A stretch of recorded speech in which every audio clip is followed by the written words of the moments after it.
things. Back. It's the birthday stream.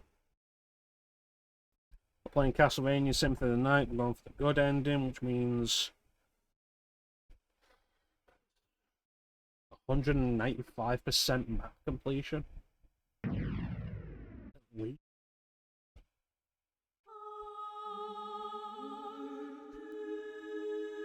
As a note, the Discord is currently open, and we are accepting anybody jumping in and joining the call on the stream. That reminds me, I should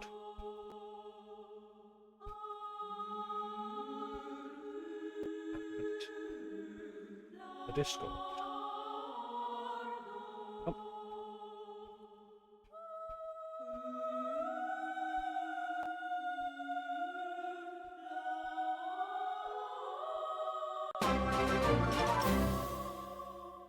Hey, thank you for the subtitle. Audio in or audio output? Audio out.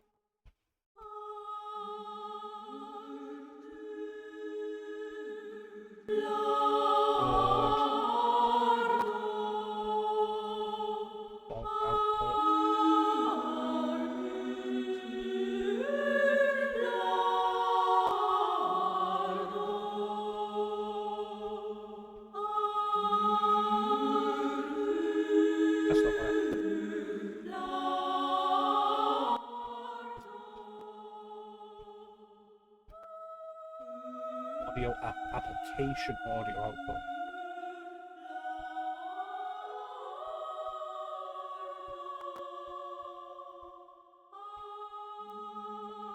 Just it. That's necessary. So the Discord is open if anyone wants to jump in there and join me on chat. I will be drinking. We will be going for a while. It is currently 6:32. Flynn, you said you'd be back about 3:34. 4 o'clock for you would be 4 hours, 9 o'clock for me, another 3 hours. Now I should still be here. I don't know why I'm thinking this will take 7 hours, it won't. Yeah, thank you for the stream, Seek. Thank you for the subscription, Seek. Dark. Oh, how you doing? Welcome on in, thank you for the birthday wishes.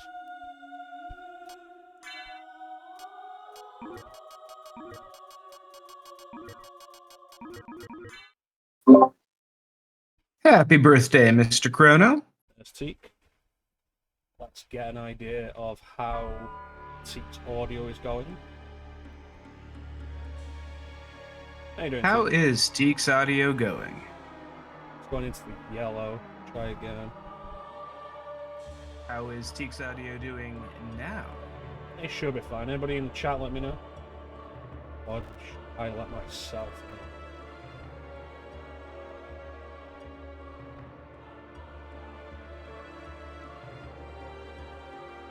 Yeah, you can do the shocker sound once if you want.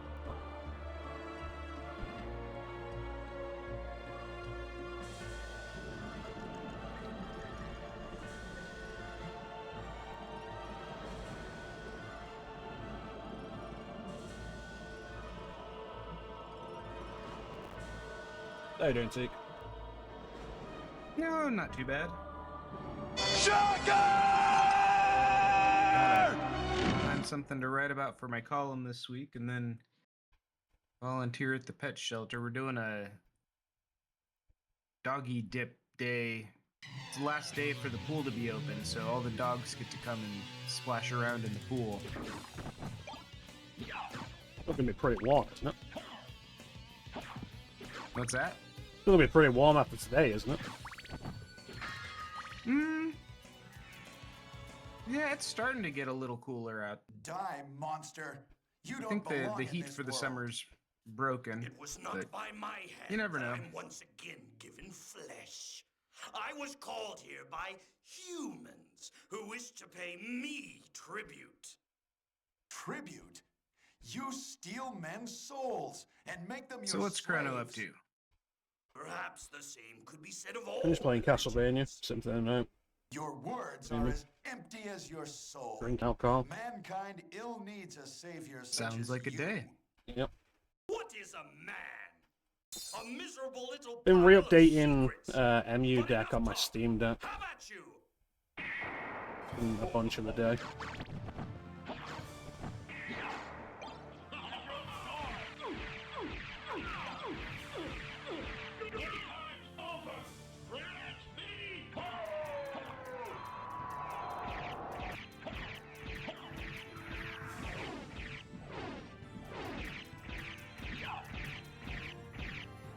So are we doing anything special on this Symphony run?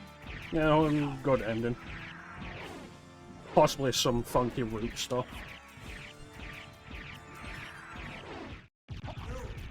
This cannot be. Yeah, 100% in Symphony of the Night is just really tedious because it's map completion. And the reverse castle is tedious enough to get around to begin with. When you're having to get every individual square on the map, it becomes worse.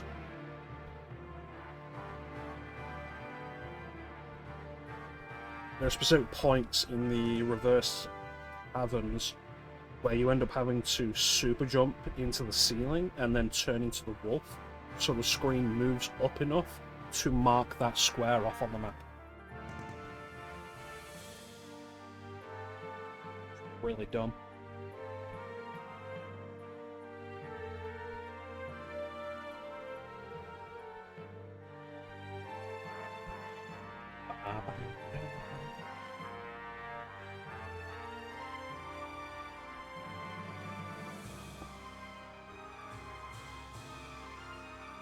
A lot warmer today than it was yesterday.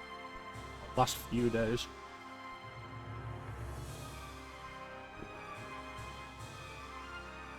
-25 degrees. It is due to start going down. The lowest it's going to get is 16 degrees at 4 AM. Yeah. Well, that's not so bad. It's all about the feel of it. Do you get bad humidity up there? Humidity's not great, but a lot of it's just how the infrastructure is built. A lot of housing is built to hold heat, retain heat. We're really not built for summer. Then winter comes around, and a lot of the time it feels like we're not built for winter either. Alright, so Dracula fight, there was no damage taken. We didn't end with the holy water, so our stats will be higher.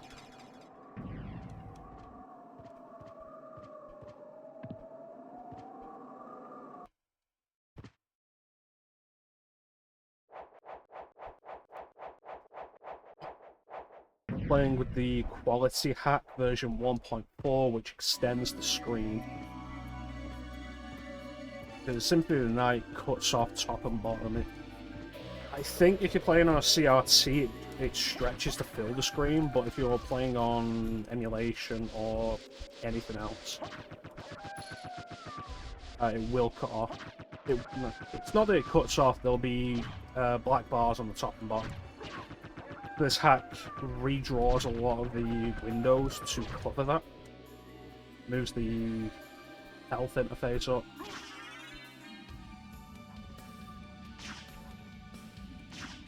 Also opens up that area at the start of the game, which does exist outside the hack, you just have to glitch into it. The Saturn version expanded that into a full area of the underground garden.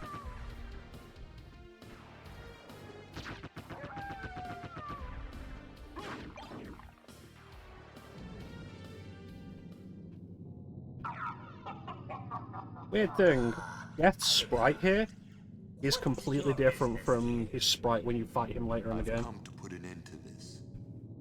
Still befriending mortals. Not really sure I why. will not ask you to return to our side, but I demand you cease your attack. I will not. You shall regret those That is weird. I wonder. We will meet again. I mean, would they have made this scene first and this animation first, and then developed the fight later and realized, oh, we need a different set of sprites for this battle? No. My first thought would be that they reused a sprite from a previous game, but I don't think they did. This sprite's new, and I'm pretty sure the fight is new. And I'm not entirely sure what the deal with it is. He also doesn't have his scythe Did they in the bring fight. it over from Rondo?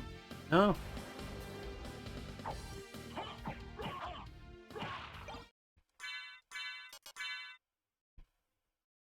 Oh, it's a different sprite. These Rondo sprites kind of interesting the way they handle the Rondo fight. Halfway through, I think it's been a little while, I think you break the scythe, and he just drops onto the ground and starts fighting you.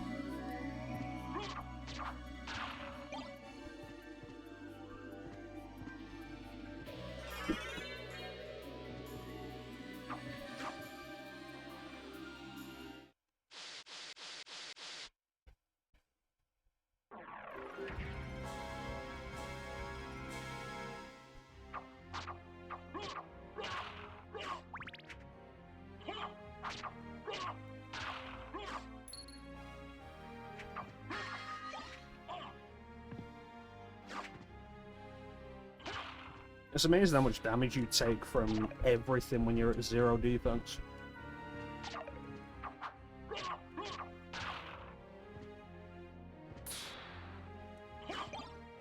I mean, that would check out. It's one of those things, you spend so little time actually at 0 defense, it's entirely possible you'll never actually take damage from anything.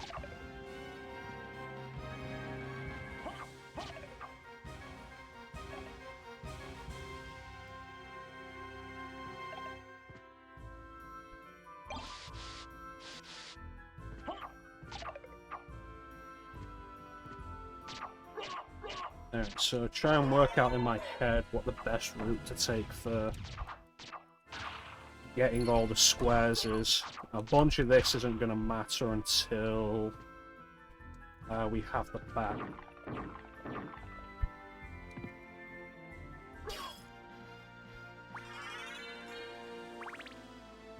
Crocodile's Bones from Super Metroid. I would not know off the top of my head what that sounds like. I play so little Super Metroid.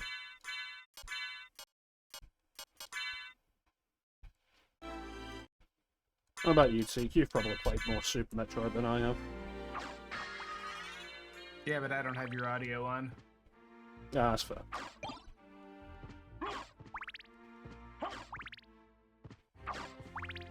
And I don't know that that's true. I've only played through Super Metroid like maybe 3 or 4 times in my life. Yeah, I've not played it that much.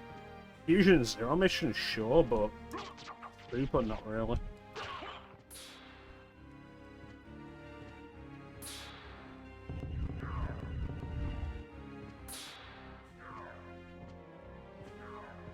Crocodile death sequence is an interesting little subversion. It was interesting to see New Super Mario Brothers, of all things, kind of reference that with Dry Bowser.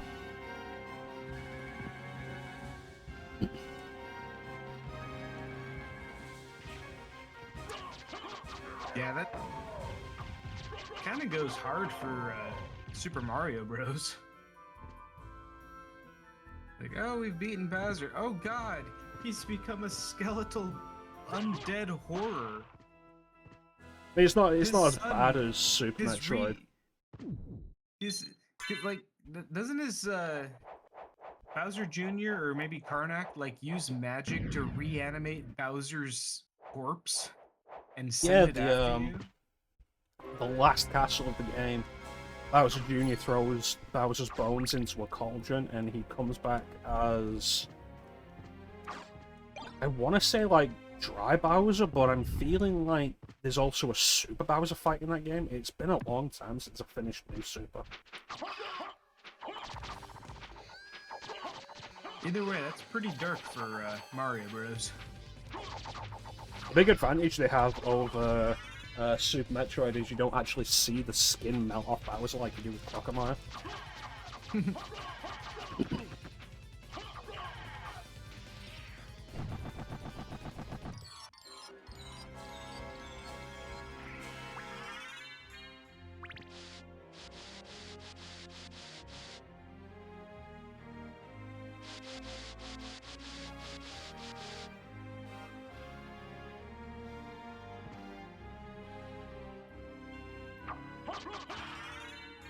So at the beginning of the game, the goal is the library.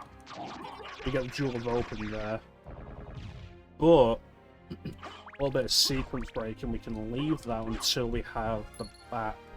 Well, until we have Mist and Double Jump. Then we can get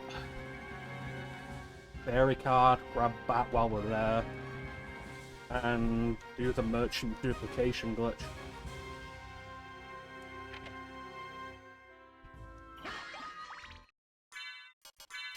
Which is always fun. I'm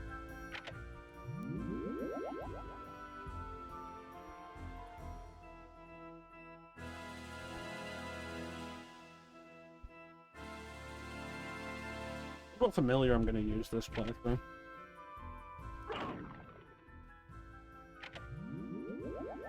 I so often use the sword or the fairy.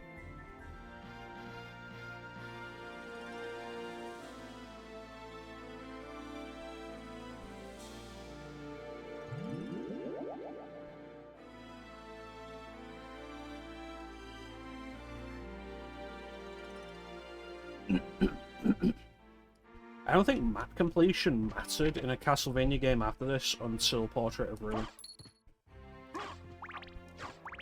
In Portrait of Ruin, you need a certain map completion percentage to unlock the Nest of Evil.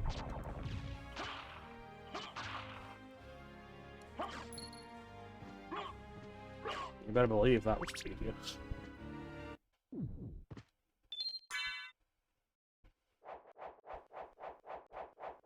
It's over 800%. They count each map as 100%. So every portrait you go into is a complete new map.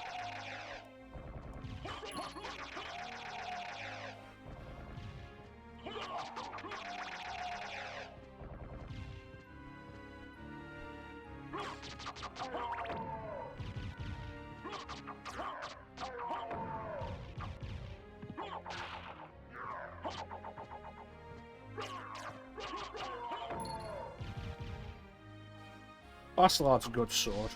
It's counted as a knife weapon, so you have a punching animation with it. It has 1 point of attack less than the short sword, but it hits so much faster.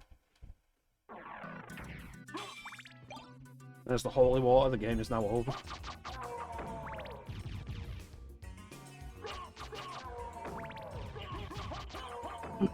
This is a smooth 60 FPS game. The holy water hits for damage on every frame. And it's good damage.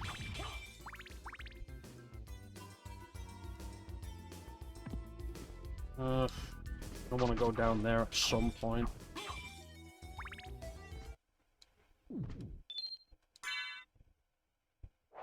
I think I can actually come back up through from the islands. We'll see. We'll work it out.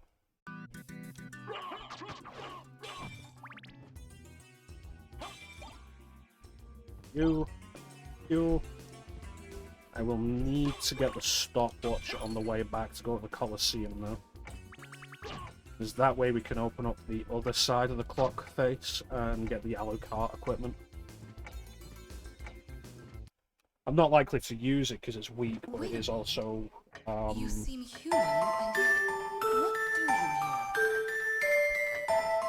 here? more map completion. Then we have the same. Hey, how you doing, Chance? I'll trust you for now. I'm Maria.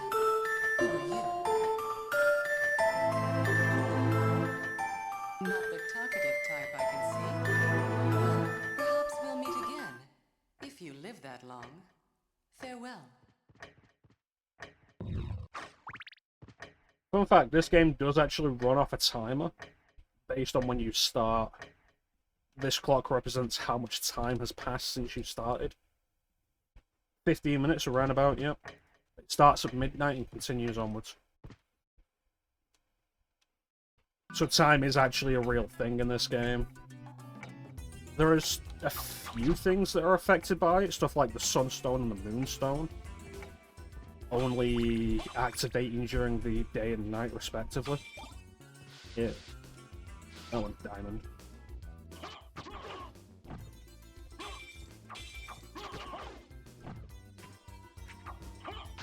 You have to be really going out of your way, though, for the time to switch around to day in this.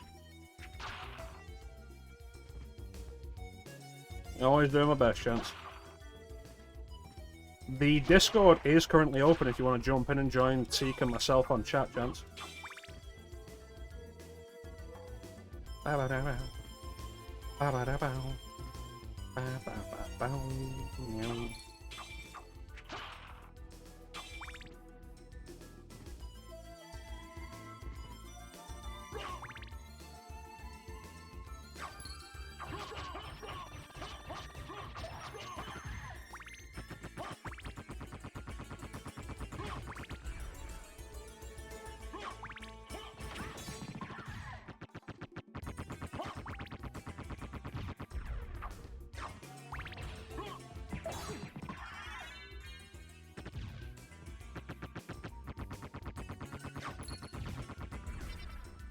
I was debating doing a Symphony of the Night randomizer for today.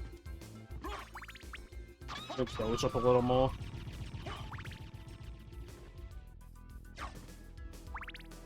The randomizer tournament this year has been kind of interesting.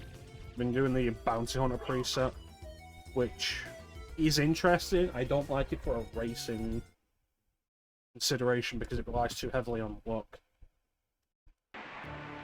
What's the Bounty Hunter preset? The goal of the game is always to get the 5 pieces of Vlad. In the Bounty Hunter preset, the 5 pieces are random drops. And the familiar cards, the 5 familiar cards, are... Instead of giving you familiars, they tell you what enemies are holding those pieces. And then you have to farm the enemies to get those pieces. Yeah, that sounds aggravating. It can be, it really depends. It's entirely a luck thing. So, yeah, it could be good, could be bad. It's interesting, I just think for a race setting, it's not great. Too much of it ends up depending on luck. It's entirely possible to get one of the random lads just on your way killing an enemy. Like Medusa Head could have one of them, it could drop without me even knowing that it has a Vlad. And then I've got that piece of Vlad.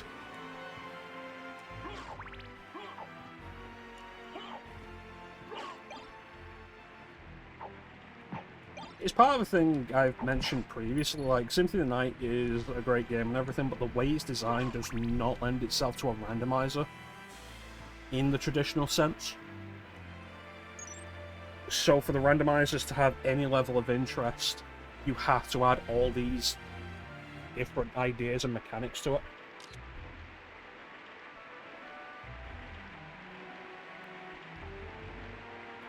And the invitation remains open if you're able to join us, gents. Like there's the What's for lunch? There's the Batmaster preset, which I quite like, where you are most likely to find all the Bat relics very early, and they've made it so the Bat transformation doesn't cost anything, the Bat moves a lot faster, the Bat is just generally buffed. There's a lot of fun. You end up just flying through most of the castle in Bat form, because it's really quick, and once you've got a few levels, Echo of Bat combined with Force of Bat becomes a screen nuke, which is super cool.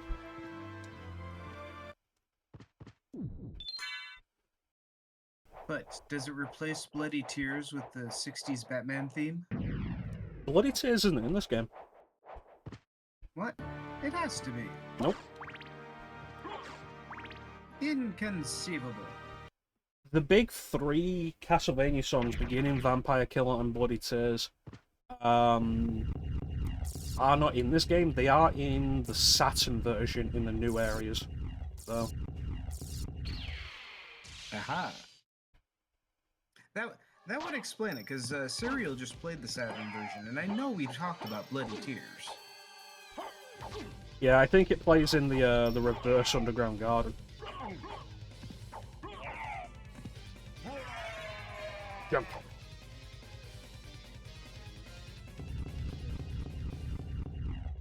It was another friend's birthday a couple of days ago, took him out for dinner. He didn't take me out for dinner. Are we going out for dinner tomorrow, Chance?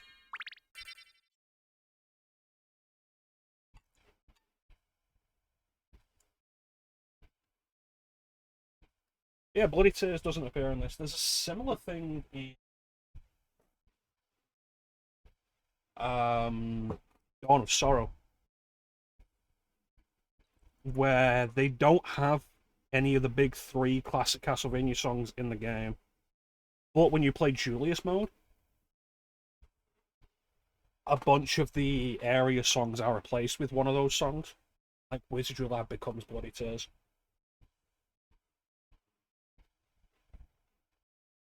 And it's a good rendition. Good rendition of Bloody Tears. You're playing second show. Rude. It's my birthday.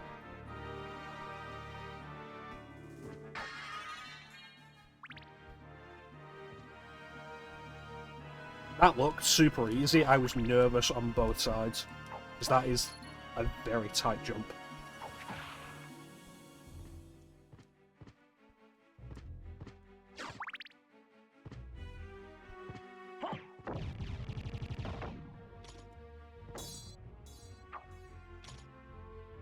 Spear guards, less of an issue here than they were in Rondo of Blood, or especially Dracula X.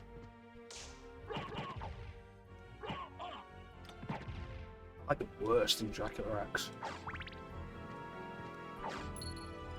Absolutely awful. He kiffed his dinner.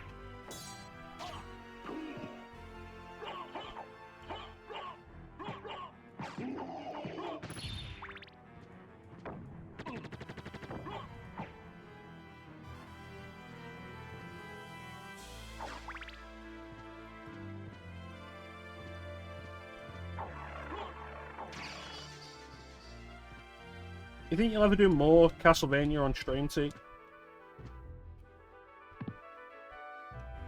I mean, yeah, it's all in the my replay list. Yeah, but there's Castlevanias that you didn't play. Did you do any of those? Oh yeah, I guess there are. Yeah, I'll probably get to them eventually. You were talking about wanting to do Castlevania 1. Yeah, I should probably play that one just to say that I've done it.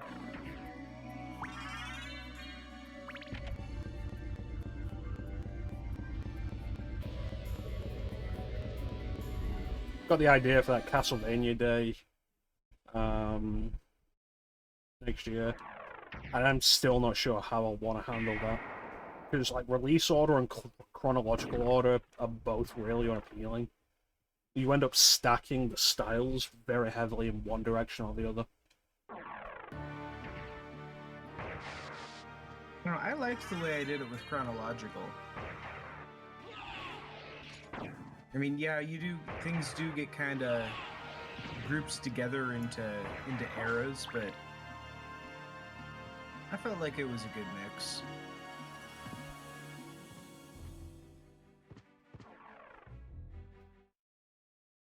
That's a plan. I need to go back and finish that Digital Devil Saga New Game Plus run.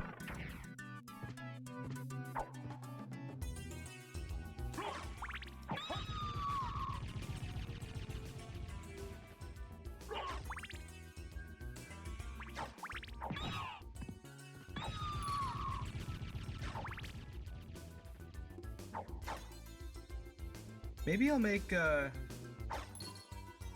go back to Castlevania for Franchise Friday next year. That's not a bad idea. What are you planning to do after Lorna of the Dark?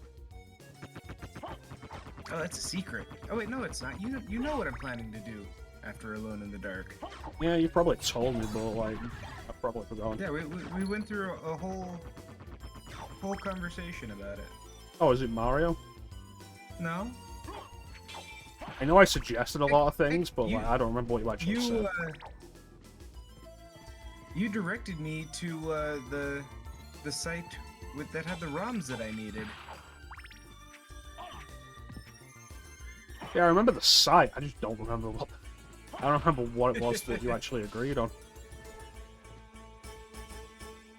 We'll have to find out in a couple weeks. Castlevania include DDRX? It does not. The enemy with the woman on the tail is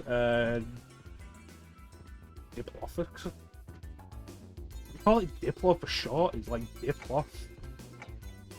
Diplocus? Diflocus? I don't fucking know. We haven't been to the library yet, so I haven't got the book that tells you the names.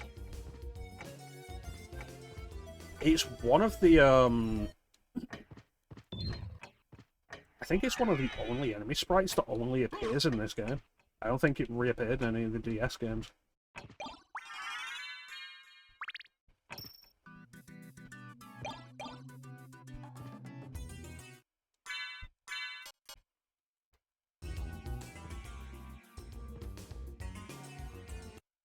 Yeah, if you're gonna say that, oh yeah, let's just do anything with the slightest connection to Castlevania, you're also gonna be looking at stuff like Super Bomberman R, Smash Ultimate, Dead Cells.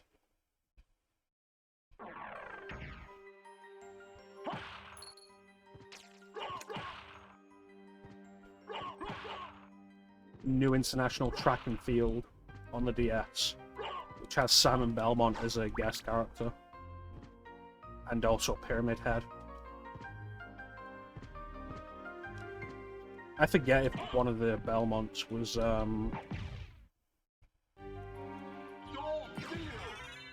forget if one of the Belmonts was in, wait, is it Konami Racers? Konami Crazy Racers?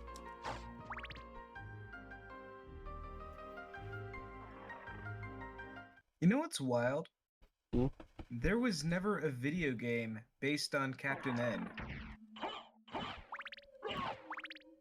I don't think it's that wild. The pizza, or no, the Domino's pizza mascot got a video game. Yeah, but that was a mascot. Captain M was a video game It was product a show placement about thing. video game mascots. Yeah, but it featured like so many different video game characters. I heard they just straight up stopped featuring third-party characters in Season 3 so they wouldn't have to pay companies like Capcom and Konami.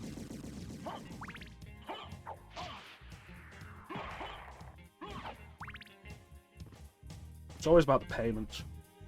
How many times has Castlevania appeared in other games over the years? At this point, Castlevania has appeared in other games more often than Castlevania has had games. I mentioned it in the Discord. There's been more Castlevania guest appearances in the last 15 years than there's been Castlevania games. Domino's Pizza's mascot was the Noid. They phased him out. Yeah, they phased him out after a guy called, was it Dennis Noid, had a nervous breakdown, assuming that the whole campaign was specifically targeting him for ridicule, and he held a Domino's Pizza hostage.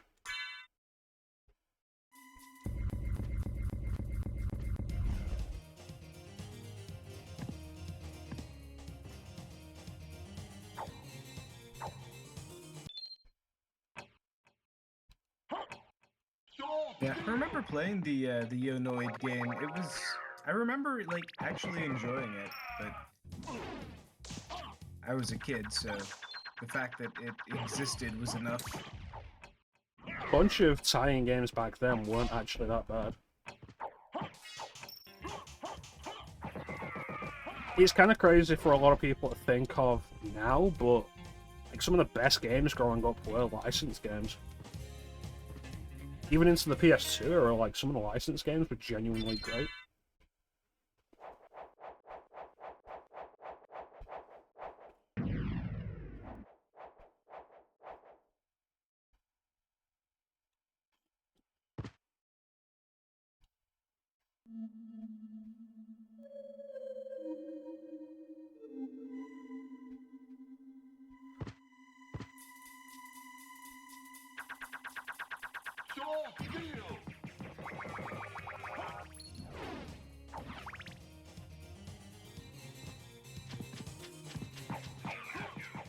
I think the Noid was pretty much entirely an American thing, but the could have been phased out before I even started to be really aware of mascots.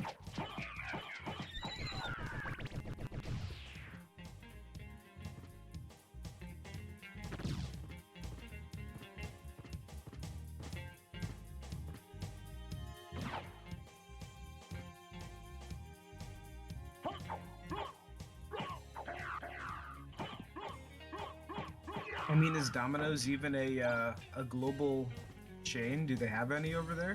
Yeah, we've got Domino's over here. I don't think it's as big as Pizza Hut, but we have Domino's over here.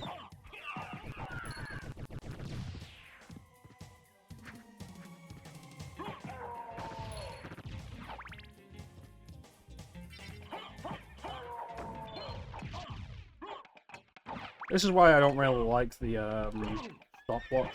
There's too many enemies that it doesn't actually affect.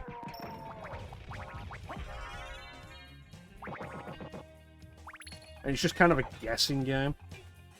Like, there are bosses that it will affect that you can break apart with it, but like, you've got to know which bosses those are, because a lot of them don't do anything.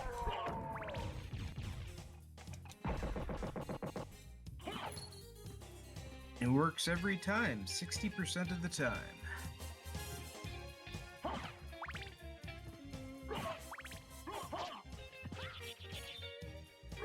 This enemy is awkward.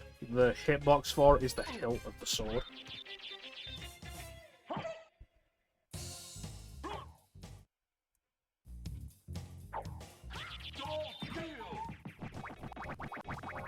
There's another enemy in the reverse castle that has a bigger sword that's the same idea. And it does so much goddamn damage, and the sword is huge. And it's probably become my least favourite enemy in the game. Chansum has no Pizza Huts?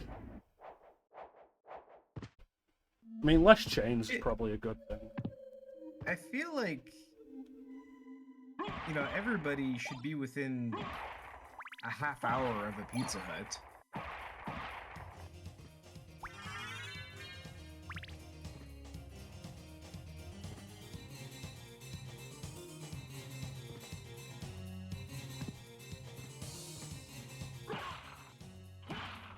And here is Paranthropus. On a New Game Plus file, or like when you've got a clear file on a memory card, every save you start on that memory card is counted as a clear file. On a clear file, Paranthropus has a chance of dropping the Ring of Varda, which boosts all of your stats. It's such a broken item that they do not give it to you on a fresh file.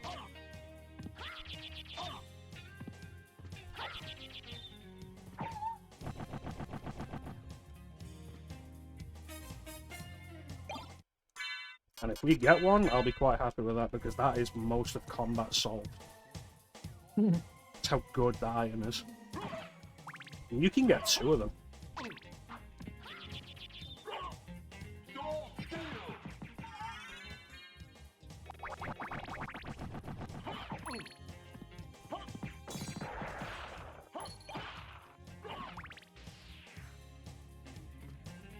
There is a much better place for grinding those guys in the reverse castle.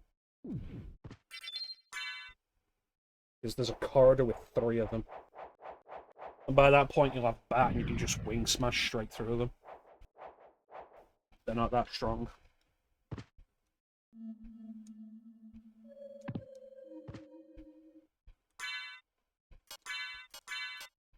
So the Alucard equipment is kind of crap, but if you equip all of it, it boosts your luck by 30 points.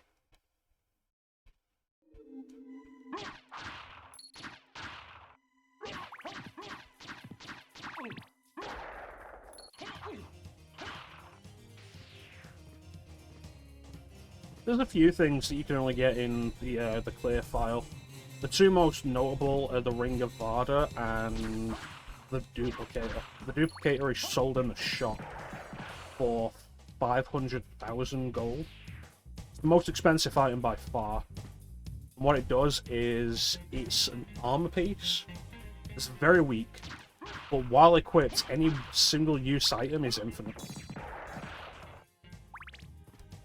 Bear in mind, single-use items are just absolutely broken because the intent is you only get to use them once.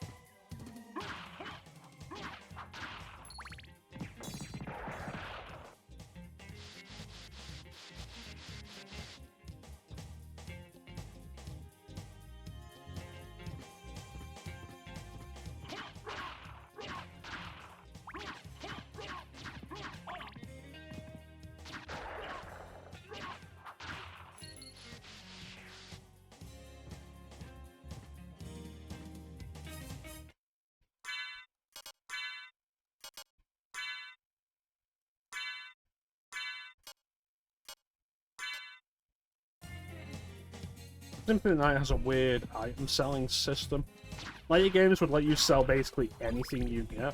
This game only lets you sell rings that you pick up. Rings that exist entirely to be sold. They're literally just vendor trash. Well, they're the only thing you can actually sell. So why not just get rid of the sell mechanic entirely and just make the rings large sacks of money? There's plenty of games that have items that only exist for that. More so nowadays. I think the idea is it adds the illusion of variety.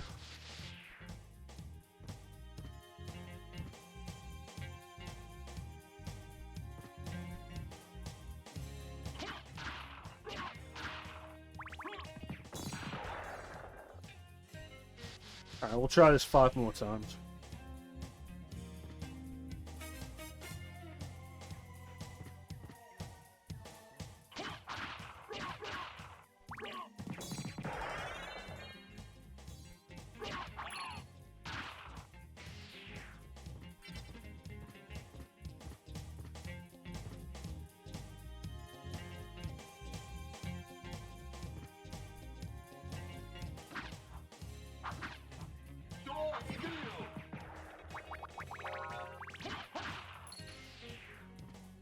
If you know how to pull off Soul Steel and you can do it reliably, it is one of the most broken heal spells you'll ever see.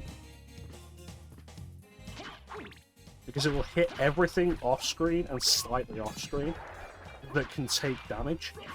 And every hit that it does to everything will restore 8 points of health from you.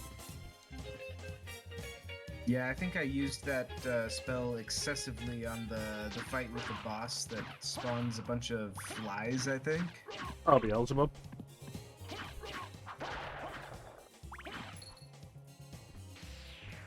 No, it's not Beelzebub, it's spelled Beelzebub in this.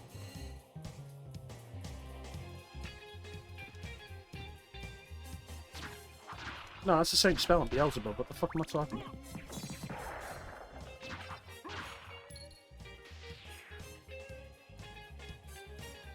Yeah, it's not a pleasant boss. Watching some of the speedrunners do that boss has been kind of interesting to see the strats they go for.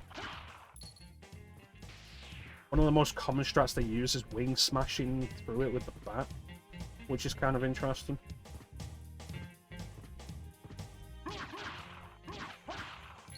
Wing smash, morph into mist, back into bat, turn around quickly, and then wing smash again. It's just not a fun boss to fight.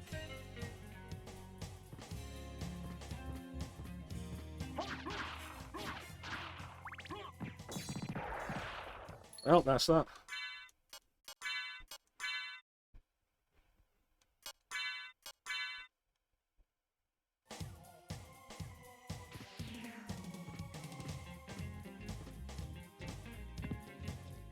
Yeah, it is pretty much all the Colosseum. The only thing left is the hidden room at the top. But I would need flight to get in there.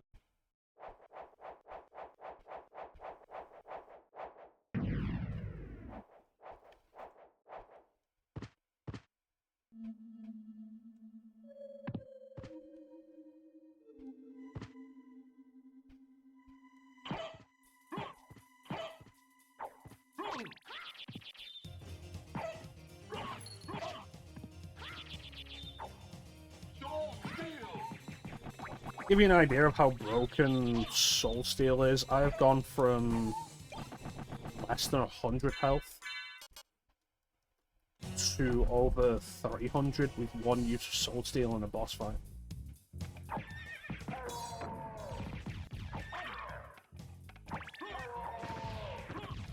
Yeah, I do like the, there are a few fights in this game that just have a ton of ads. I think that boss even had any ads. It might have had multiple pieces, though.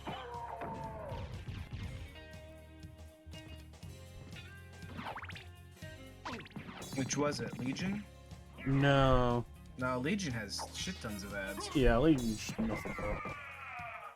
In my head, I'm thinking All Rocks, but there's no reason why I'd have over 300 HP in an All Rocks fight. So I'm not sure.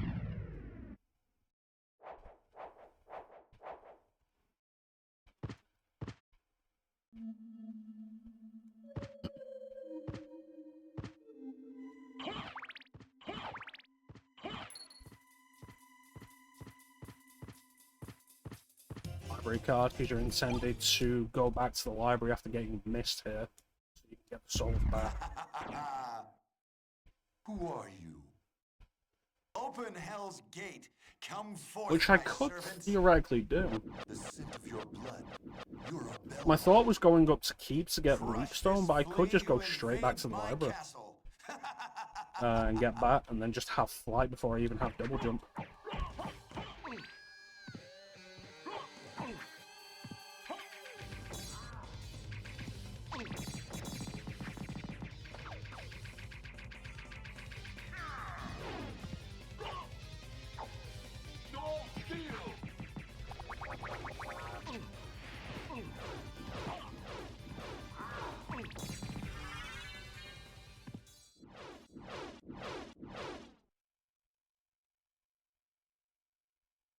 I'm certain that was a Belmont.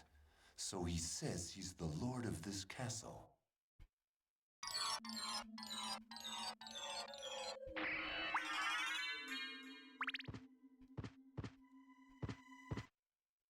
I do appreciate how much you can just kind of break Symphony of the Night open with a little bit of knowledge. I could very reasonably, and probably will, actually. How much gold do I have? What rings do I have? Yeah, let's go and get back.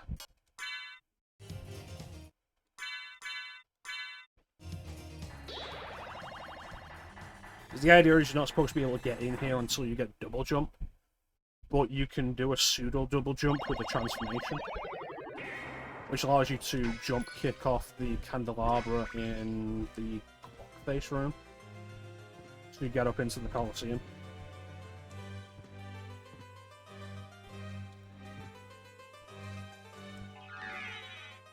This is gonna be tight. I always hate doing this. The jump kick in Symphony of the Night is legitimately awful. And this requires me to transform and jump kick off one of these books to get up there. Ooh, so close.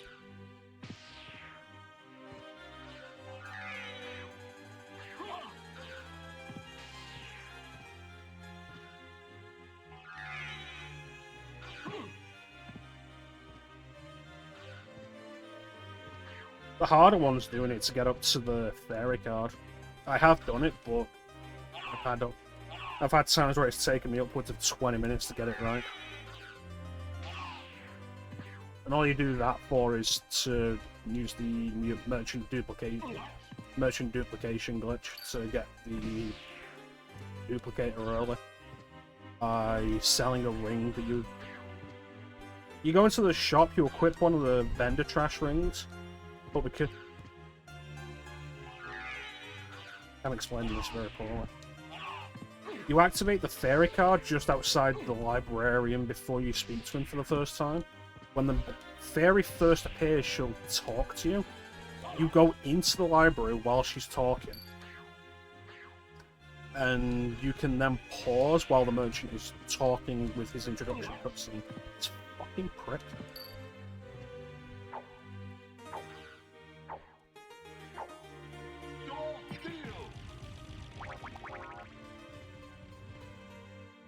Yeah, you can pause while talking to the librarian, equip a ring that they have now already decided is not something you have equipped, and then sell that ring that you've equipped. And what it does is it sells the empty slot in your inventory, thus underflowing the ring in your inventory.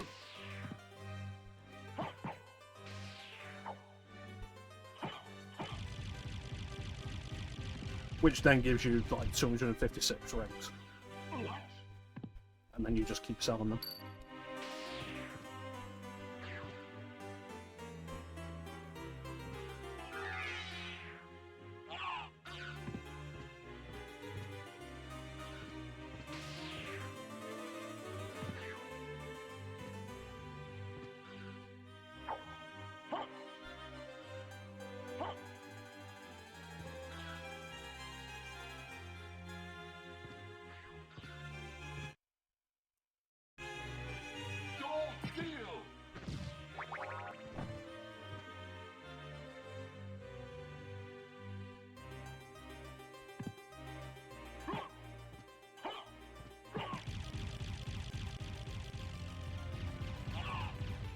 It's the best way to get a duplicator, and you're not likely to actually buy the duplicator otherwise because of how much it costs.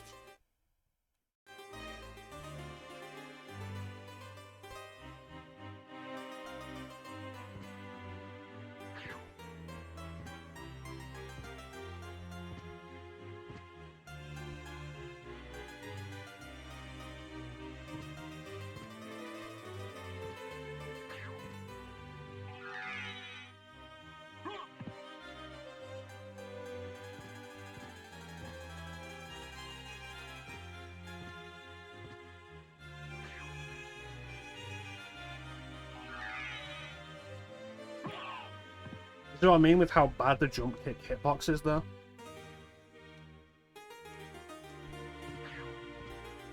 Absolutely Almost jump like they kicked don't off it. intend you to do this. Well, it's like they don't intend you to ever use the jump kick for anything. It's super inconsistent. Just playing this game casually, when you do... You get the jump kick normally when you get a leap stone. And try jump kicking along enemies, and there'll be times where you'll just take damage because it's not registered the hitbox properly. It's a legitimately bad jump kick hitbox.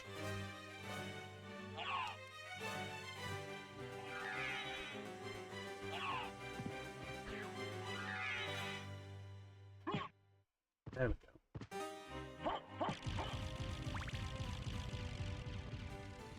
Ta-da!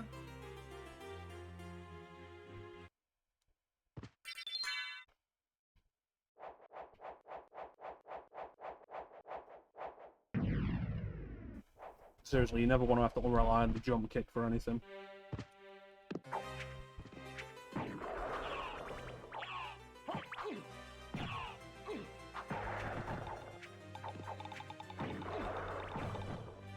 Flea armors are irritating because they have 2 death states. You kill the flea armor and a flea man will jump out of it, and there's no way of avoiding that even with an attack that will kill it. Guaranteed.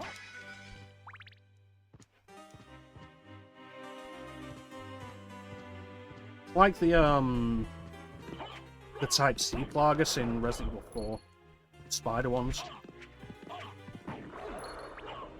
Every other Plagas type, you throw out a flash grenade, it'll kill them.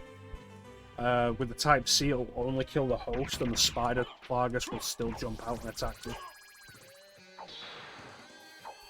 This is the only place in the game the Mudman appears, and you need to let the Lesser Demon summon it and then kill it if you want to get that entered into the Bestiary.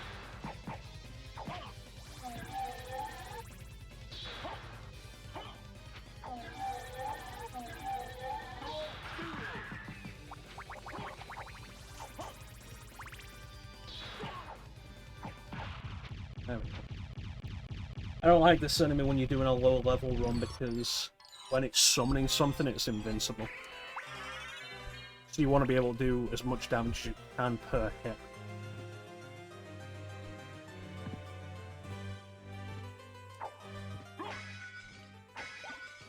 Fun fact, because you are not expected to be here without the Leap Stone, you cannot actually get out of here without the ability to either double jump or fly.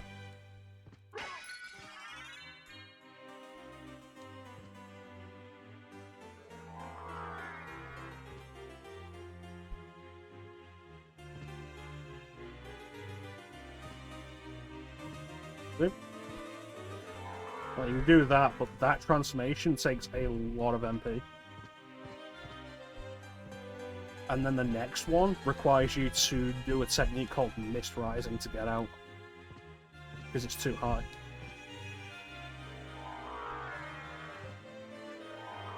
Do you know what I mean?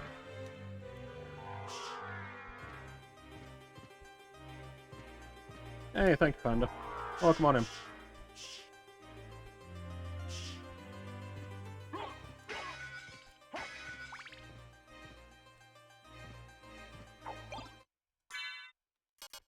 But now that we have this, we can start actually fully mapping out areas.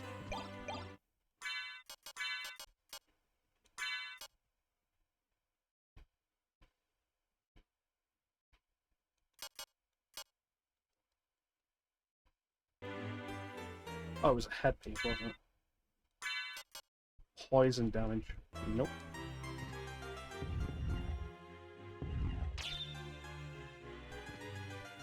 The cat's eye circlet you can get is actually an interesting item. It does the same thing, just with cats. The description in the inventory says big HP.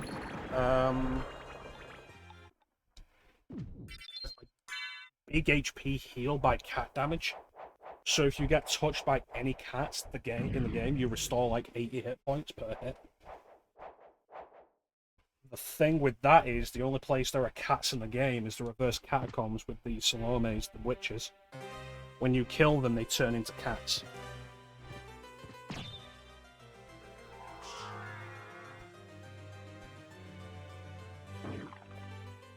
They should mod this game so that every enemy transforms into a cat upon death and runs away.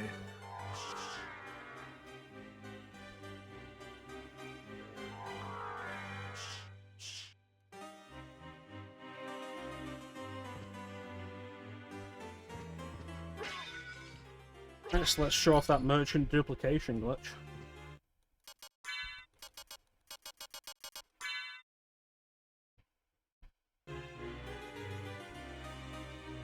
Thank you for giving me.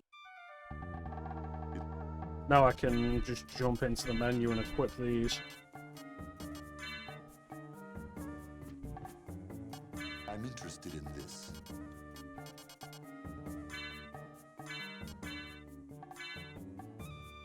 Somebody had fun designing that menu.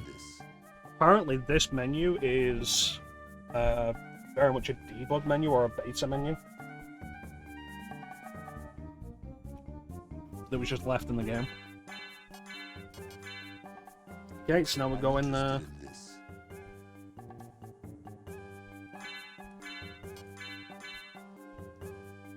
Go in there, equip these,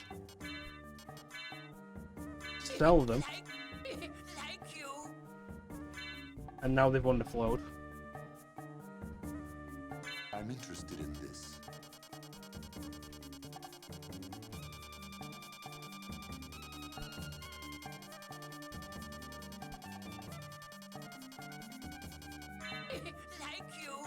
So Jewel of Open.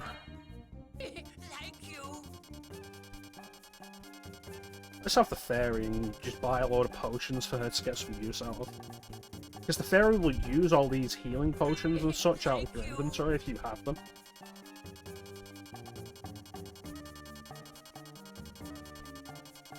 Thank you.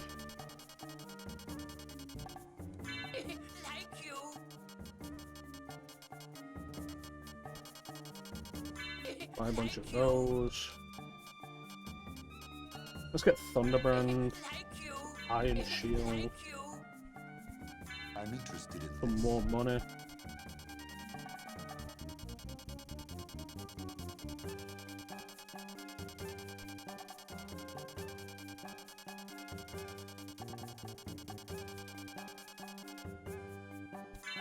Thank you.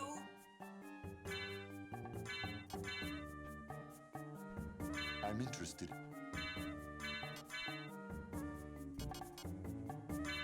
Thank you. I'm interested in this. He's rich before buying all of this stuff. Well, this thing, like, we ended up skipping it by doing the merchant duplication glitch. But you walk in here and it's like, I need your help, librarian. And it's like, no, I ain't going against anybody who's against Dracula. And Elka's like, you're going to get paid. And he's like, ah, shit, yeah. Thank you. I'm interested in this. I'm interested in Not in this. those words, obviously. Dracula respects a hustle. And there is the duplicator. Thank you.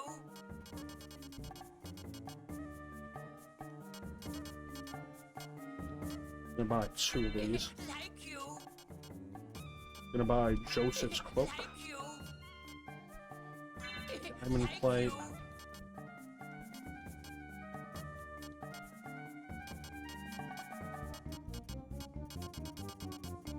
And then we'll spend the rest of our money on these items.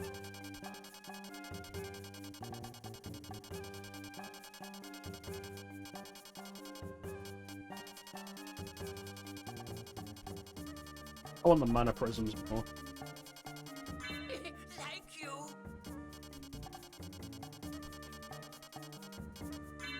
Thank you. I'm interested in this.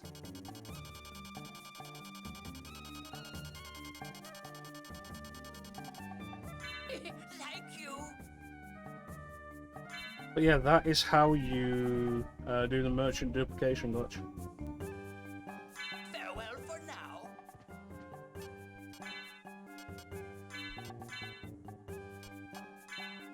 So how OP are you right now? Not that much. Merchant doesn't sell anything particularly amazing.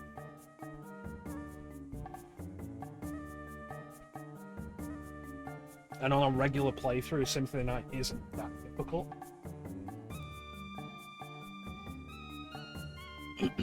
Getting the Iron Shield and then the Shield Rod is a good way to get very good damage pretty early on. The Duplicator, as you can see, lowers Constitution, Intelligence, and Luck by 10 points each. But the bonus of it is that we can then use any of the single-use items over and over. We used to see it in speedruns. People would end up picking up a duplicator and then spamming the meal ticket because it was kind of interesting to see. Because the meal ticket has the same transitory properties as the shield, so you can do a shield dash. You pull out the shield during the back dash to cancel out the recovery animation. It works with anything that doesn't interrupt you, so a sword will interrupt you. You can't do it, but something like throwing out a piece of food will not. So you could shield dash with food items. The meal ticket was good because it threw out random food items. So it was visually entertaining.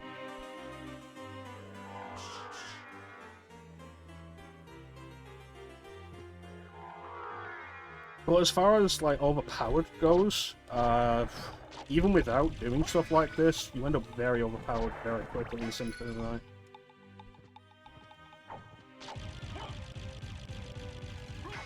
It leads to Symphony of the Night being an interesting case. If you do a standard playthrough, you'll never really have trouble with the game. But if you ever go off the beaten path, you'll find enemies doing a lot of damage. Because the game is balanced for difficulty. It's just that Alucard becomes so strong so fast.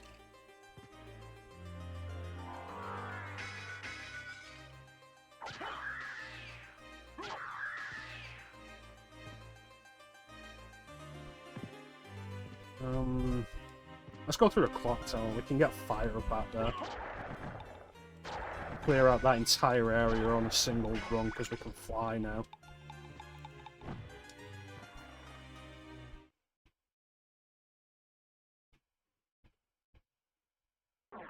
And then maybe teleport back to the alchemy lab.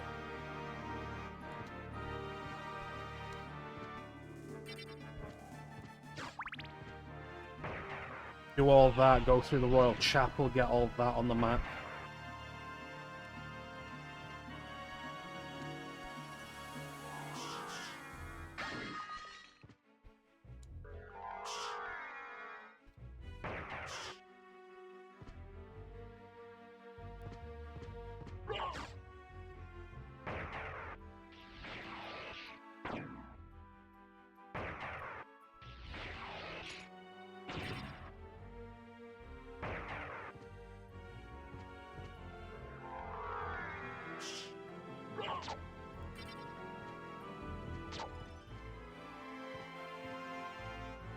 We could have made getting the bat easier if we'd gone from the Colosseum into the Castle Keep.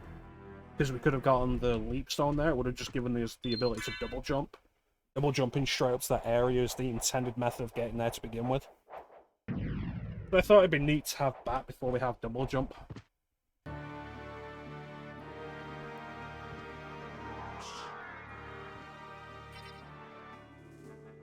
Just one of those silly little things.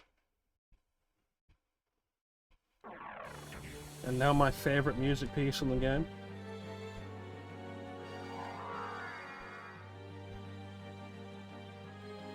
Oh, we didn't set the cloak.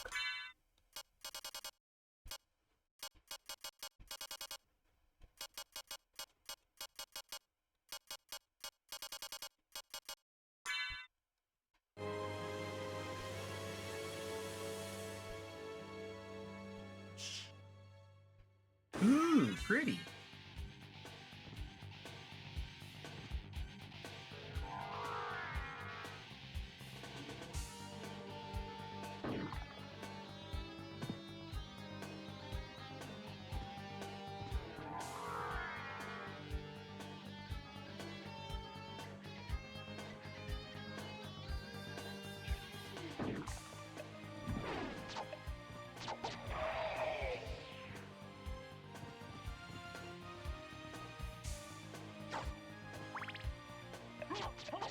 Joseph's cloak's not a bad piece of equipment, but the big gimmick of it is that you get to choose the colour of the cape.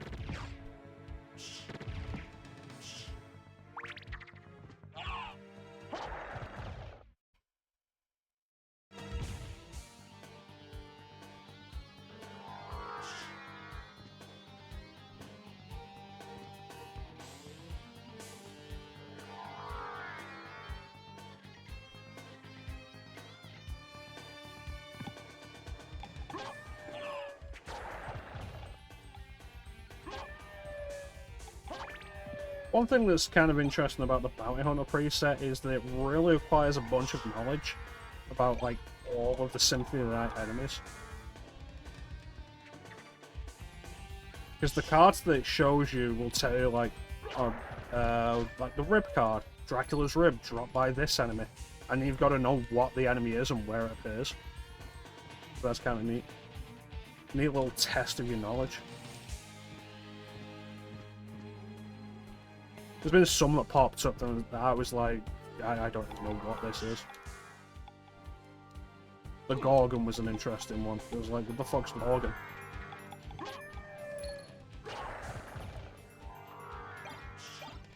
not Medusa. It's that room.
Pretty sure this is a Rondo of Blood reference. Because in Rondo of Blood, that is the room where you will find a net.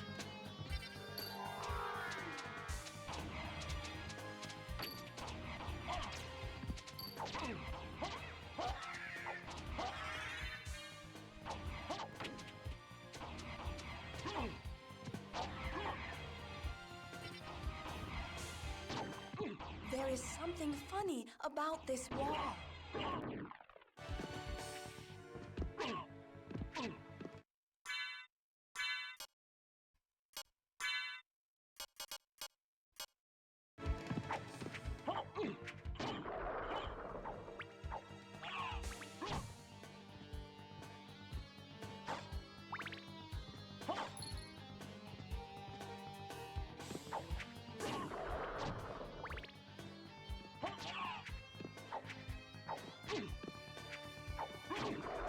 A big part of the reason why Symphony of the Night can be considered easy on a regular playthrough is that your defense ends up jumping up so high so quickly that a lot of enemies will just end up doing 1 point of damage to you per hit.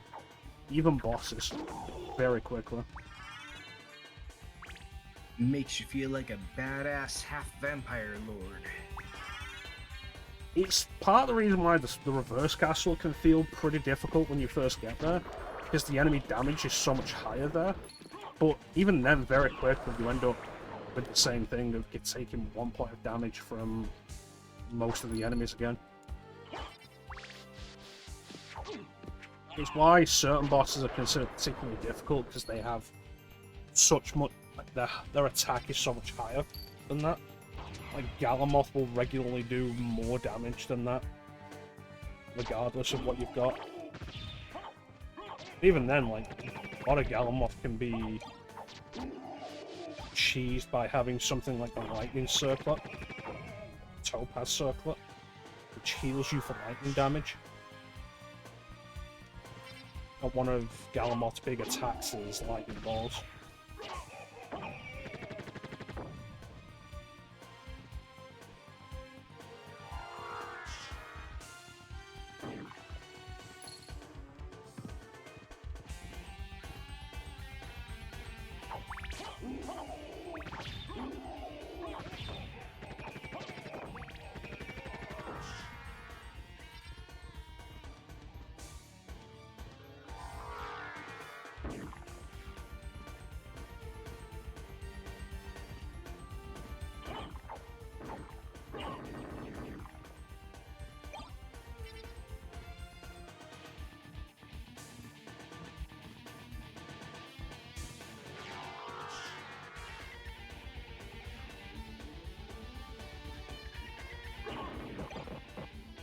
think these breakable walls are also a reference to Rondo of Blood. In this area of Rondo of Blood that leads into the battle with Shaft's ghost. There's a bunch of blocks that require specific sub-items to break. It's like a weird sequence. You start with one sub-item, you break the blocks in there, they give you the weapon to break the next set of blocks, and so on until the last set. It's a weird idea.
Shaun will absolutely make everything simpler.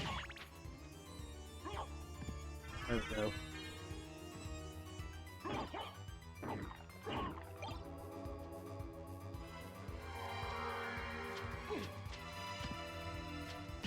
One thing that's always really impressive to see in speedruns is the people who can line those flea riders up perfectly to essentially jump kick from down at the bottom up to here. It's a really precise sequence, very easily messed up, and it's always really cool to see. That is a lot of different RNG factors to consider. Yep. And again, remember that the jump kick in this game is just generally bad.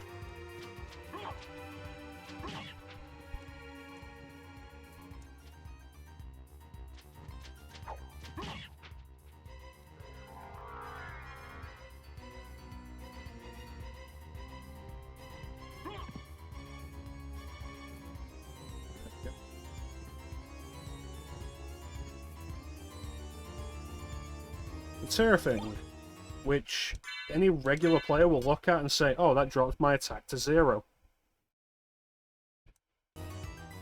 It's a weird item. It doesn't actually drop your attack to 0, it drops your attack by a certain number of points. If you have more than that as your regular base attack, you can get use out of it, and it has an interesting mechanic in that it has 2 primary attributes. It's like, I've got Thunderbrand here. One of its attributes will be Slash, the other will be Thunder, or Lightning. So one will be a primary, one will be a secondary. The primary takes precedence. The Turfing has Cut and Dark, both as primary attributes. So if you've got enough tact to actually wield it properly, nothing can resist it, because if anything would be resistant to one side, it won't be resistant to the other. it's a super weird weapon, and it has no viable use case because of its conditions.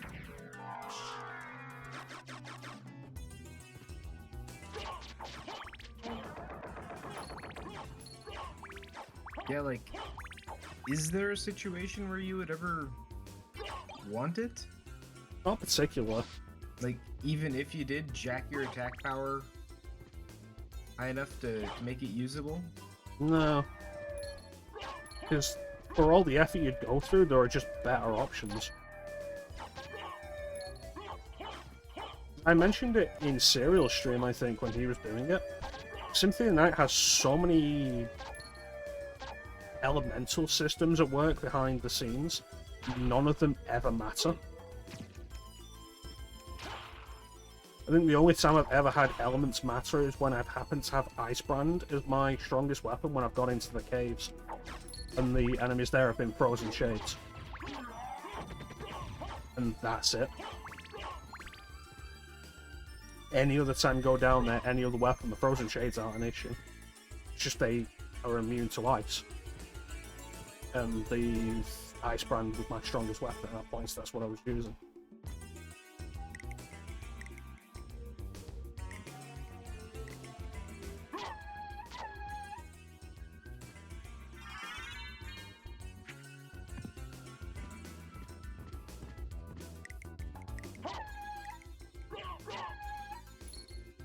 There's so much weird stuff that Symphony of the Night does that would be interesting in any other game. But you become so overpowered so quickly in this game, you never need to pay attention to either.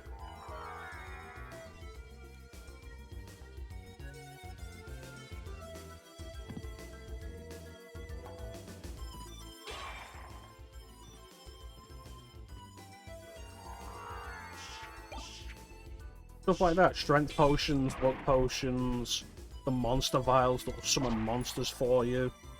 There's so much in this game you will never use because you'll never need it. Because you'll always just be strong enough.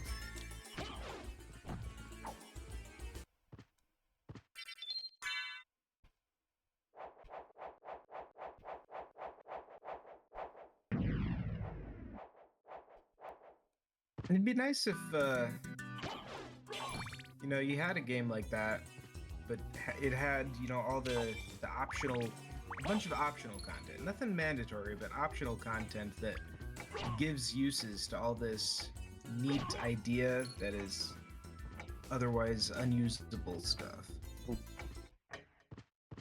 It ends up being one of the things that actually makes the randomizer so interesting with all its presets. Because you end up with a bunch of stuff you'll never actually pay attention to on a vanilla playthrough. Like weapons you would never use, items you would never consider, strategies that you wouldn't use because the regular stuff you'd get would just outclass it. And it becomes so much more interesting because of that. And it makes me want to play Dead Cells. Dead Cells is pretty good. I feel like a lot of it doesn't matter in Dead Cells either, but I play very casually in a lot of that stuff. There are stats there that Dead Cells when it was when I had a few free months of what is it? Game Pass, PC Game Pass.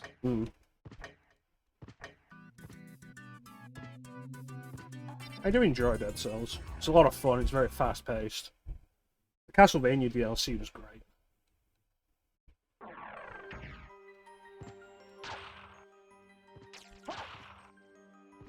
Unlocking all the Castlevania weapons is a bunch of fun.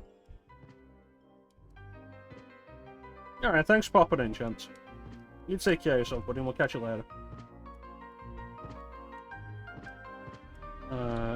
I want to do this before I head down into the catacombs, because then I'll be able to do all of the catacombs in one run.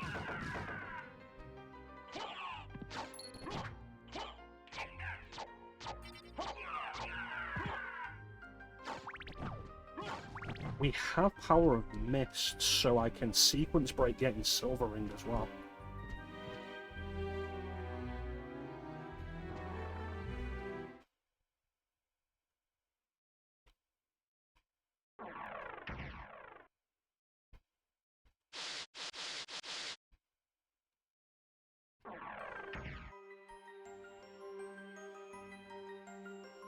Gonna want to go back down there for that hidden room that I forgot about.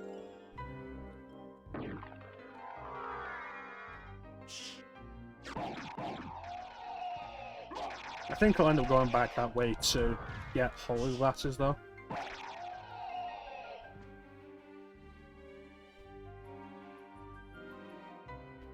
Thank you, gents.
Okay, so it's just the bottom and the top.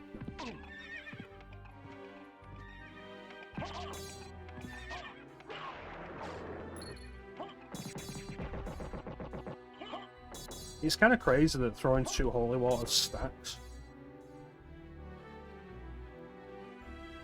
Supposedly this fountain turned into blood is a Bloodlines reference. I say supposedly because it feels like something Castlevania would just do generally. Because there is the fountain in, I think, the London level? No, the Versailles level, I think. Where you walk through it and the water turns to blood.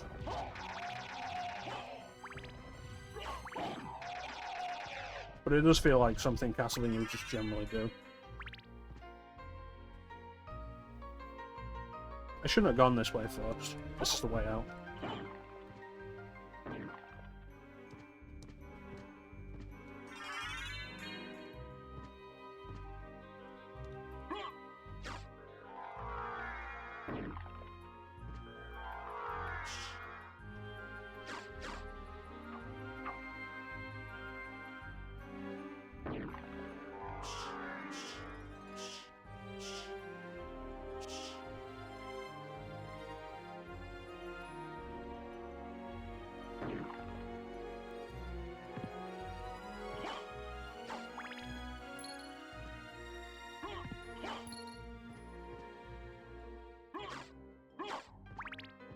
Bible. Stick with me holy water.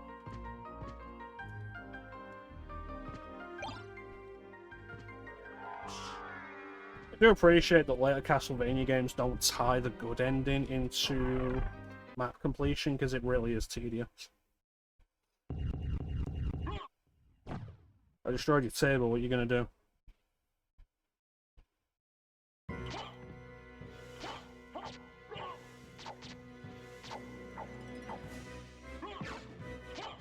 Apparently he's going to jump around.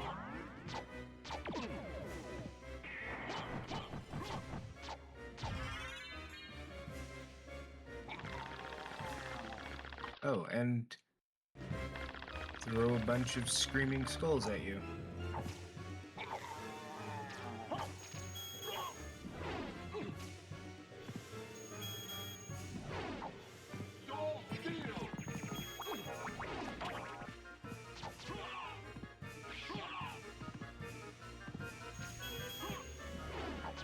Its form isn't difficult, it just has a bunch of health.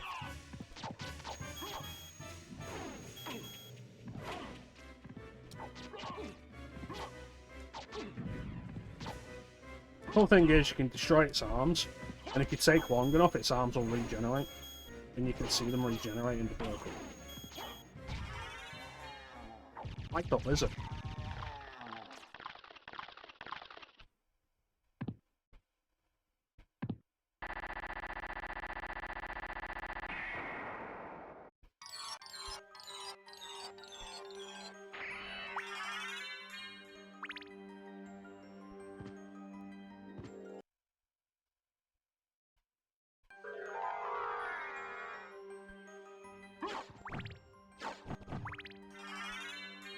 Now we have Echo of Bat, which gives us the ability to see in the dark and has exactly one use case.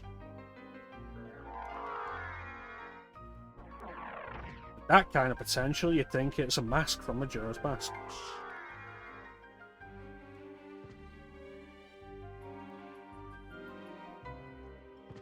See, the joke there is that most of the masks you get in Majora's Mask have one use each, and it's to get you a piece of heart.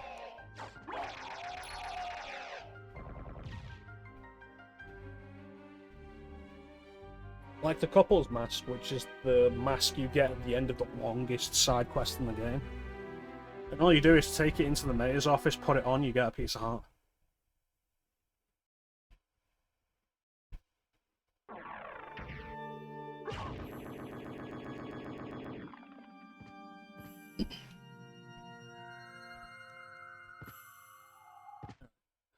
I bought the Jewel of Open.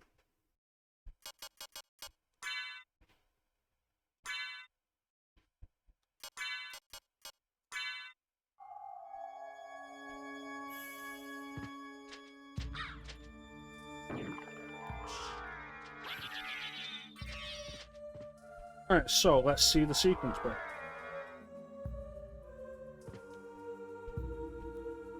Do I have enough magic for this?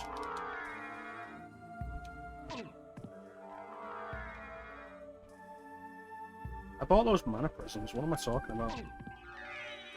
There we go. And there you go, just skipped a substantial chunk of the game. I don't know if he's the one you're looking for, but I found a Belmont. Really? So he is here. But the one I saw was the enemy. He was the lord of this castle. So the result now is I don't actually even have to go into the That catacombs to can't be complete the game. true. You're wrong. Wait, that's not true. I must need go to now. get the gold ring from the succubus.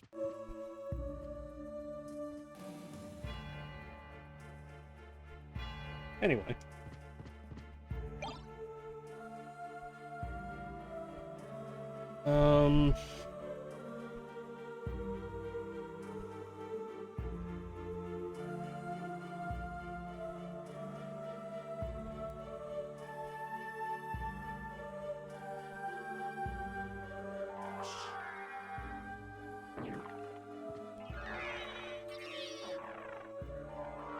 The way that works is any potion item gives you invincibility frames.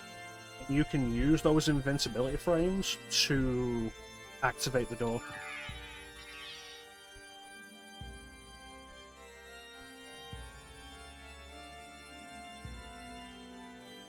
Thereby entirely removing the need for Spikebreaker armor.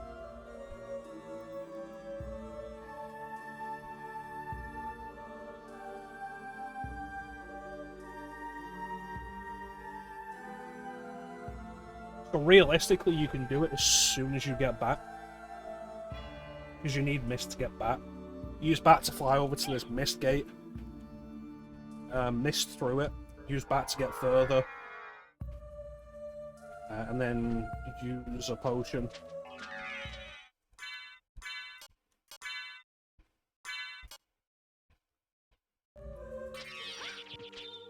So you get through the door. Why is this tower 2 blocks across?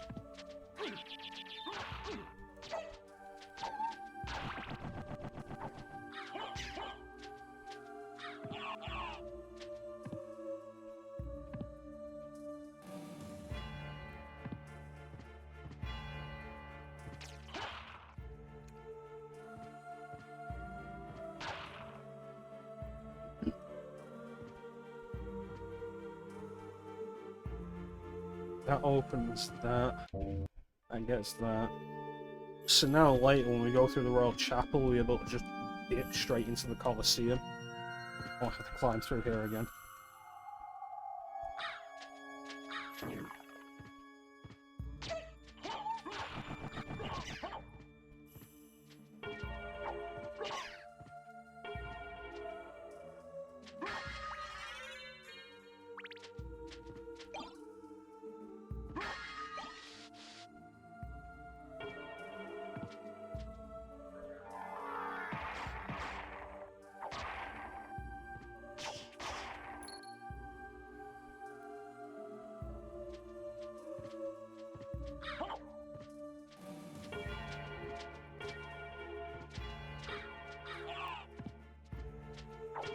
The castle never looked as good as this again.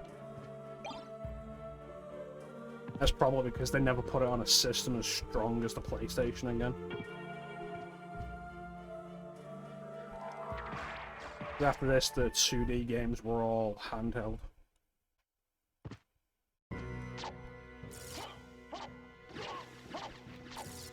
Yeah, that is wild that this is the last console Castlevania game, isn't it? No. The 264 games came out after this, then there was Well, I mean, Lament of in Innocence. Curse of Darkness. 2D map style. If you want to talk strictly 2D, Adventure Rebirth came out on the Wii. Oh, that's right, yeah. WiiWare. And you cannot hardly legally counts, purchase though. it anymore. It has to count. It barely counts. It totally counts. Can you buy it in a store? Can't buy it at all now. See? But you also can't buy this in a store. I mean, you could buy it at a store at some point. You could buy it in a used game store now. Yeah, I don't think it really makes a difference. Whether or not you can physically purchase a new copy, I think, is the point.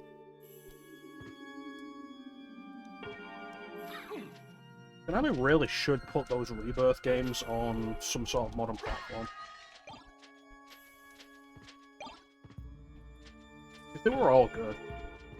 Contra Rebirth was really solid, and Gradius Rebirth was pretty good as well.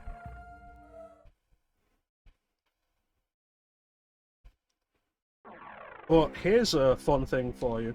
After Symphony of the Night came out, there was only one classic Castlevania game that came out after this that wasn't a remake.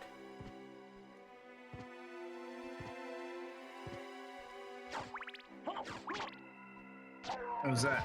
Legends. On the Game Boy. And Sonia Belmont. Oh, you mean the classic style, not the Super Metroid-ish map style. No. After Yeah, this, the 2D games were almost entirely that. Yeah. Yeah, it's so weird because Legends was what, 97? I think 99. This was Yeah, that 97. seems just way, way too late to be still making Game Boy games. Well, the Game Boy Advance didn't come out until 2000. Was it 2000 or 2001?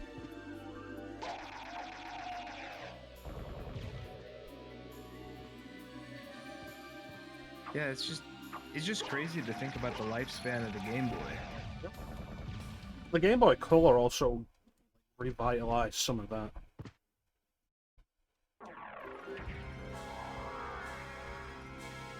Legends was a Game Boy game, but I think it might have been one of those Game Boy games that had enhanced color functionality.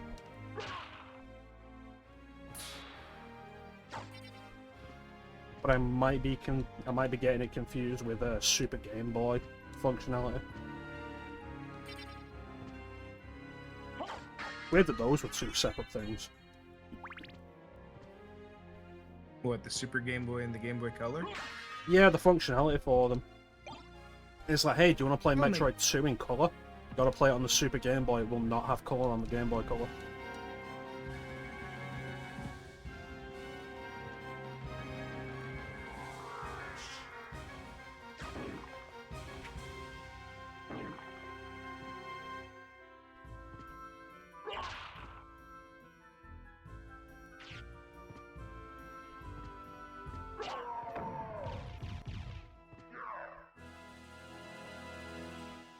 Wonder how the Super Metro, or yeah, the Super Game Boy's color actually worked, like mechanically. I think it had something to do with games being pre-configured to detect the Super Game Boy in the same way that you had those few Game Boy Color games that would detect if they were being run on a Game Boy Advance. And then it would just activate to have the extra features. Because it wasn't full color. Like, were they just taking those? Because Game Boy was what, like 4 or 8 shades of green, Yeah, around about something like that. and they just assign a palette to each of those.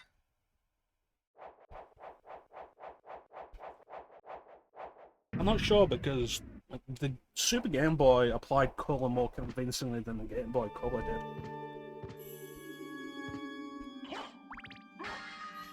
But it was specifically for games that were programmed with it in mind. It's like the games that you'd get that had the Super Game Boy borders. Like Metroid 2 had it, Pokemon games had it, Mega Man 5 had it.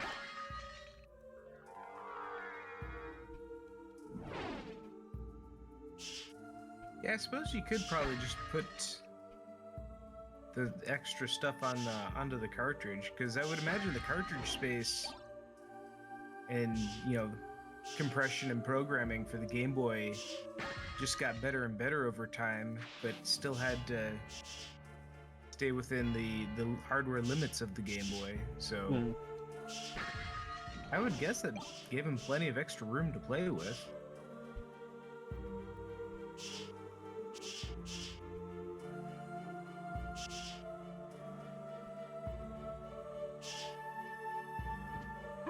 It's one of those things that I think is like shockingly underutilized in re-releases. Like whenever they re-release Metroid 2 in some capacity, and it doesn't have any of the functionality the Super Game Boy had when you plugged it in. And it's like, cool, so now you just can't play Metroid 2 in colour. Well, the one that always gets me is a Donkey Kong 94. Which had, like, it wasn't a Game Boy Color game, but it had a full color palette on Super Game Boy. And every re-release of it does not apply that, it's always in black and white. Huh. But the Super Game Boy Color palette for it's really good. And it has an arcade-style border, it's really nice. A third way of playing Donkey Kong 94. The only emulator I know that will just apply Super Game Boy colors and borders without messing around is MGBA. It's the entire reason why I prefer to use that for Game Boy emulation.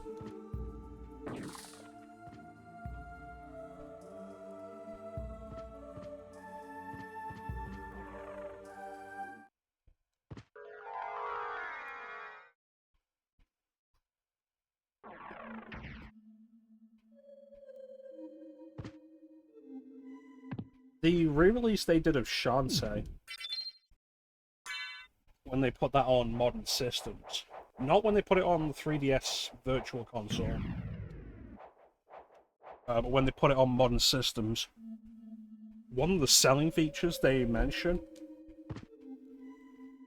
is that you can switch between Game Boy Color and Game Boy Advance mode. And there's no real reason, as far as I can tell, to play it in Game Boy Color mode.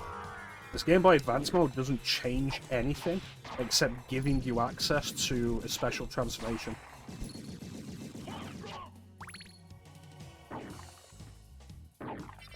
And it's the best transformation, because it can do everything all the other 3 transformations can do, separately, on its own.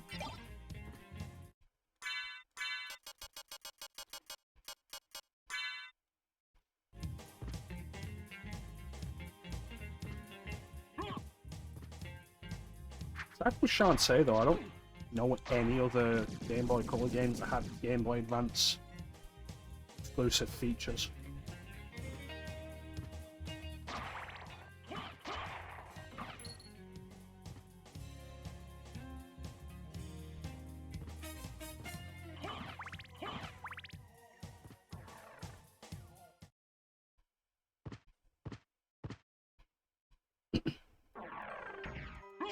I need to check the Switch Online release of Link to the Past on Game Boy Advance to see if they've actually got a way for you to play 4 swords on there to unlock the 4 sword dungeon.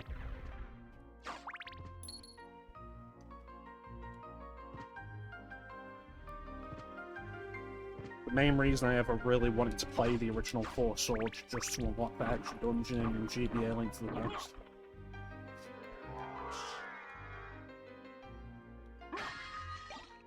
Did I read that they set it up so that you can do that with NSO? I feel like there was something about it, but I can't remember if it was like a special version that had a save file. You know, like they put out those SP versions of the games. Yeah. I did find that there's a feature on Switch Online to only display one region of games, which is nice.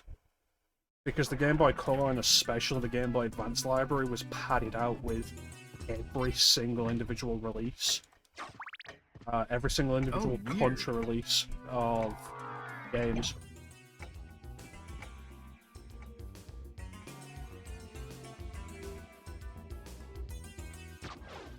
So you'd see like, oh yeah, there's the US release of the Minish Cap, and the UK release, and the France release, and the Spain release, and the German release. And it's like, it's just taking up a load of space and padding out the numbers. I was very surprised to see that they actually do offer the option of hiding the versions that you don't want to see. Because that felt very unlike Nintendo to allow you to do something like that.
Alright, Mr. Chrono, I gotta get ready to head out, so I better do that, but I'll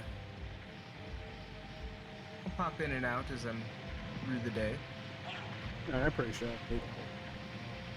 Thanks for stopping by, You buddy. have a wonderful rest of your birthday, Thank you. and we'll catch you later. See you later, Zeke.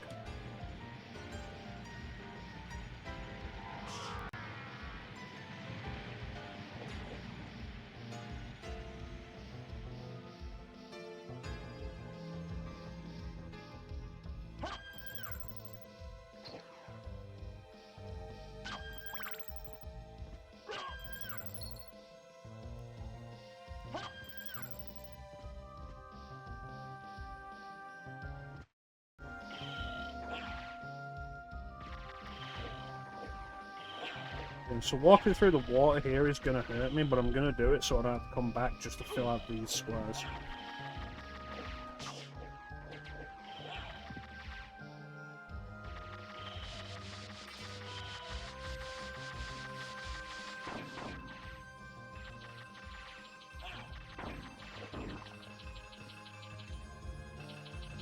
We can just wing smash through on the way back to get the upper squares.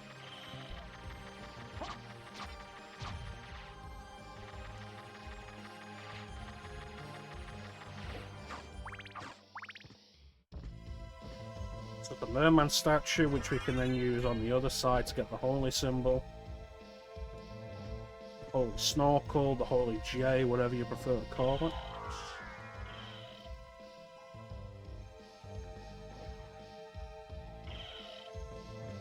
Pretty smoothly. Head up to the entrance, get the power of wolf, the ability to run.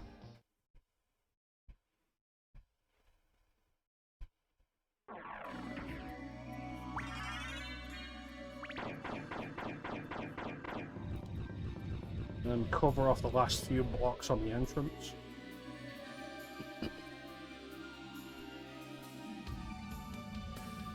I think I will actually fully cover the entrance.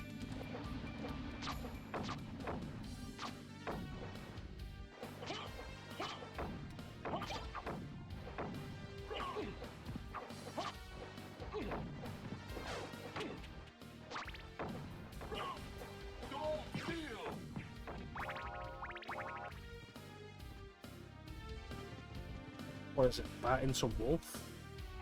Wolf into bat?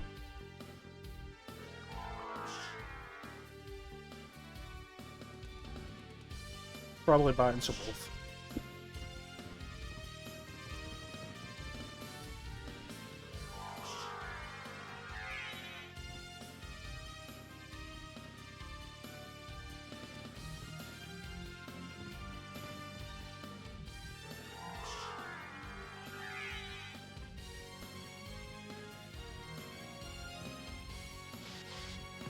The irritating thing with this is it's so obtuse, and there's no indication you've actually done it. So you go down and check.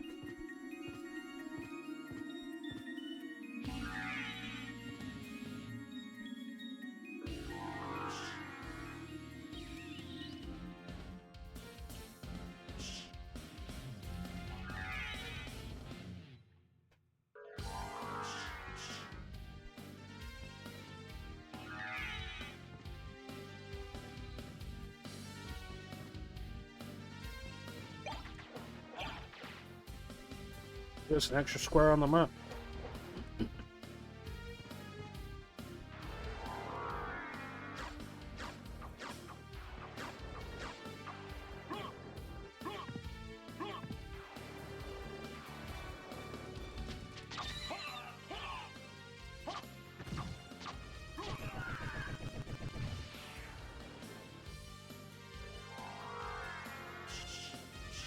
And that gets us running with Wolf.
This is kind of a weird area because you get an item here that you don't get anywhere else, but it's so far out of your way.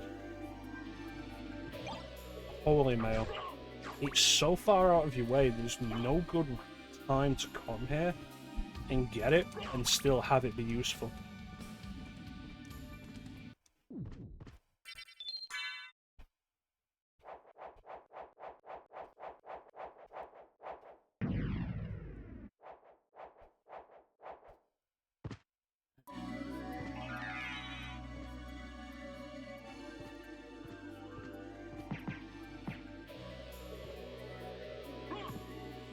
That is all of the entrance.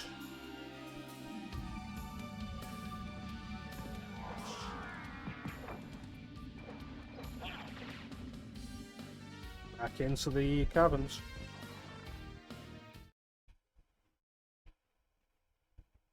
That's what we got.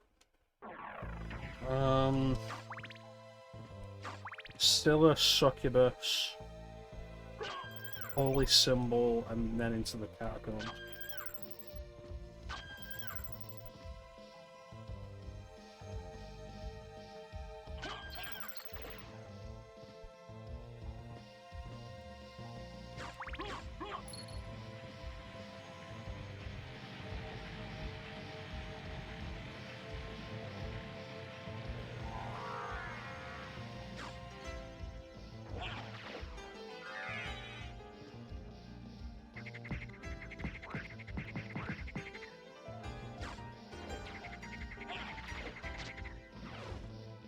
Not worth going underwater to get these map squares yet, because we'll have to come back here after getting the holy symbol, which will make us immune to water damage.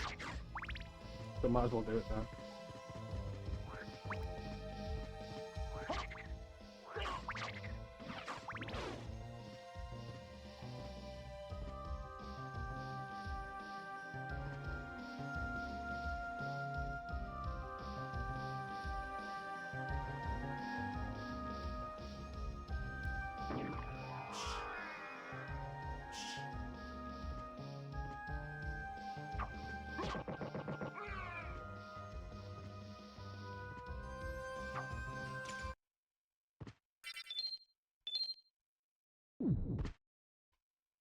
All of that.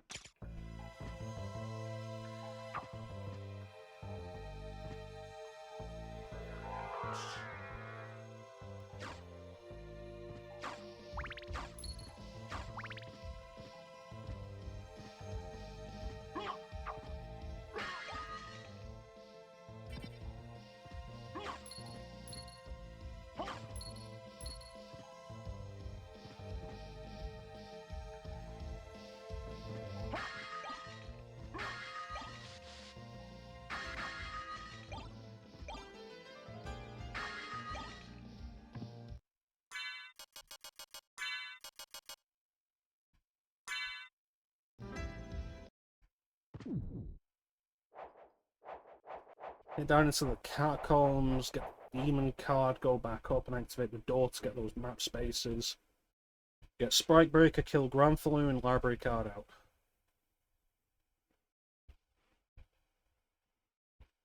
Mother!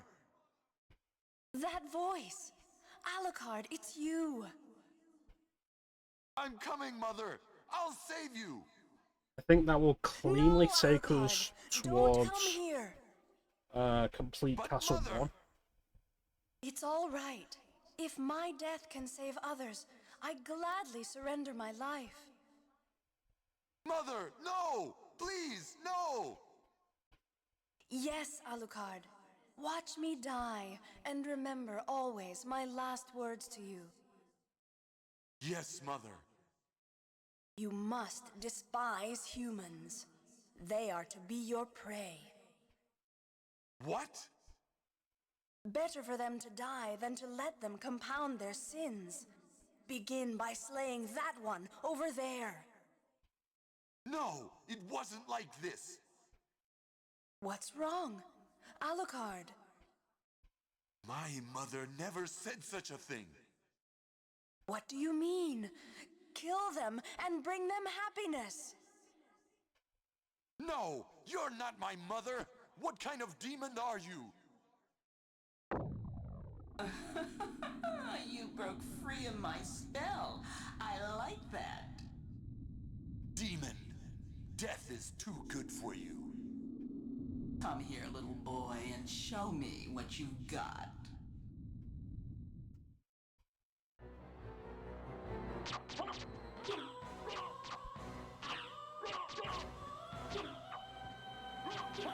You can keep stun locking her so she doesn't do a duplication attack.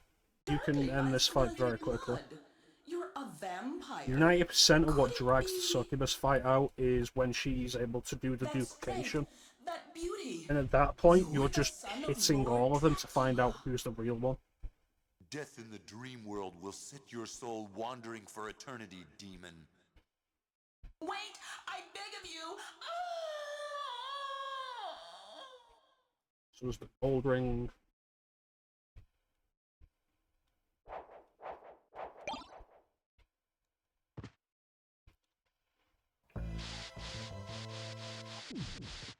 Stop in the save room to get it on the map.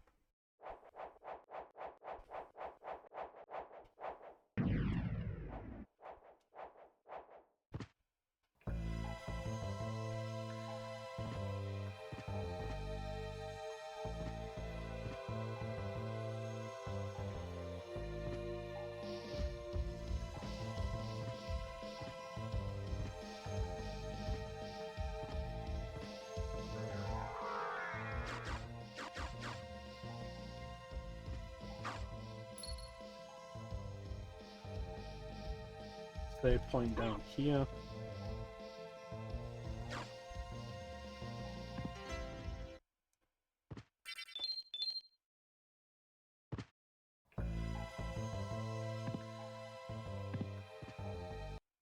Still a fight.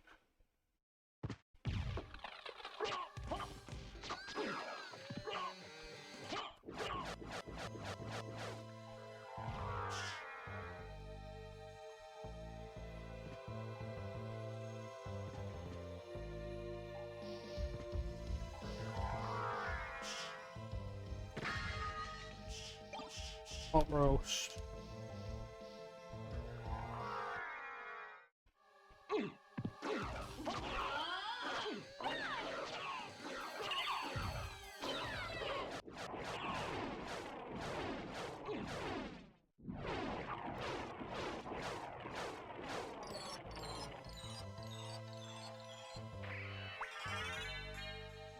Crystal duck.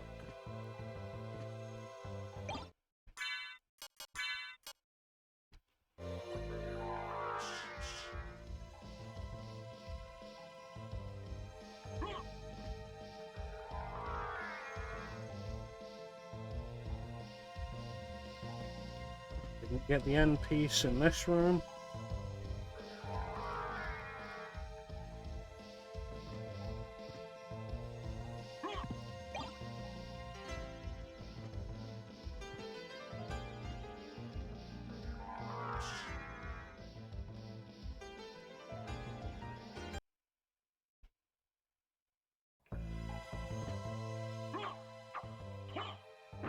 There is something funny about this wall.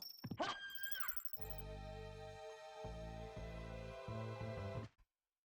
guide you to meet your destiny.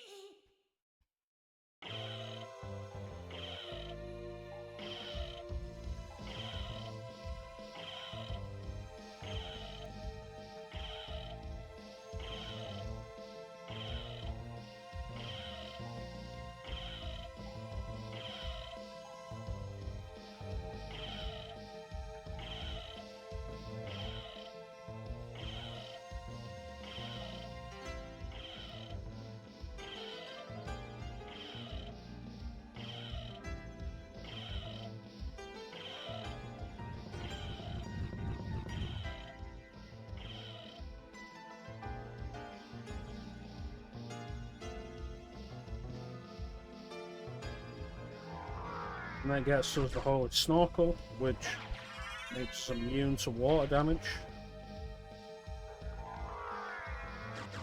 Now everybody's fun part, getting map percentage. underwater.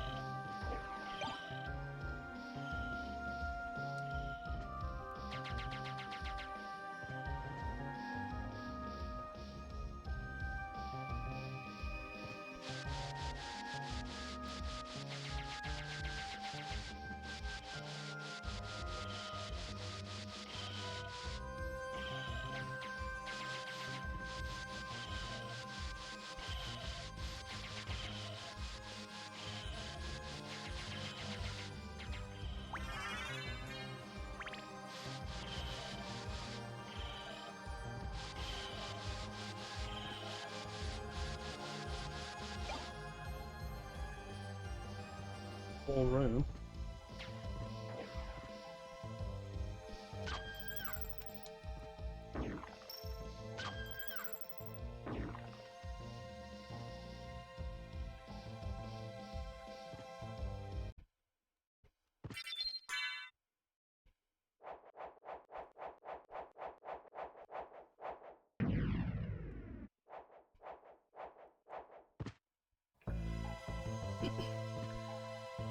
Let's do underwater in this room.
Everything in there.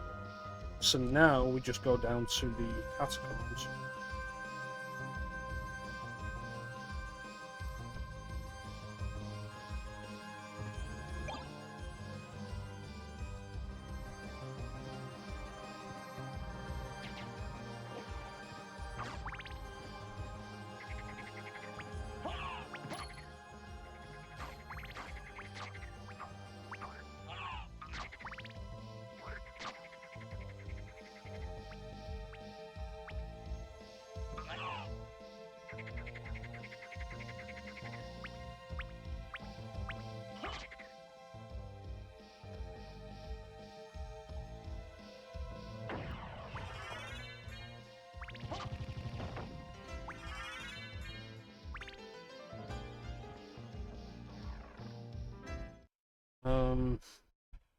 Nothing particularly worrisome down here.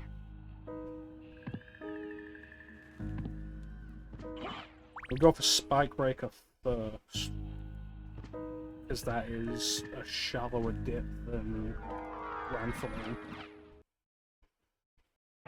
Then library card out, get those last few squares that I didn't get in library.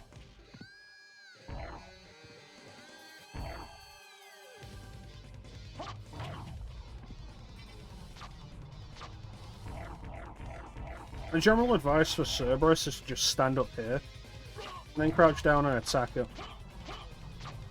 And then do it again.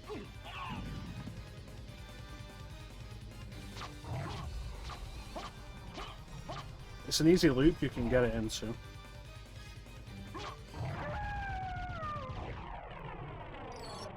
Even easier to just throw holy water at over and over.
don't I press it and see?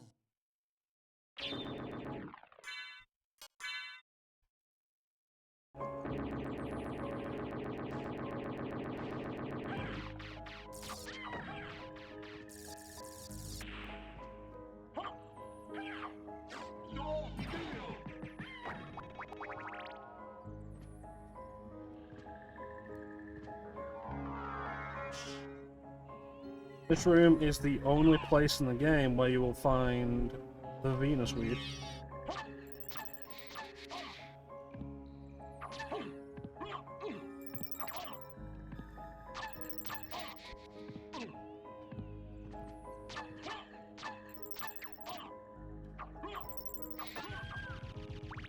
A very irritating enemy to fight.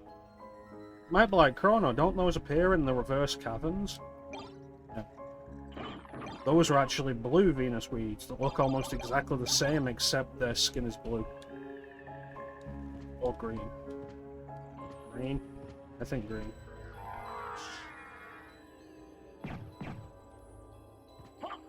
For the purpose of bestiary, they are completely different enemies.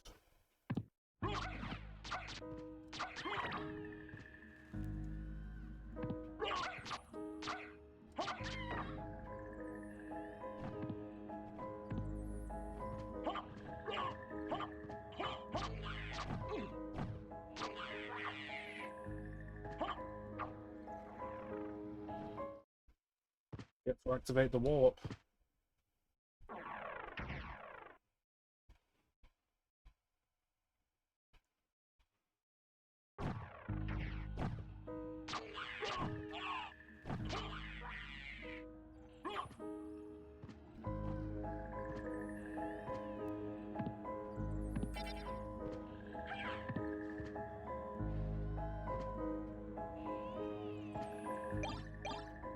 Combat Knight's a decent weapon. It's both a punching weapon and a sword. If you rapid fire attacks with it, it'll do a punch and then a sword slash. Though it is possible to work the timing out to do it as just a pure punching weapon.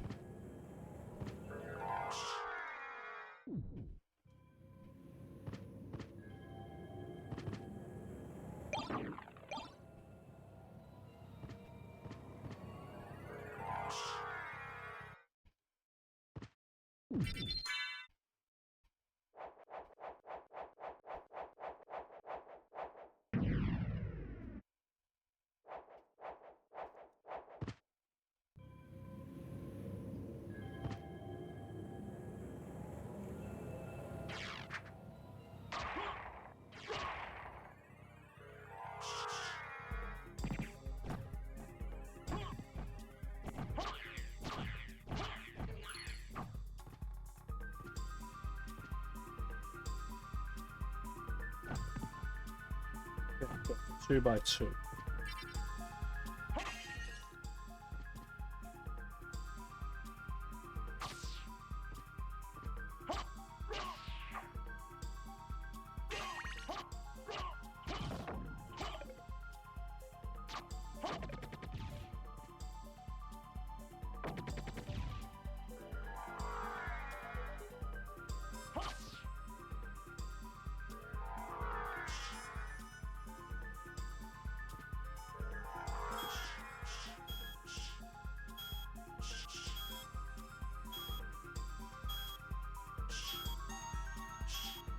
Speedrunners do this super cool, where they wing smash Don't forget basically. that some animals can live in complete darkness.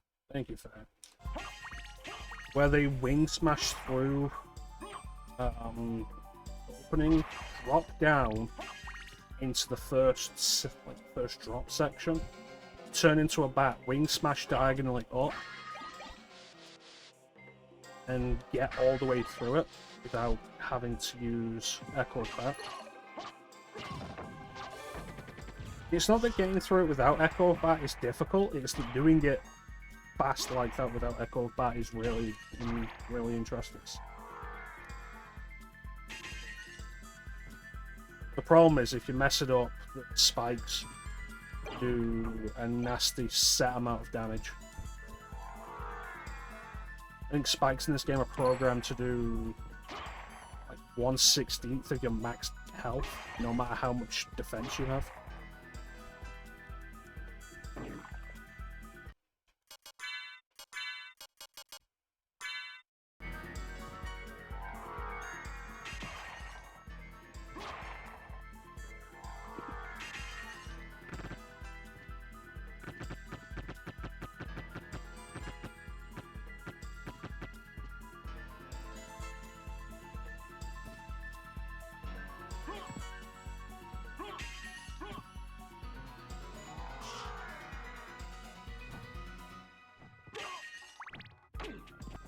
Now we go in the other direction.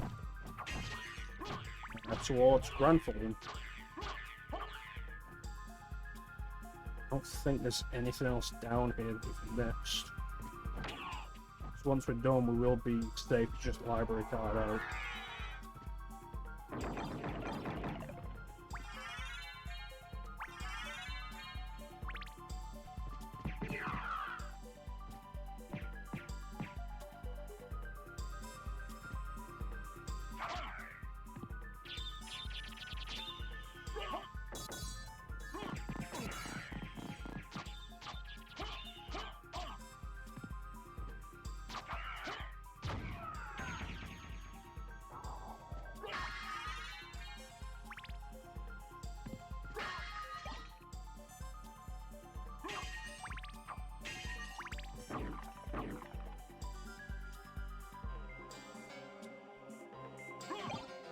Nice brand.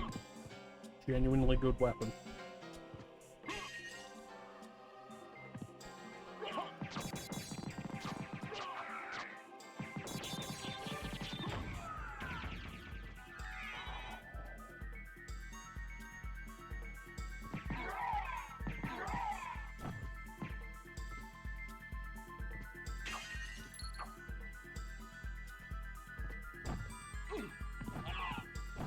Ranthaloon is worth going into with more magic. Because Soul Steel's a good source of damage on that enemy. The Soul Steel hits everything on screen, and Ranthaloon has 7 parts. 7 individual pieces.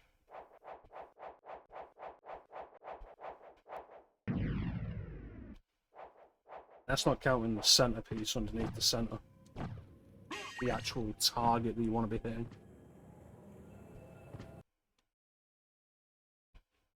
I think it is in your best interest with Granthaloon to not destroy all of the shell.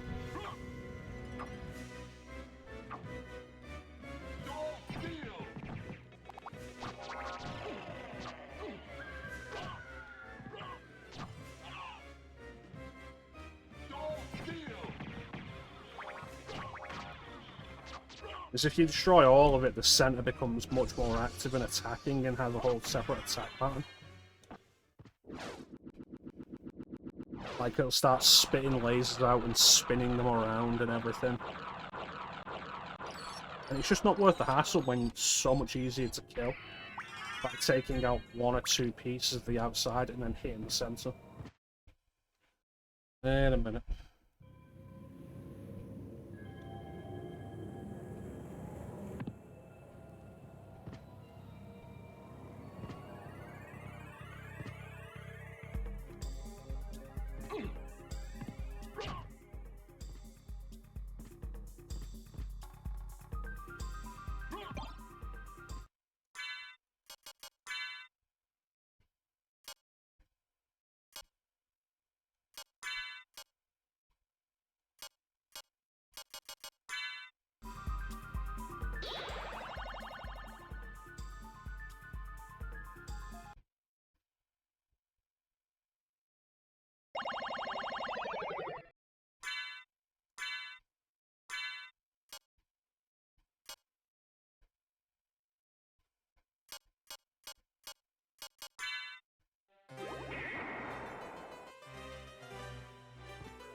Press that quit button combination again.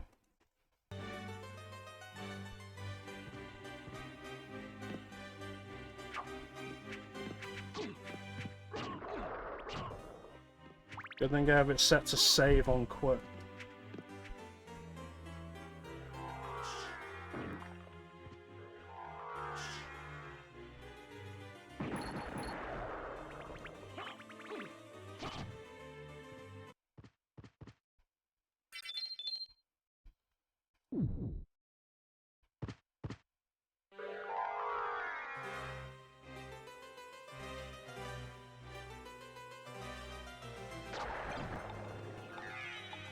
Okay, now I want to head through the bottom section.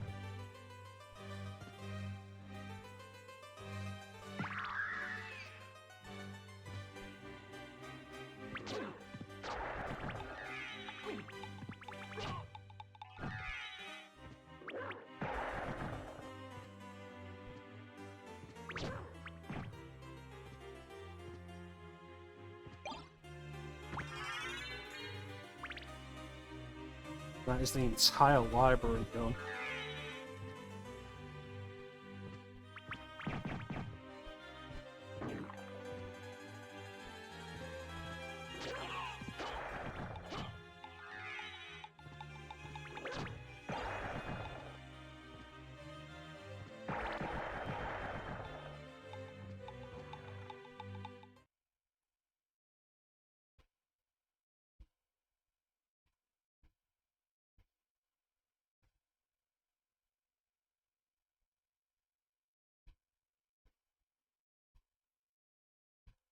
Alright.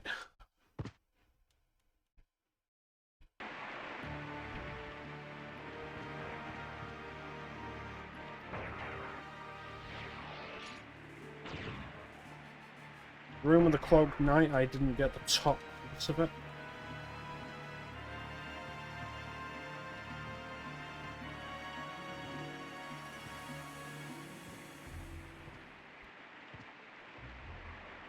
By going through basically that entire room, I didn't get the top piece of it on the map.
It doesn't even drop a heaven sword.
What did I even crash into there?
Hey, Clem.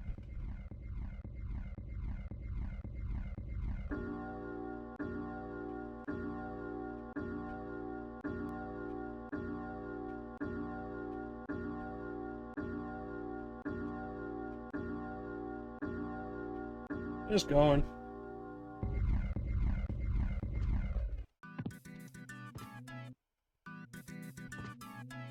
How's bowling going?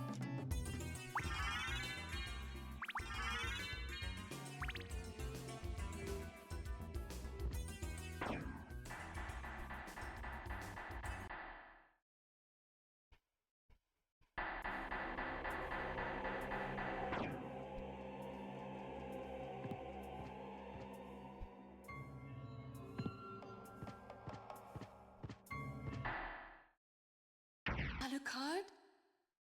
That voice, Maria? I'm sorry. You were right. He has joined forces with the enemy. So it was a Belmont after all.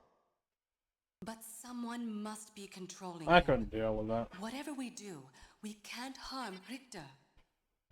But he must be stopped. I know. Well, here. Take these with you. What are these? If you wear these, you can see beyond evil illusions. Thank you. 'Tis best then if you pray for the soul of your friend.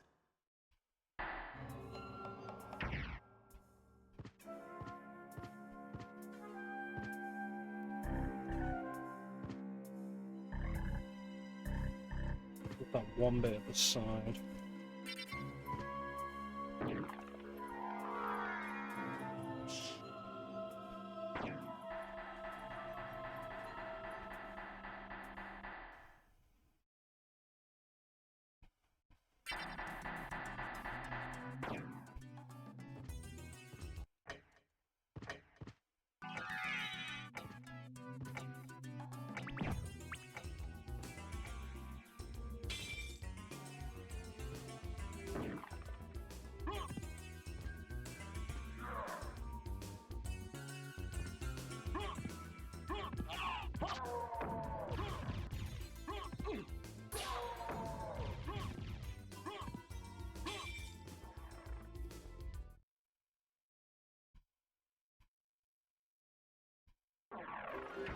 Alright, we just go down here.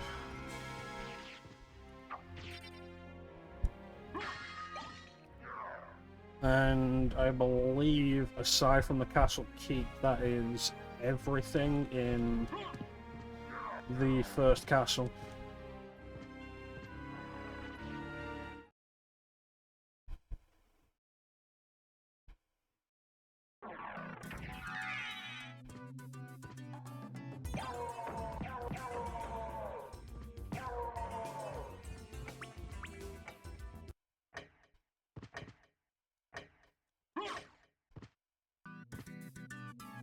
Thought that was tedious. Get ready for Castle 2. We can optimize movement a little more in Castle 2 because we have full access from the beginning. But just regular movement throughout Castle 2 is not fun.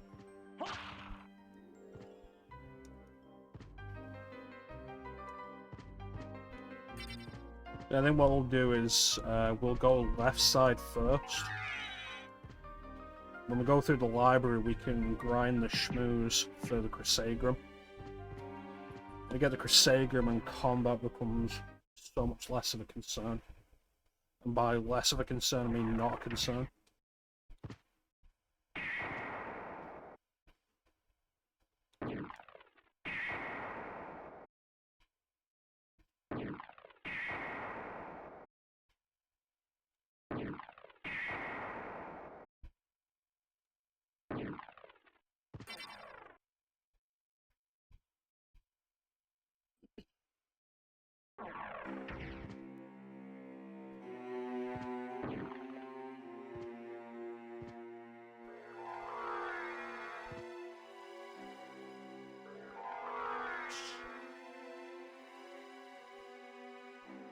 Throw down a save just in case I kill Richter, which is very unlikely considering I'm using the Holy Sword, and Richter is strong against Holy. I think once that's done, we'll take a quick break before we start Castle 2.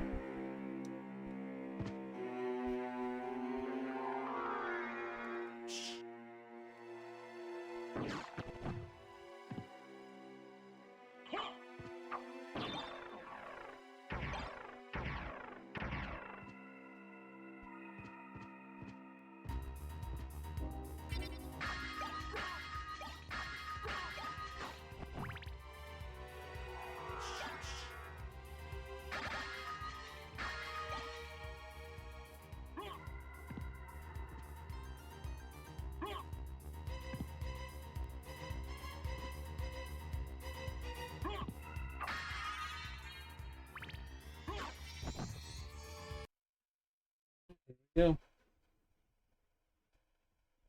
I've been waiting for you. Answer me. Why is a Belmont planning the resurrection of Count Dracula? Count Dracula rises but once every century, and my role is over. If I can resurrect him, then the battle will last for eternity. If those are your true feelings, then so be it.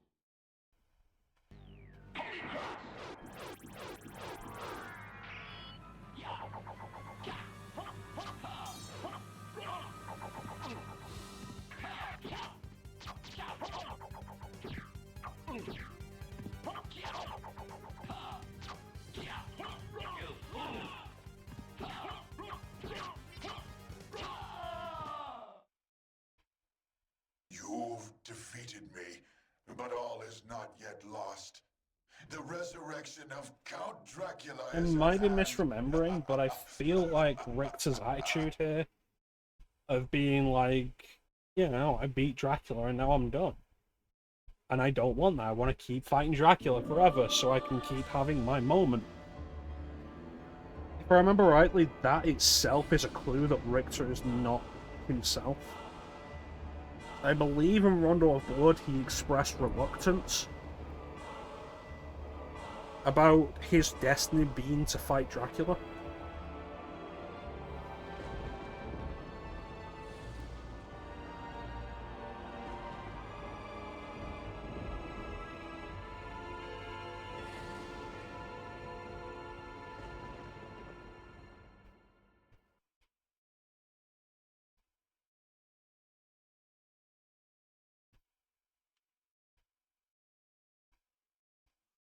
No. What have I done? Thank you, Alucard, for saving Richter. Alucard? The same Alucard who fought alongside my ancestor, Trevor Belmont? That was over 300 years ago. No, I'm his son, Alucard No Jr. time for small talk. Is the person who controlled you in that castle over there? Yes, I think so. Maria, take Richter and leave here. I'll finish this. All right. Good luck.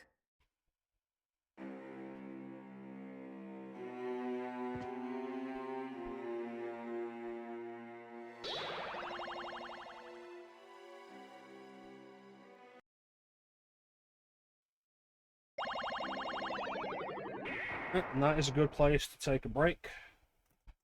Reverse Castle should be faster.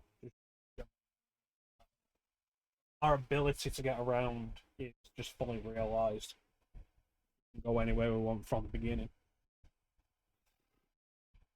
Getting around is worse.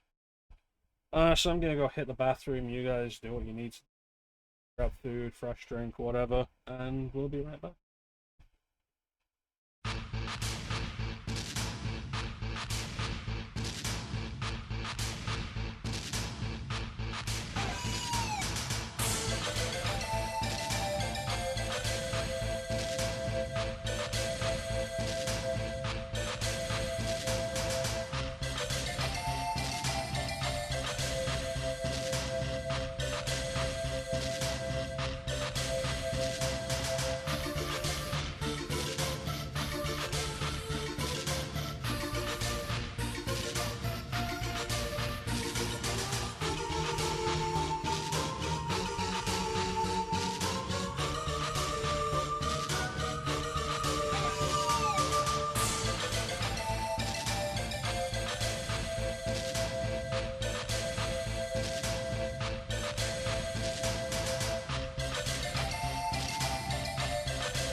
Back.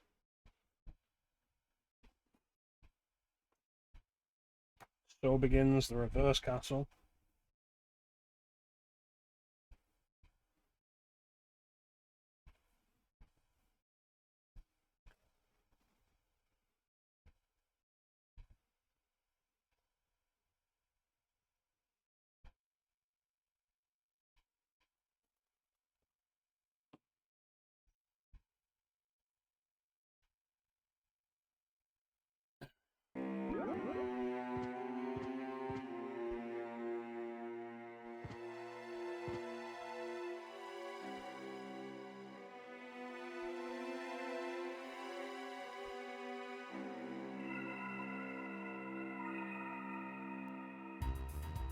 Thank you, Clem.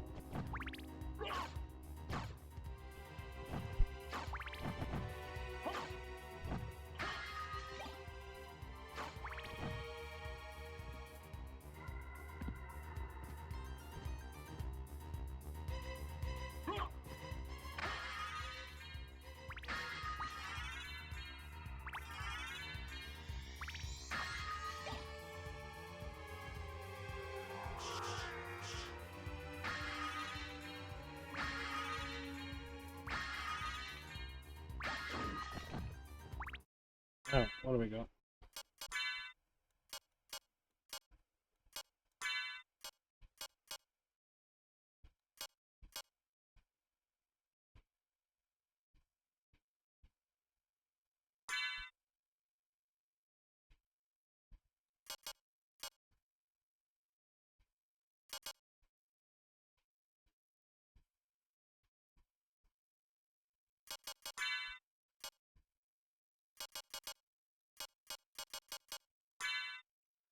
Mystic Pendant. Increases MP restoration. So I was talking when we were doing Final Fantasy 1 about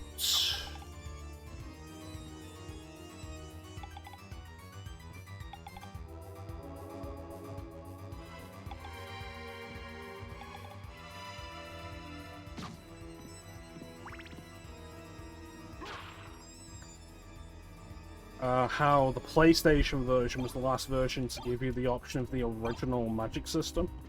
I was wrong. I'd forgotten that the Pixel remaster actually does give you the original magic system, which is an interesting choice. Because I started up the Pixel remaster to get a look at it, get a proper look at it. And it does give you the original magic system.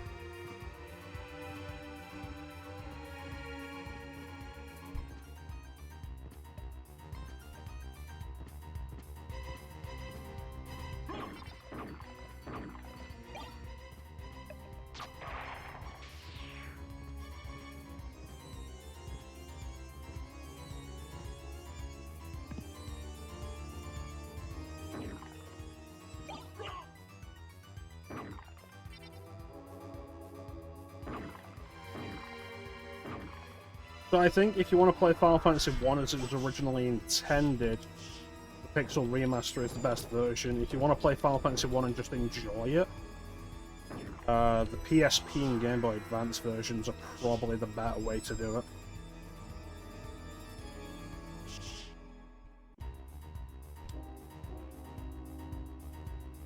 And for what it's worth, if you buy it on Game Boy Advance, if you get the Game Boy Advance version, Dawn of Souls, it does come with Final Fantasy 2. How much value you think that is up to you, but it comes with an entire second game.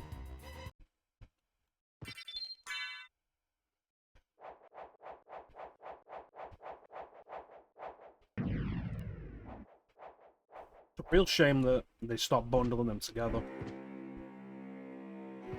Now they have to generally be bought separately.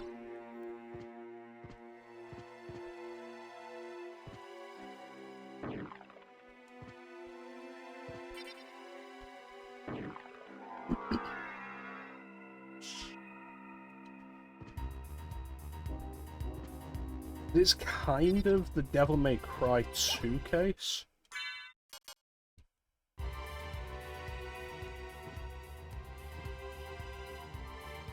Where it's like, yeah, there are absolutely going to be people who like this game, but if you're selling it on its own, you're losing out on most of the sales of that game. Like, how many people are actually going to buy this game on its own?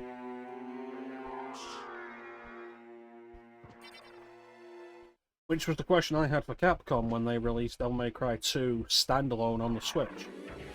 It was like, who's buying this?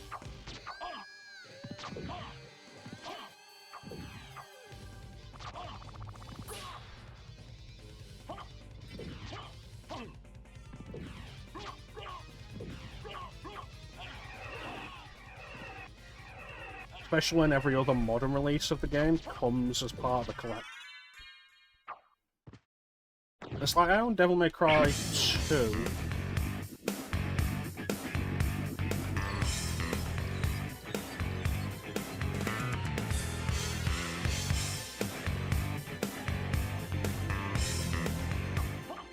Hey, Ninja. Well, I own Devil May Cry 2...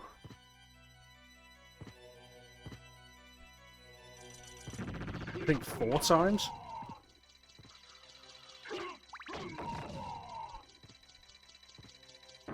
Only one of those times was a standalone purchase. That's on PS2.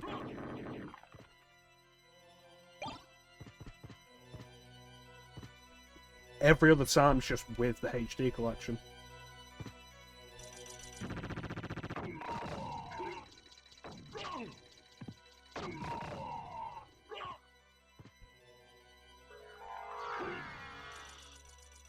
I bought the MC2 ones. Yeah, every other time I've bought it has been with the HD collection. So like, I have it on PS3, I have it on PS4, I have it on PC. Bought with the HD collection. When it was sold separately on the Switch, guess what? I only own... oh shit. I only own Devil May Cry 1 and 3 on Switch.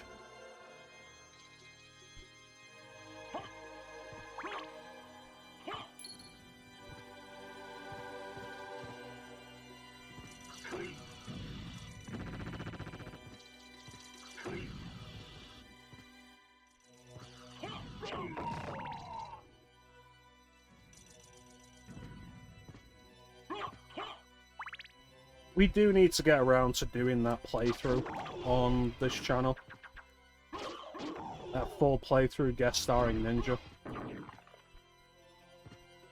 Then I'll be the only streamer I know who's had the guts to do all of it on stream.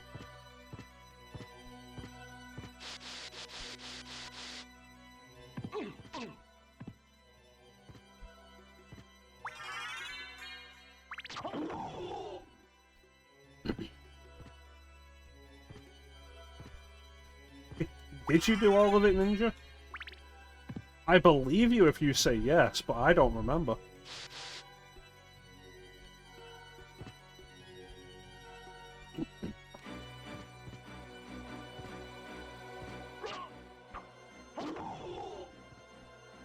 Oh, it's before we... alright, fair enough.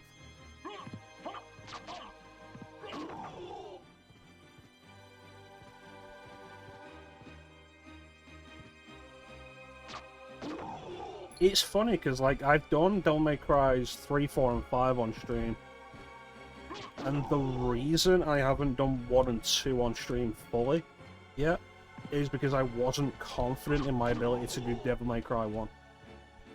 Like, how crazy is that?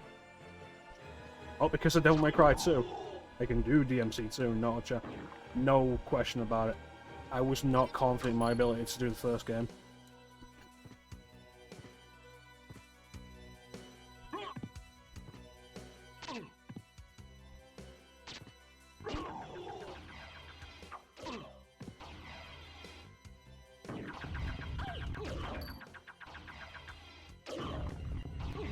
I think overall, in a lot of ways, because of the more advanced mechanics of it, Devil May Cry 3 is easier.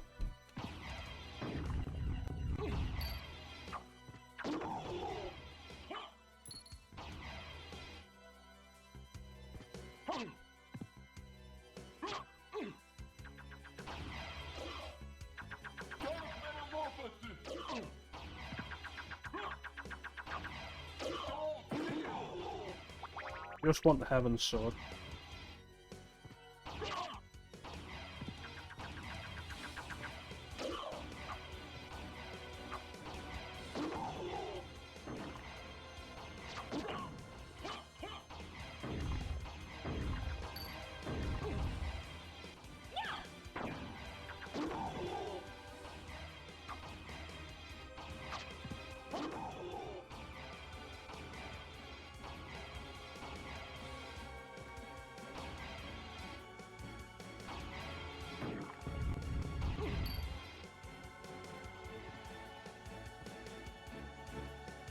Oh god, I have to fucking... I have to do this, don't I?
Got it.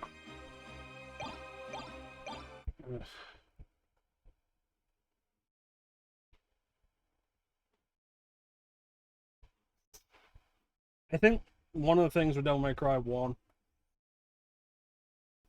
is, like, there's less for you to work with.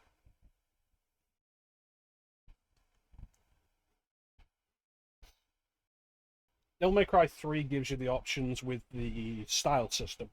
Style system, there's more weapons for you to use. You can build a playstyle that works for you based on what you have. Devil May Cry 1 is use what we've given you. I think the enemy roster is better in Devil May Cry 1. The Arkham fight is awful, yes. And it's all about when Virgil joins you and removes both your style abilities and your devil trigger.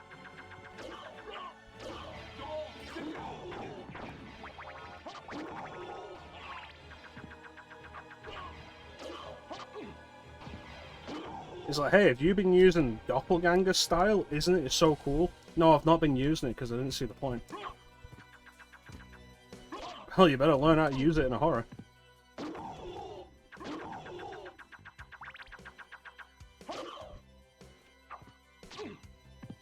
The fucking Heaven's Sword.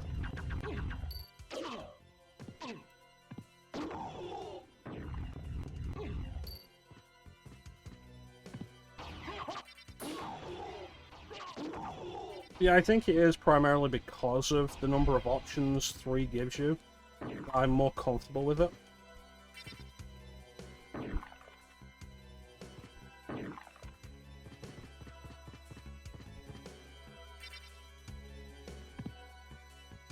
The various weapons, the style system.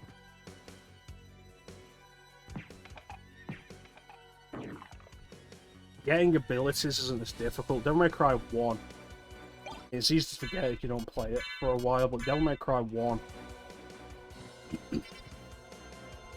is very stingy with like what you have, with what you get, in terms of like abilities and orbs to buy those abilities.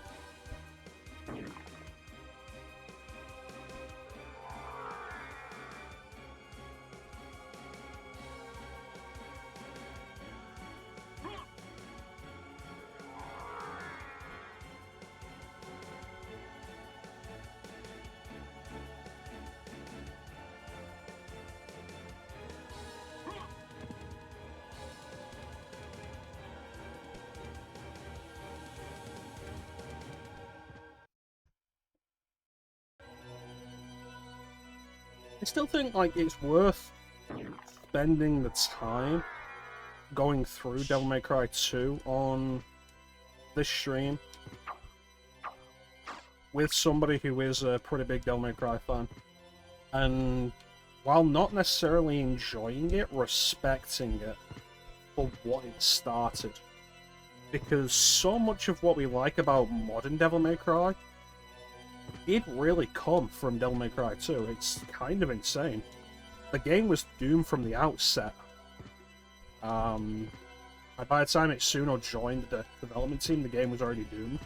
But there was stuff put in there that were good ideas that, when properly implemented, really showcased their values. And I think it's worth going through those. From a fan history perspective, I feel like not enough people appreciate what Devil May Cry 2 started.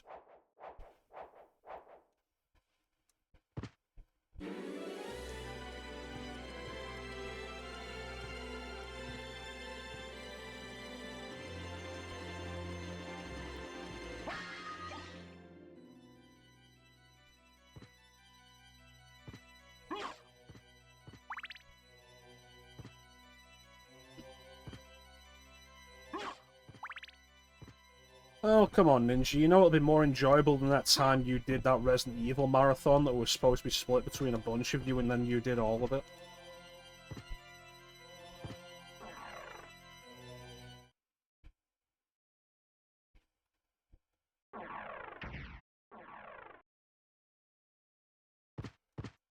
All you're going to be doing is watching and talking. Or not going to be playing it.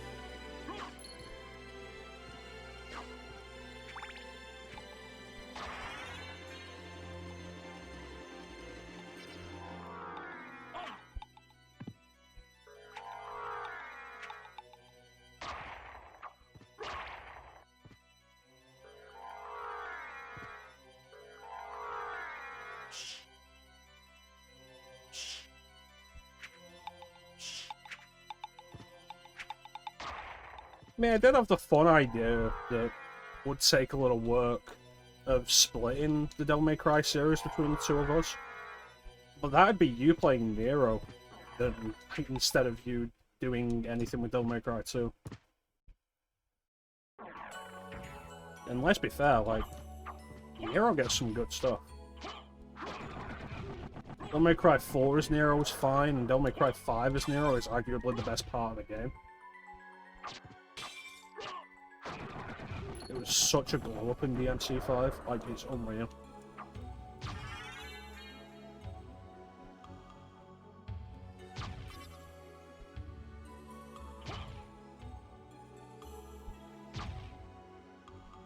I'll use a dead weight. I'm over here saying that Nero's probably the best part of Devil May Cry 5.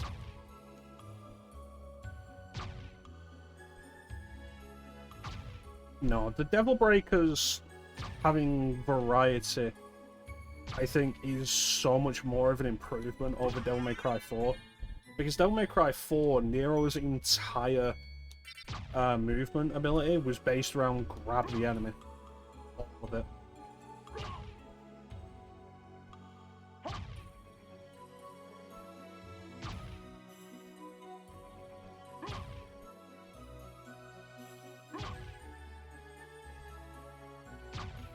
See, I so rarely actually end up breaking the Devil Breakers. I'm a little conservative with them. I don't use the abilities so much when there's a good chance I'll get hit. That is absolutely more of an advanced level thing. Plus super attacks that will break it, like, it's more of an advanced player thing.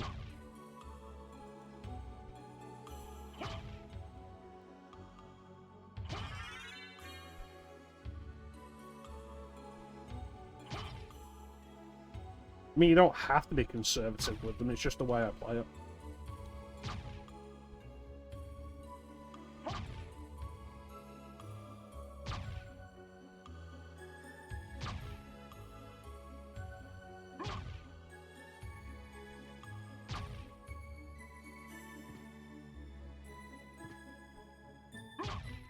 I have said previously, like, the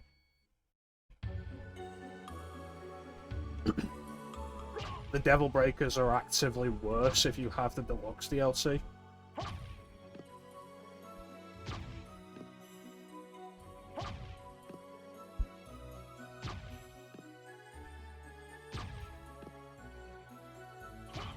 I don't know, because, like, the Devil Breakers, you can avoid breaking them if you're good with them.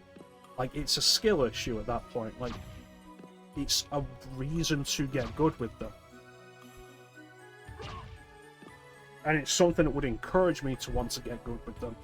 Because when I get good with them, I can choose when they break and when I switch them out. I'd like it if there was an option to switch out without breaking them. But the knives in RE2 make breaking was just always frustrating. Regular use, they're just going to stop working. Weapon durability, awful, awful idea. Always.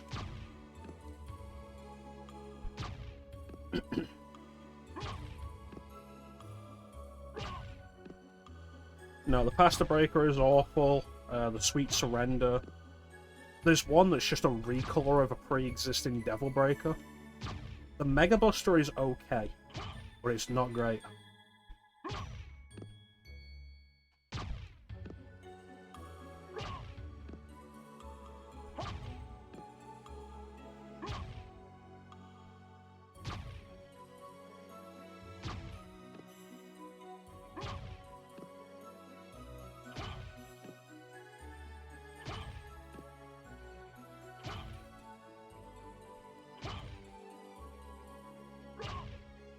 Yeah, I think overall the Devil Breakers absolutely make Nero more enjoyable to play as in 5 just because there's variety.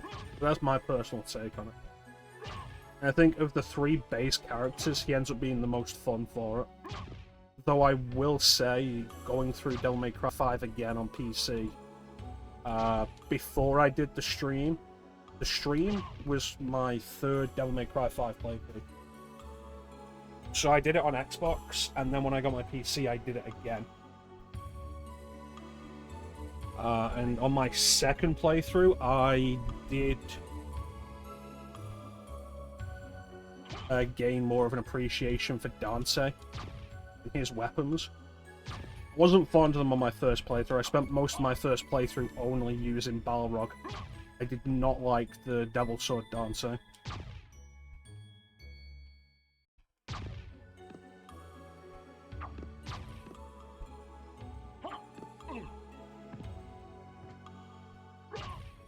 Yeah, I agree with that, Ninja. It's not just Devilbringer Sword, Devilbringer Sword. No, I've never used the hat. For me, the idea of using the hat is that's something I will do when there is nothing left for me to use red orbs on.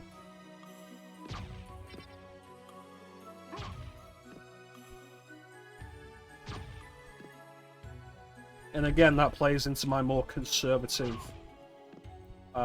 playstyle.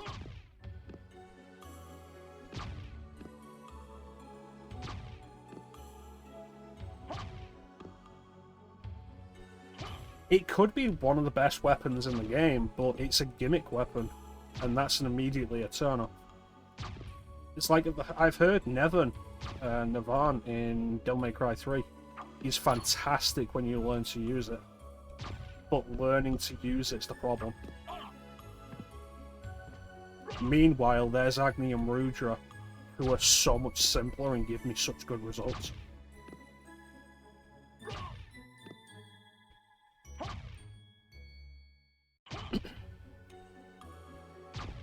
Or the Beowulf.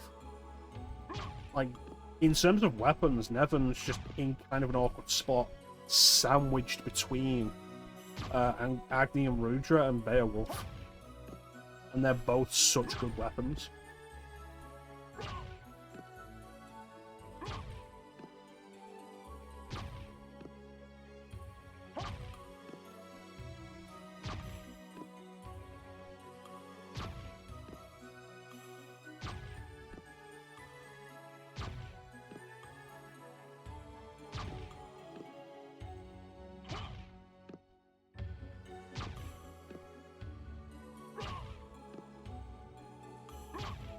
See, I always keep Rebellion on me.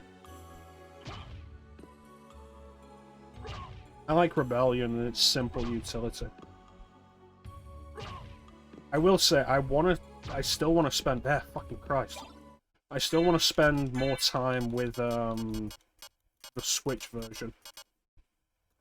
Because the Switch version, you have the option of playing a mode where you have access to every weapon at once. Every weapon and every style.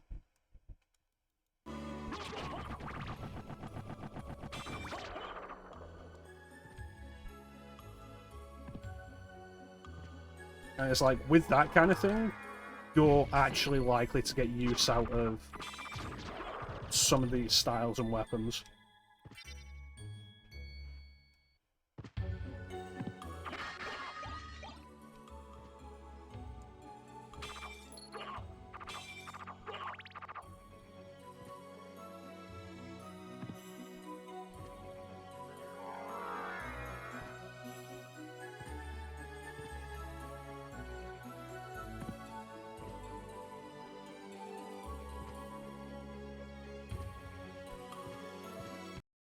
Yeah, get some use out of some of these styles and weapons that are off that way. Although chances are I'll end up doing what I do in Devil May Cry 5 and just switching between Trickster and Swordmaster.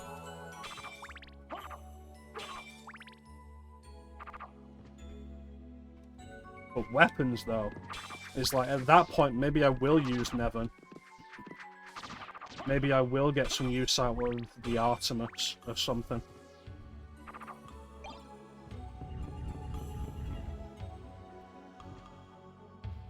Just stick with Trickster. I like the extra abilities you get with Swordmaster.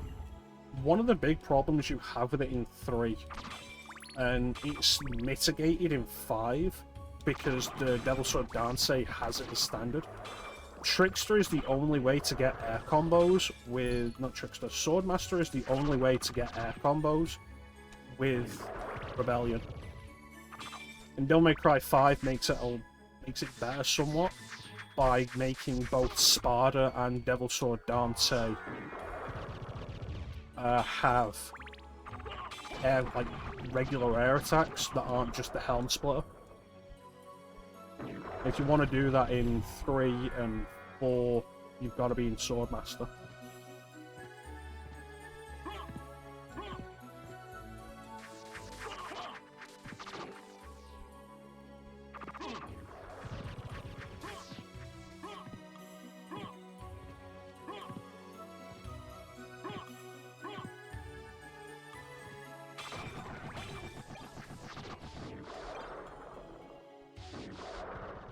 I should probably take this.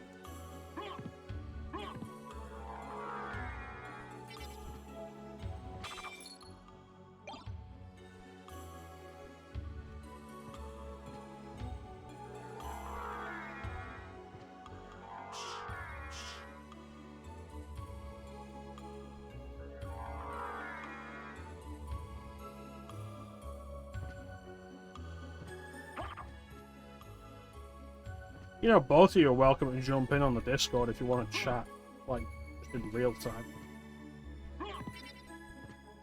I understand if you don't want to, but the Discord is currently open.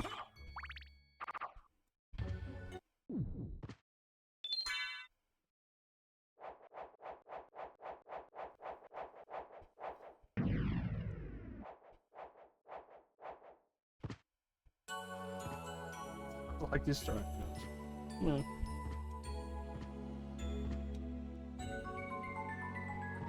Threatening you with a good time.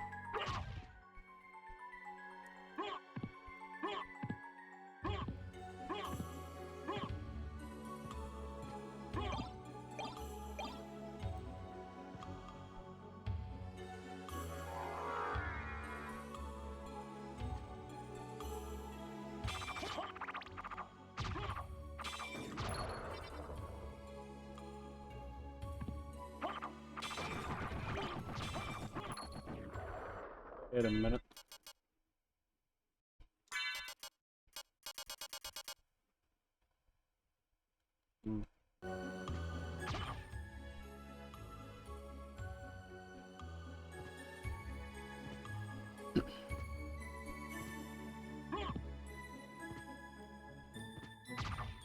Yeah, I'd love to be able to put aside a day next year for the history of stylish action. I've been talking about doing that for so long.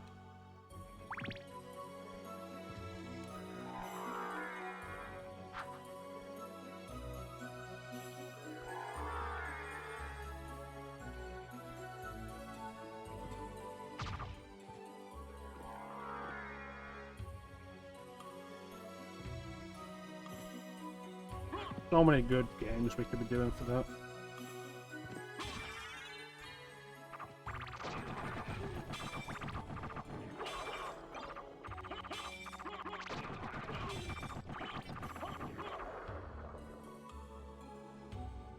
I think that's all of the reverse library.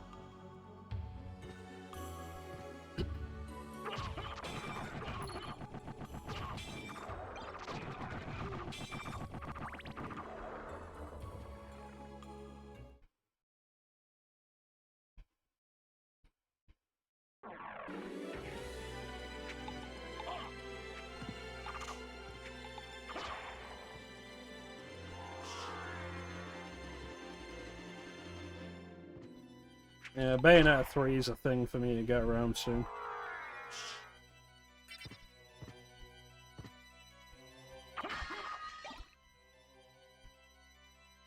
I think, honestly, I just want to play Bayonetta 2 again.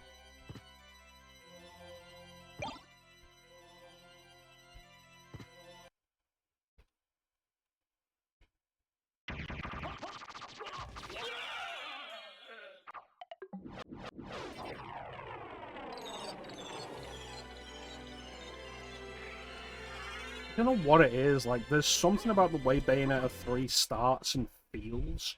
There's just like, this isn't going to be as enjoyable.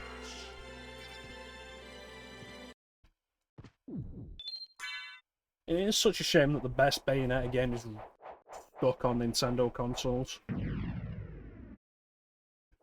It'd be great if like, more people could play it. Like, thankfully, Bayonetta 3 is on Switch now.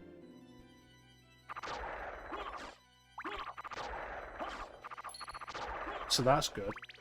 Like, rather than just being on Wii U, which like nobody owned.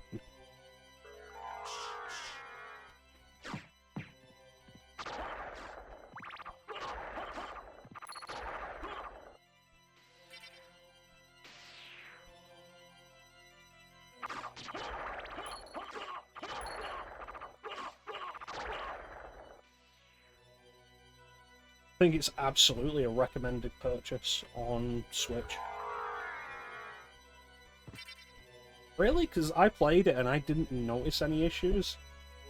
I haven't played it on Switch. I own it on Switch. I bought it on Switch pretty early on after getting a Switch, but I've not actually played it on Switch. I know there was the thing when Bayonetta and Bayonetta 2 came out on Switch, that people were kind of disappointed in them as ports because they're just upscales more than anything. Like, there's no new features. I don't think they actually do run any better than they did on Wii U. It's just that they're upscaled. I don't know, I'd have to rewatch the Digital Foundry video on them.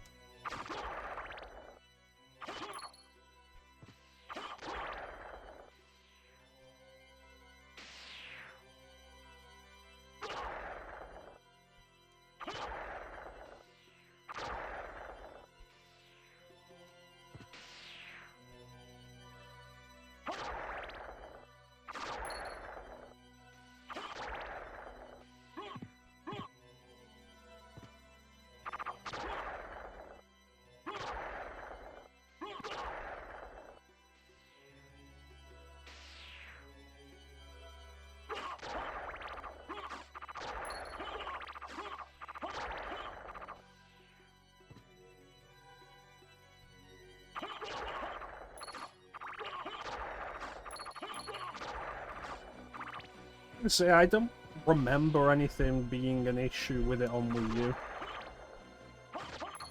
I could be wrong, it's been quite a while since I've played it.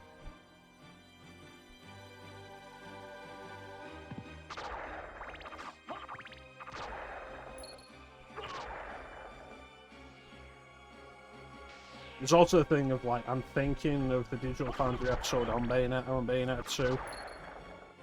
And it was mostly talking about Bayonetta in comparison to the Xbox One PS4 port. The PC port had been out for a while by the time they came out. And they were talking about how disappointing it was that the Switch port, the Wii U version, was just an upscale. Like, it didn't really run any better, it didn't... It wasn't a higher resolution, really, or anything. But the PS4, Xbox One version of the remaster was all like, yeah, you can play it in, like, 4K 60.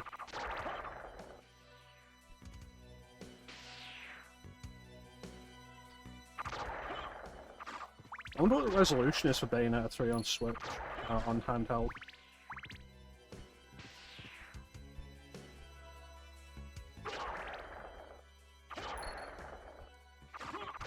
The fucking ring.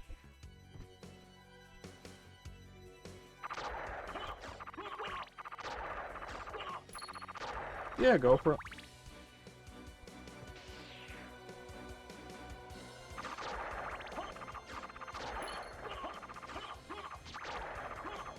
Is it actually 480p?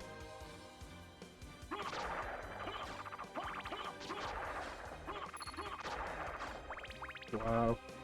I think that's lower than Doom.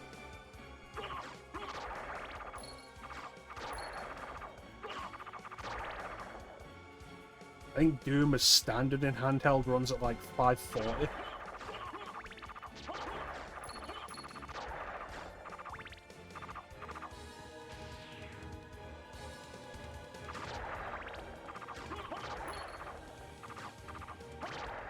I love Switch Doom.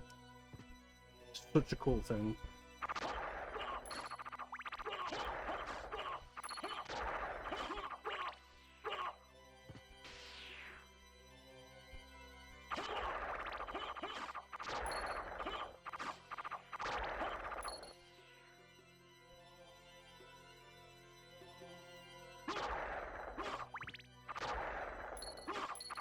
It brings up the point, though, I've been saying, of, like, I remember when Bayonetta 3 came out, and the big criticism was like, oh, the Switch is holding the system back.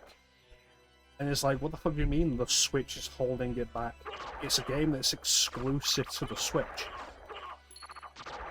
Why was it not developed with the Switch in mind? The fuck is that nonsense? Oh, the Switch is old hardware now and Nintendo need to drop it and come with something more powerful. It's like, no they don't. The Switch has sold ridiculously well and continues to sell somehow. We're in like year 8 of its lifetime and it's still selling. It's crazy. Nintendo doesn't need to do a goddamn thing. If a developer's making a game exclusively for the Switch, then maybe they should be making that game for the Switch.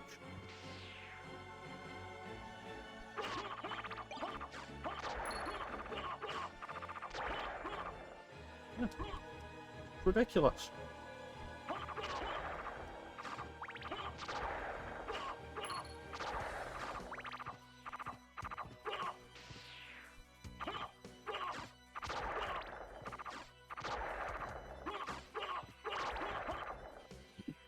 It's such a shame as well, because, like, Astral Chain looks really good and plays really well.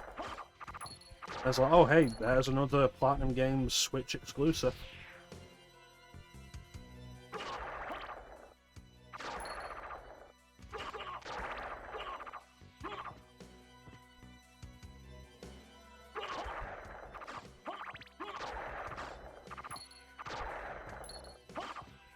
Damn, Astral Chain is so good.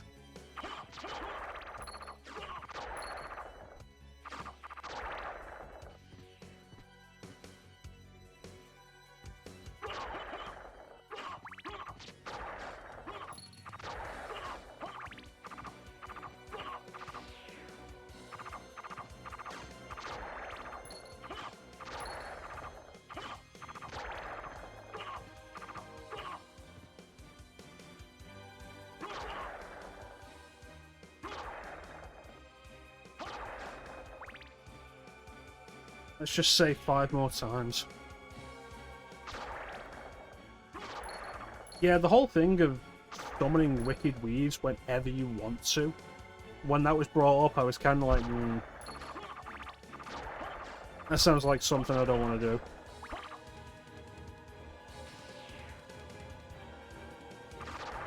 Like in Metroid Prime 3 when they introduced Hyper Mode, I was like, that sounds like something I don't want to do.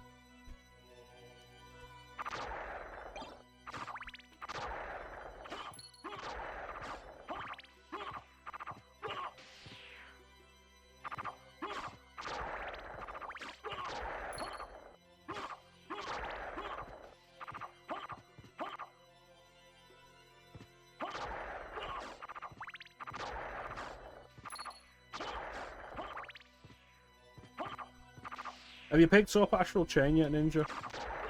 Because you really should. It is really good. It's going to be my favourite part of doing the history of stylish action, guaranteed. It's going to be so much fun. I keep saying, like, you want a real descriptor of just how good Astral Chain is. It is not a short game. A single playthrough is like 25 hours, about. And I've beaten it twice. You guys know how much trouble I have actually finishing games these days. That game is like 25 hours and I've beaten it twice. It is that good. So much fun.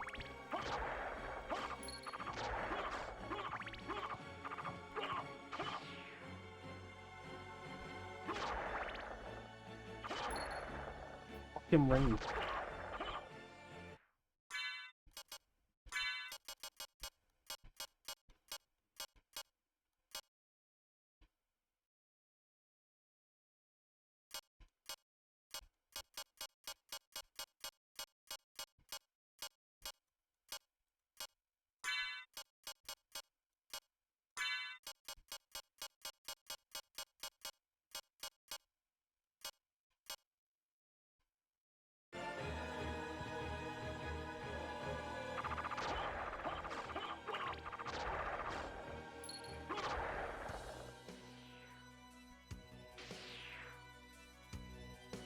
The Astral Chain is one of my favourite kinds of games, in that it has an ending. And when the endings, when you do the ending, it's like, oh, you're done. I mean, I say that, but there is absolutely post-game. There is so much post-game stuff. I've not even touched it properly.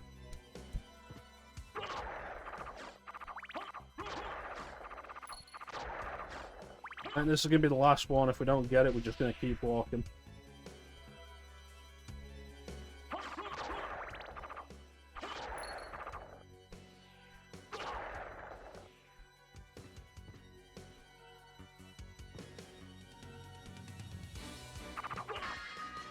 Yeah, I've never really been into New Game Plus in the Souls games.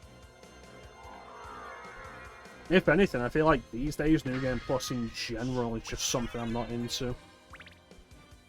Like, you guys saw me doing Digital Devil Saga New Game Plus, and I just was not enjoying it as much. I feel like for me, just like a strong new game is what I'm after. I would sooner just play Dark Souls again on a fresh file than do a New Game Plus.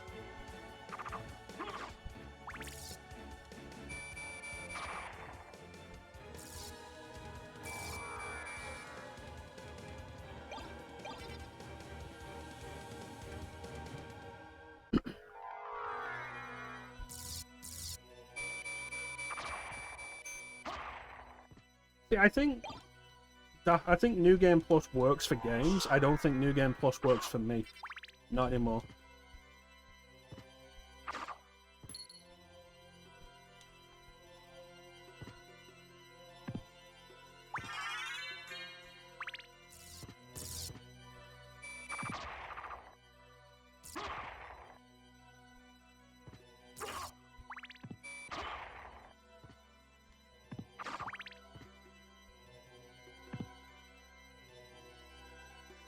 Yeah, no, New Game Plus feels like something younger me would have enjoyed if it was around more often back then.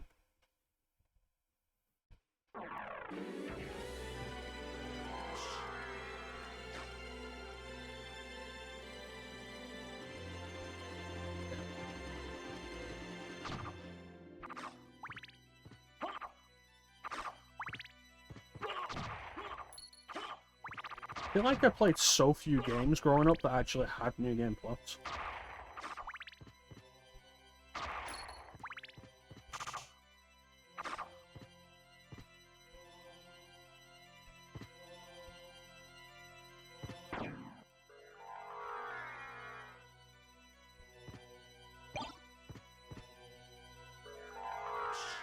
I feel like the best I got in a lot of cases was Resident Evil. Where it's like, oh yeah, New Game Plus, start with weapons. It's like, that's just not fun though. Like, RE4. It's like, yeah, I did a bunch of playthroughs with the Chicago typewriter. Very quickly became boring.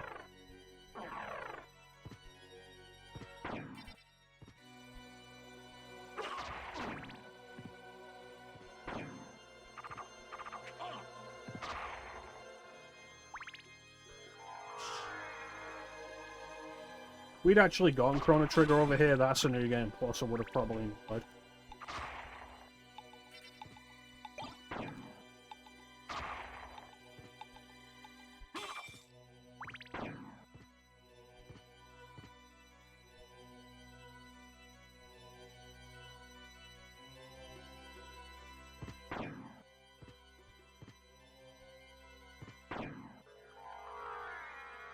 Yeah, I've never really done RE4 with the anti-Plaga laser. Like, for the effort of getting it, it just wasn't as fun to use as the Chicago typewriter.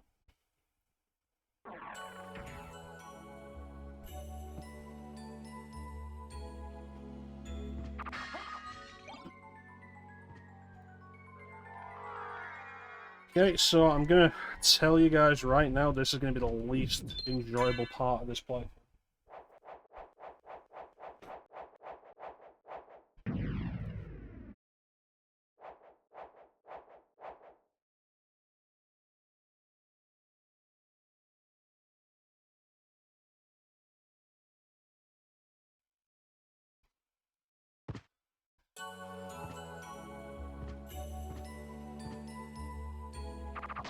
I haven't touched Mercenaries in Remake. I've still not played Separate Ways. That's on the schedule for next year. I've never really been super into Mercenaries. I mean, I say that, I've never really been into the bonus games in Resident Evil. Like, I'll do the campaigns, and I'll know the campaigns back to front, but the bonus games? Not really.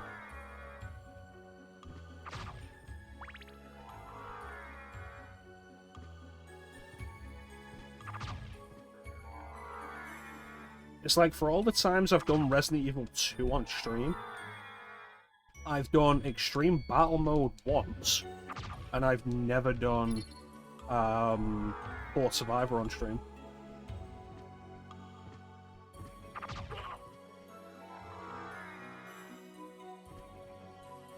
Yeah, I feel like they get old very quickly and are just not worth the investment of getting good at. When I was younger, the Mad Jackal mode in RE3 was kind of worth it, but that was really just because that was how you unlocked the bonus weapons and the limited ammo in RE3. Without that, never would have touched it.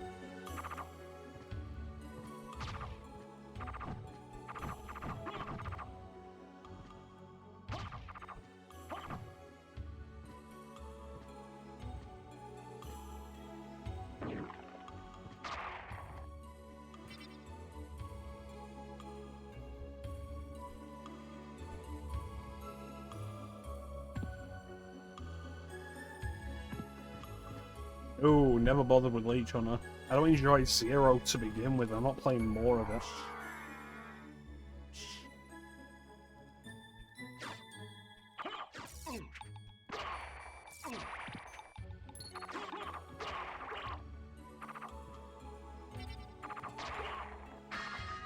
I think RE5 and RE6 Mercenaries had an advantage with the co-op. Like, Mercenaries became a lot of fun with another person.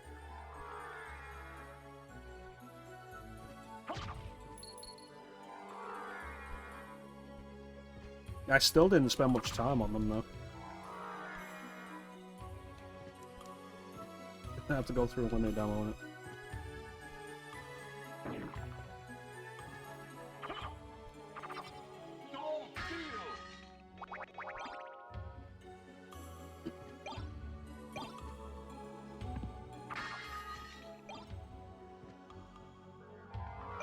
Yeah, co-op definitely helped RE5 and RE6 Mercenaries. RE6 had a lot, like a surprising amount of multiplayer modes. They all sounded really fun. Well, I've not played any of those since the original launch of RE6.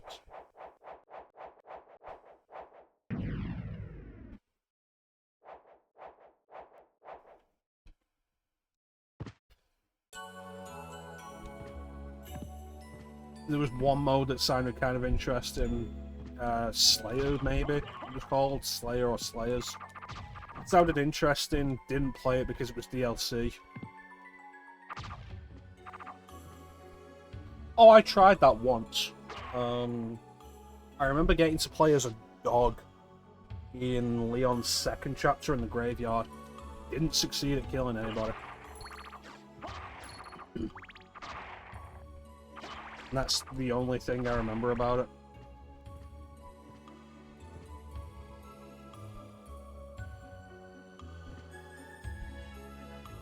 Pretty much.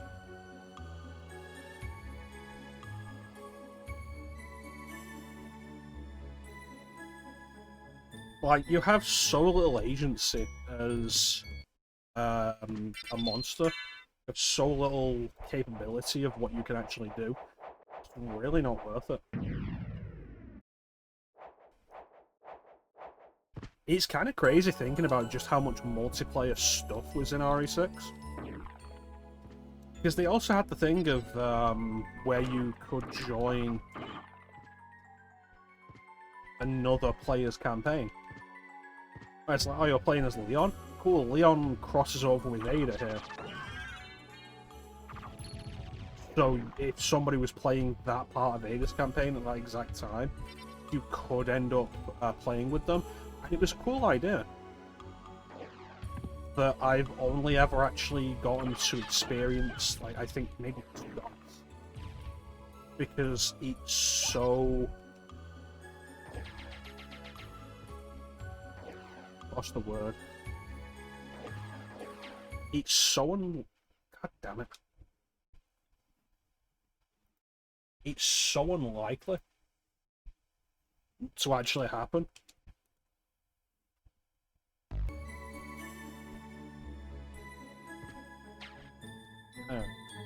So here's one that we're talking about. To do this, you have to jump up and then become the wolf to pull the camera up. And that's how you get that map square.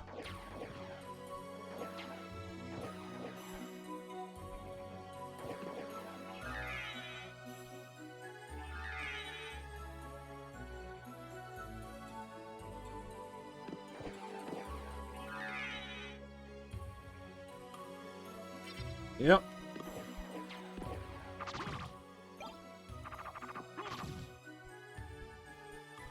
Not fun, it's not worth it.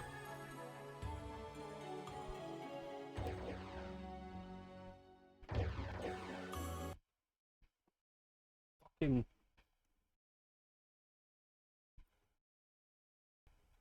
The issue we're having here is...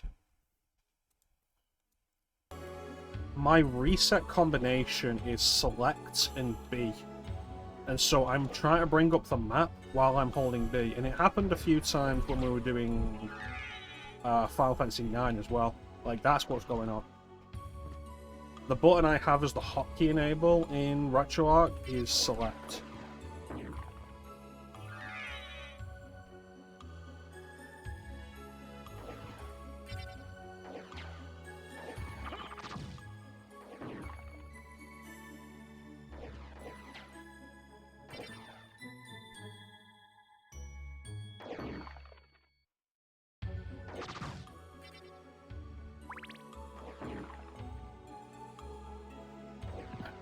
That is legitimately the worst of it.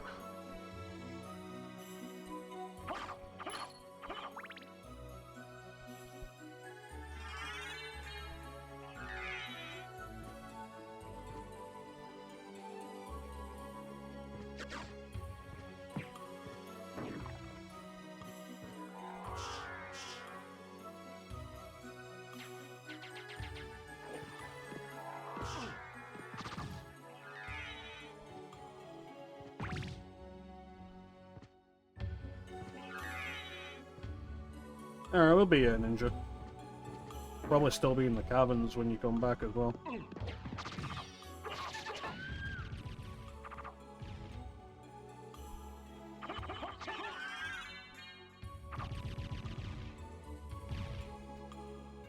Alright, Doppelganger 40.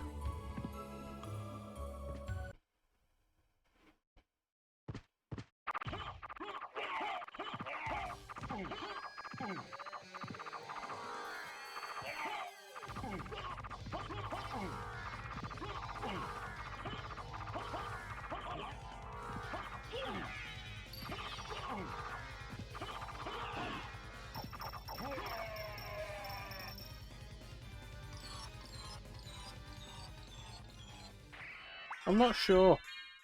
The first doppelganger you fight is Doppelganger 10, and this one's Doppelganger 40, and I'm not sure why.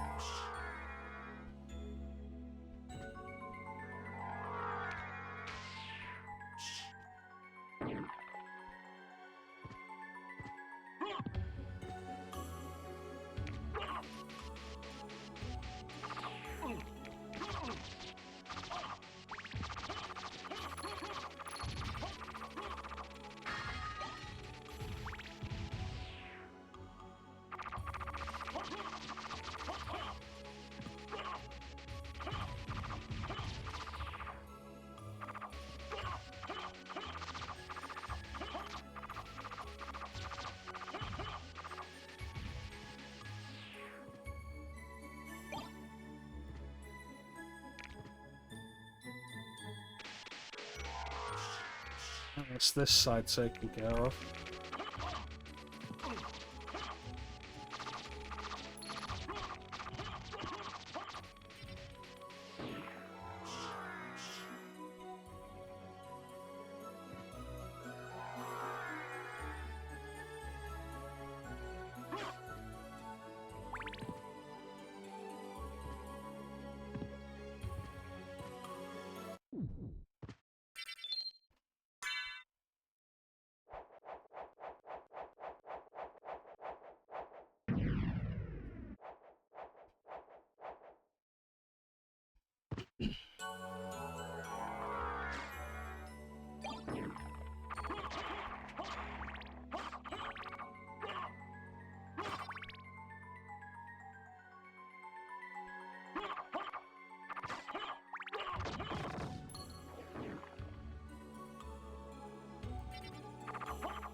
I'll kill out on the way back.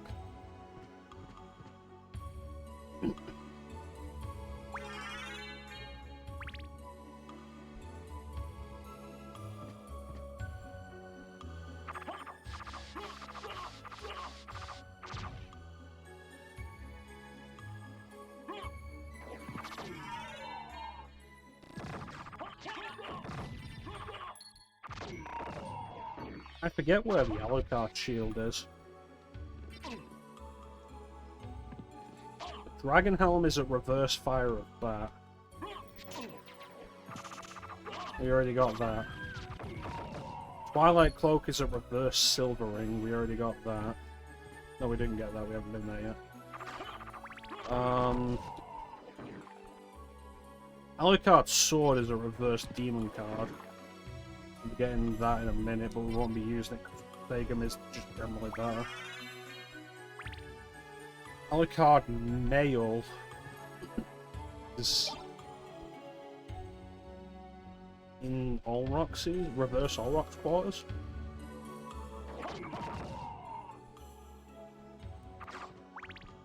It doesn't correspond with anything in this version of the game, but in the Japanese version, that location is where the sword card was originally.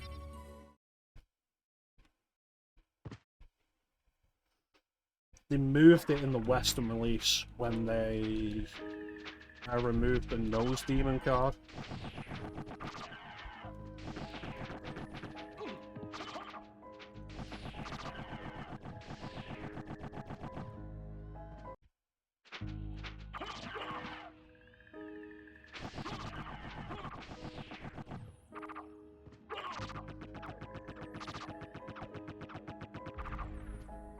There's death in a different sprite for some reason.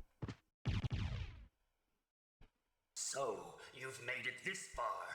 In the name of your father, cease this foolishness. No. Not while there's a breath in my body. Then for the master, I'll feast on your soul this night.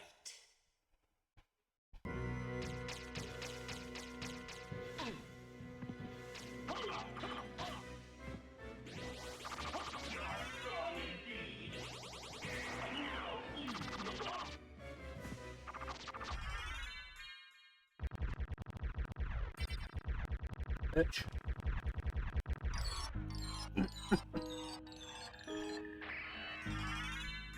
Alright, that's 3 pieces of blood.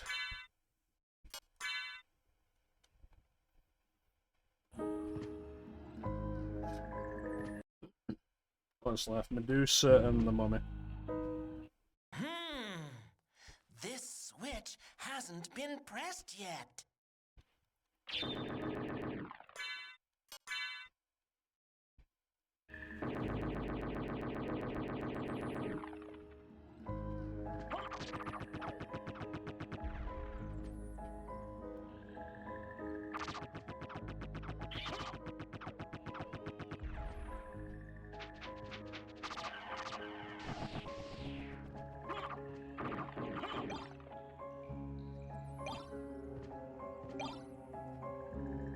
Yep.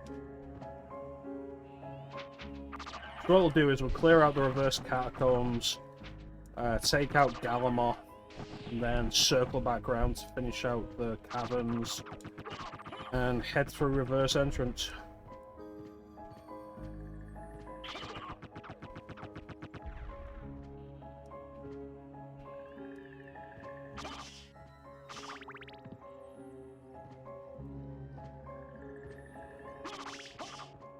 Alucard's shield in the reverse Colosseum.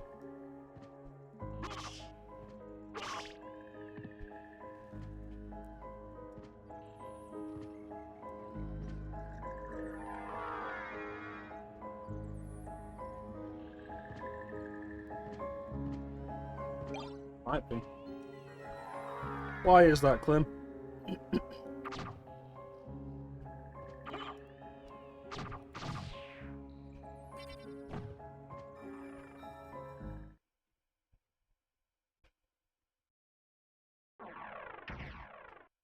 Crazy because you do all of this just for like an extra line of dialogue where Maria says she will chase after Alucard, and that's literally it.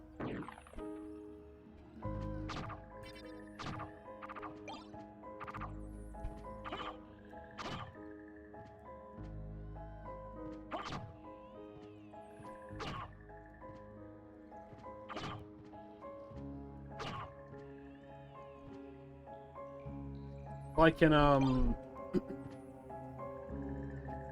of Sorrow 2, there's the 3 endings. You get the bad ending, the normal ending, the good ending.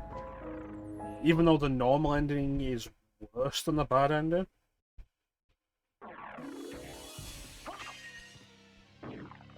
like, to avoid the bad ending, all you need is to have a particular soul, a particular boss soul, and use it during a particular fight.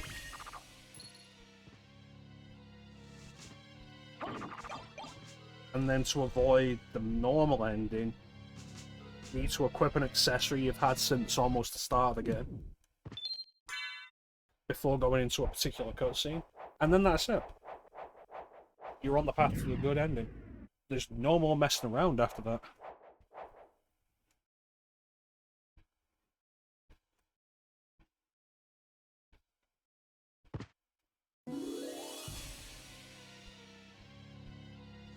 In Portrait of Ruin, to avoid the bad ending, you have to find a hidden spell and cast it during a fight with the vampire sisters. She's just thrown out a cat, so let's take a look at big HP restore by cat damage.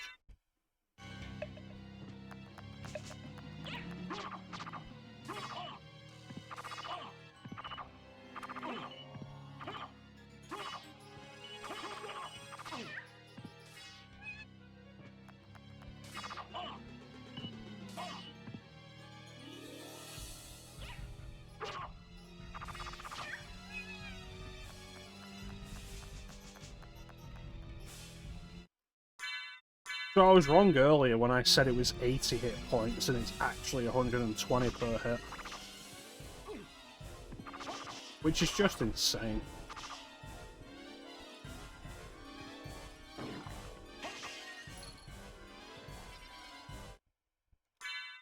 I do still have Spike Breaker.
It's a shame I don't have the Alucard shield right now because I don't think I've ever shown off on stream just how busted the Alucard shield rod combo is.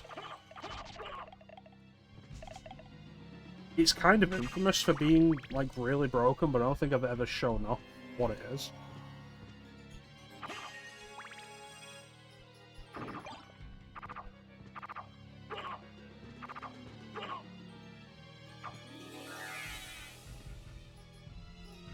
This is going to burn through MP. Yep, there it is.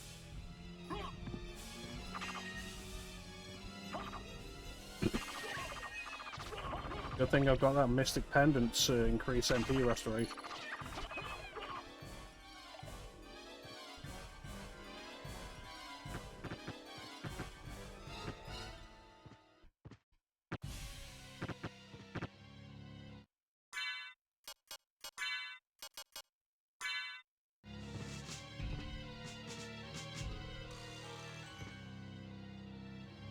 Yep, and then just take the straight shots at Gallimore.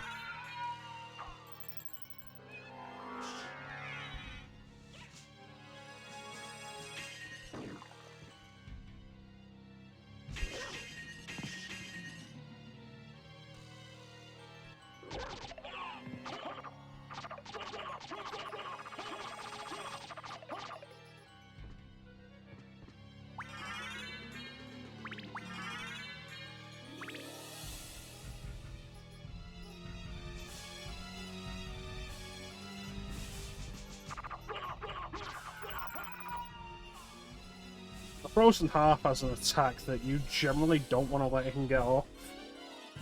Let's show it up.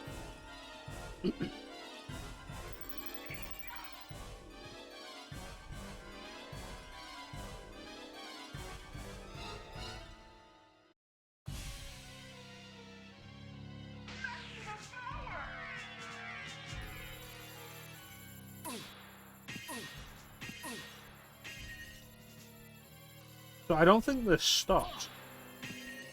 Oh, it does stop. Huh. It lasts so long, you could absolutely be forgiven for thinking it doesn't stop. But yeah, generally, don't let him get that attack off.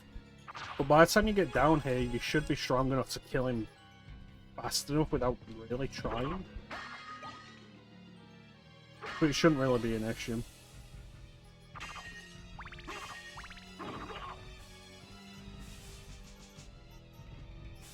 There's a necklace of J.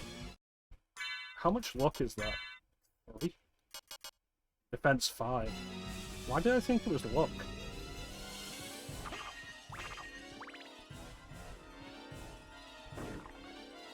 Necklace of J, an entirely unremarkable item. Only noteworthy for being one of the items Alucard starts with that Death steals. But like, even by the time you get it back again, it's not worth equipping. It's such a weird thing to just be there.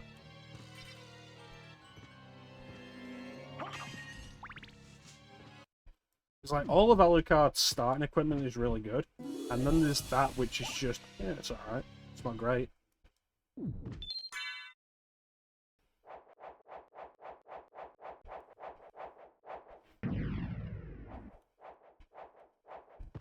Alright, so the only broken weapon we really have right now is the Crusader. No Varda, no Alucard Shield plus Shield Rod combo.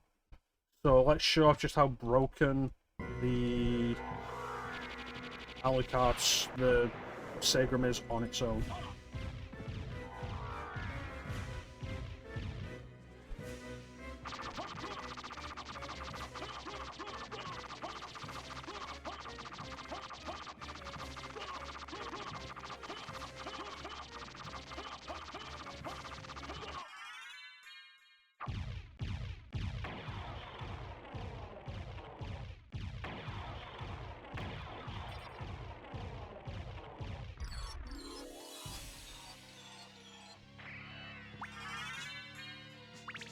Toughest boss in the game. Yeah, you can stun lock him up there with any weapon that will hit far enough. Like, that's not even a Crusader thing. If you've got a weapon that can reach him from there, you can stun lock him there. A regular sword will do it.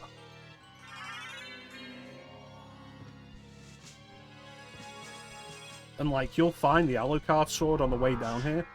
You can absolutely just use the Alucard sword on him.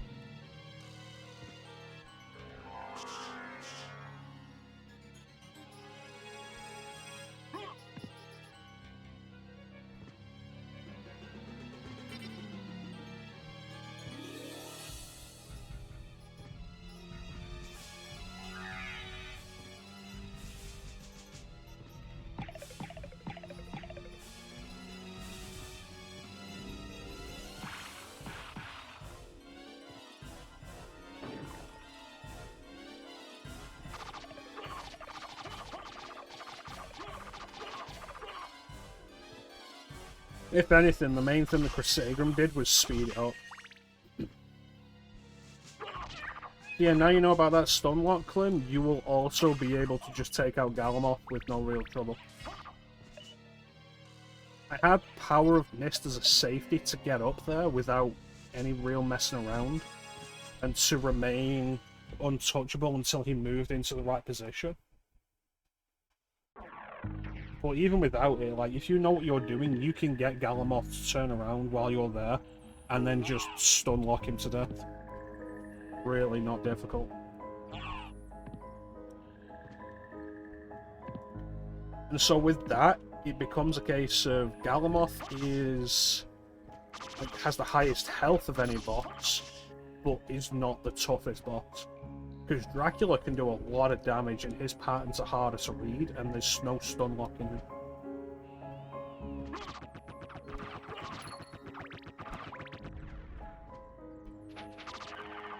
Like, for as easy as this game can really be when you know what you're doing, Dracula can still be a surprisingly legitimate threat a lot of the time.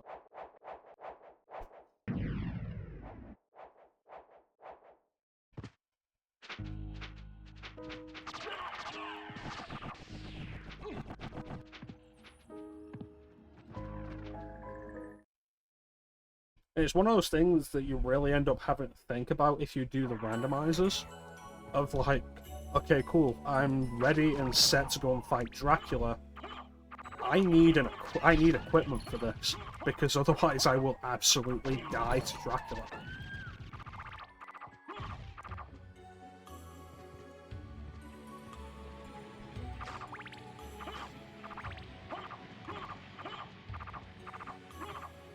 Welcome back, Panda. We're still working at it.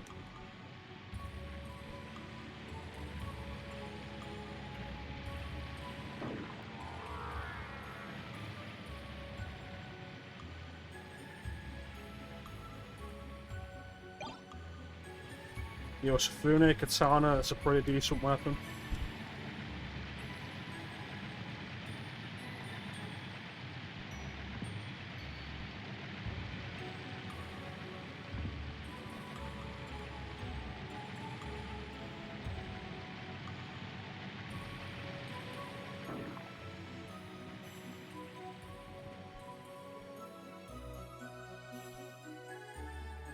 So we take care of this area, then we'll go for the reverse entrance.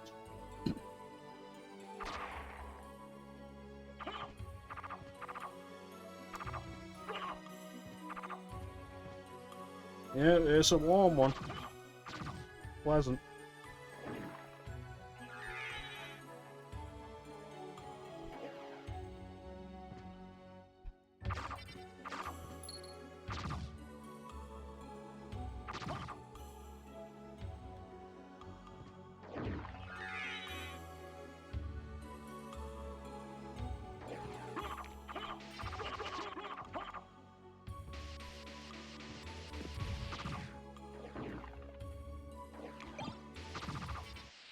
The Noglamir is a decent drop.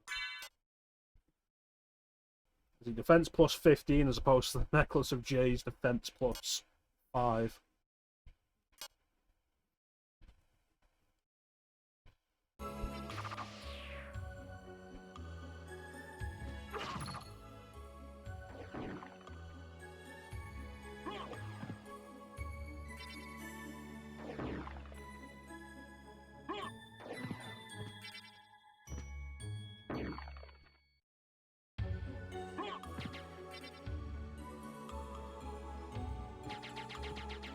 That is the worst of the map completion done.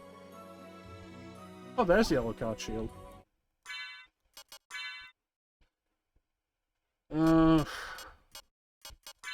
I suppose we can show off what the yellow card shield does then.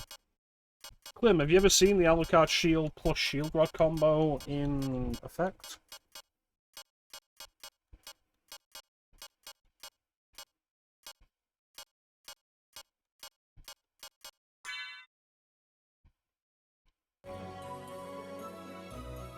So you equip shield rod, Alucard shield, press both buttons together.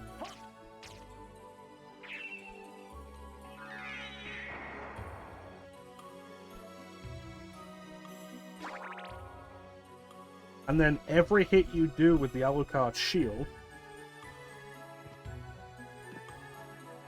does around 255 damage, and also heals you for 8 points of health.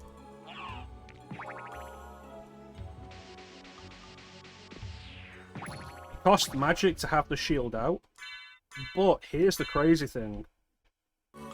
Combine it with, say, the Mystic Pendant I've got, and when you don't have the shield out, it'll regenerate.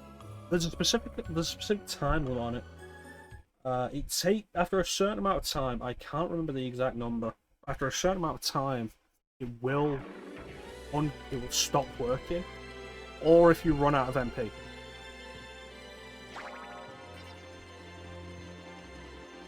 Like one of the two conditions.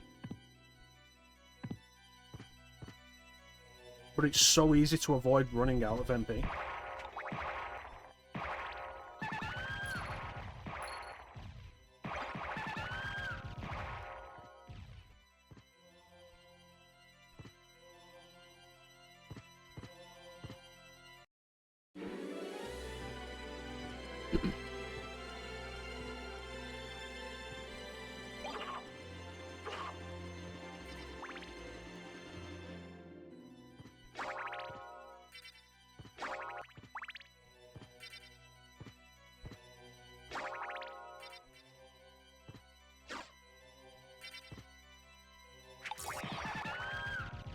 I think the healing's the real kicker.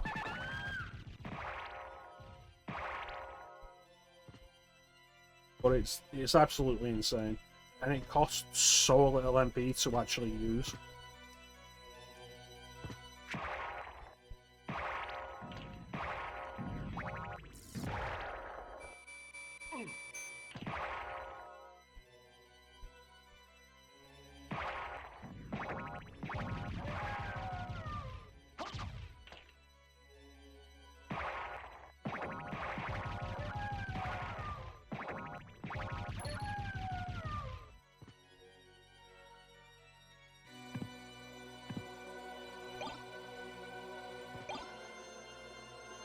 What's kind of crazy to me is, like, how many of these locations that have some significance or something of note in the regular castle have absolutely nothing of value in the reverse castle.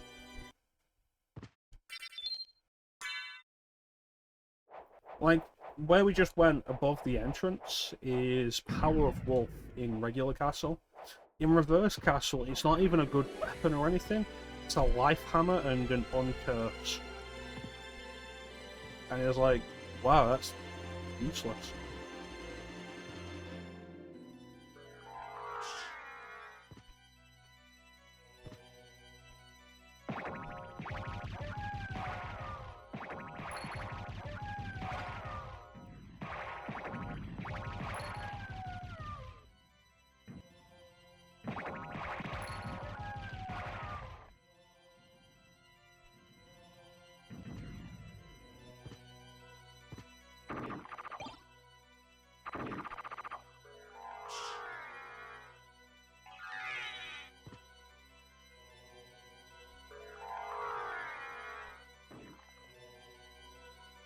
Alright, that worked so much more smoothly this time.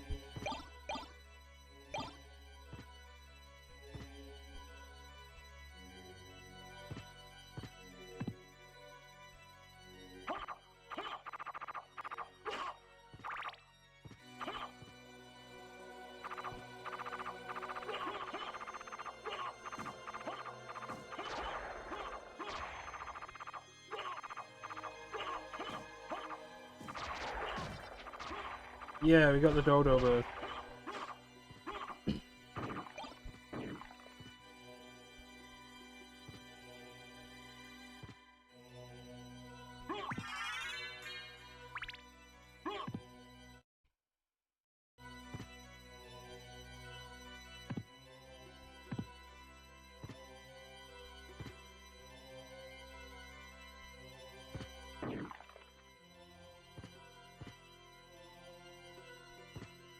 Right, now reverse alchemy lab.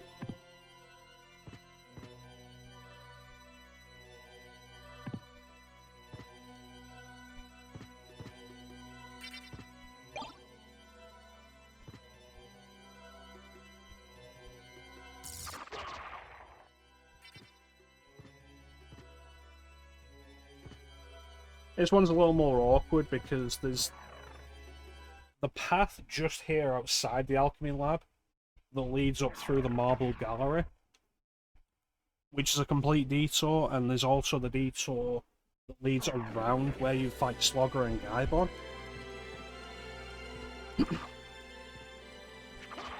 And for full map completion, you have to go through both of those, and it's just kind of a time waste.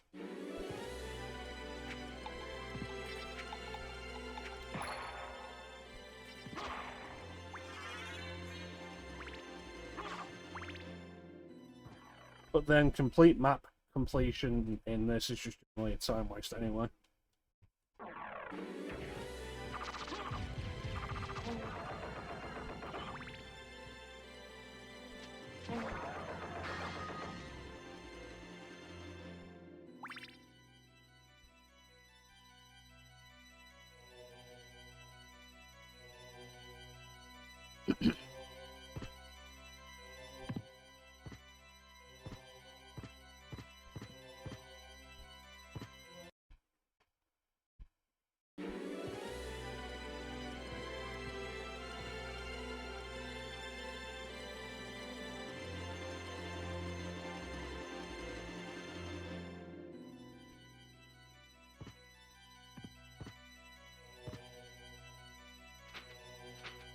We'll go this way and circle around.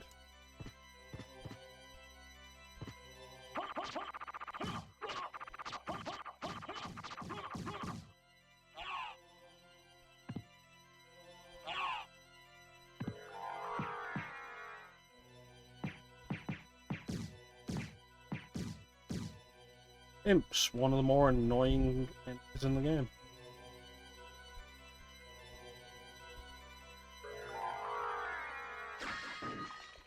The goddess shield. Welcome back, Ninja.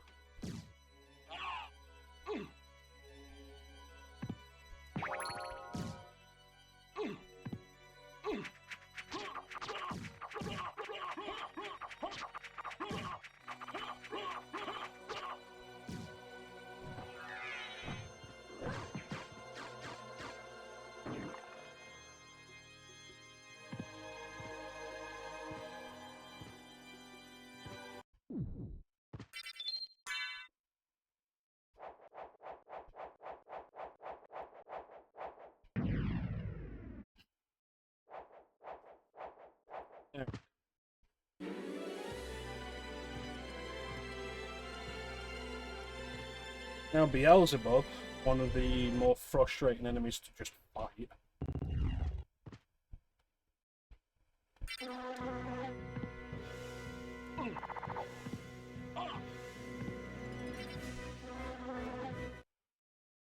Shield. The Alucard's shield just ended. Literally right then, that was just the worst timing.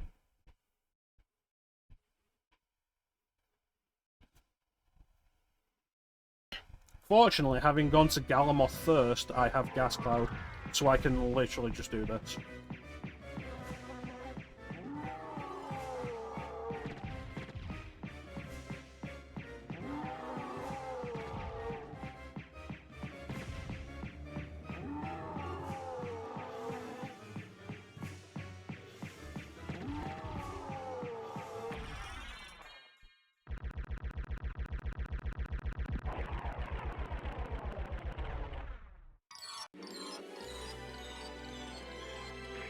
Not the fastest way, but, you know, it's pretty convenient.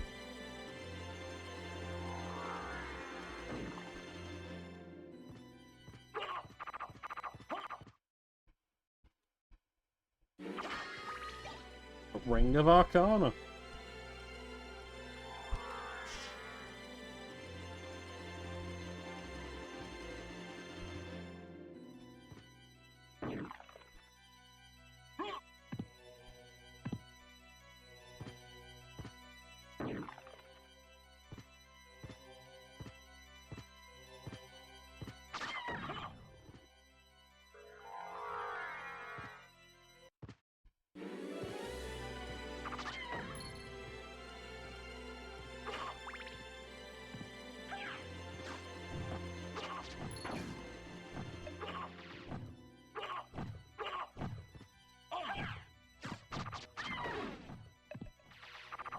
Around this area, for some reason, there are enemies called Flitterbees that are semi-invisible for some goddamn reason, and they exist just to be irritating.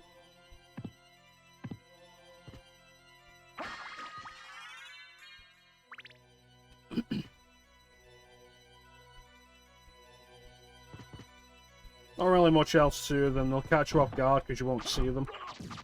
And you'll bump into them, you'll take a very small amount of damage. Yeah, bitter flies. There you go. Oh no.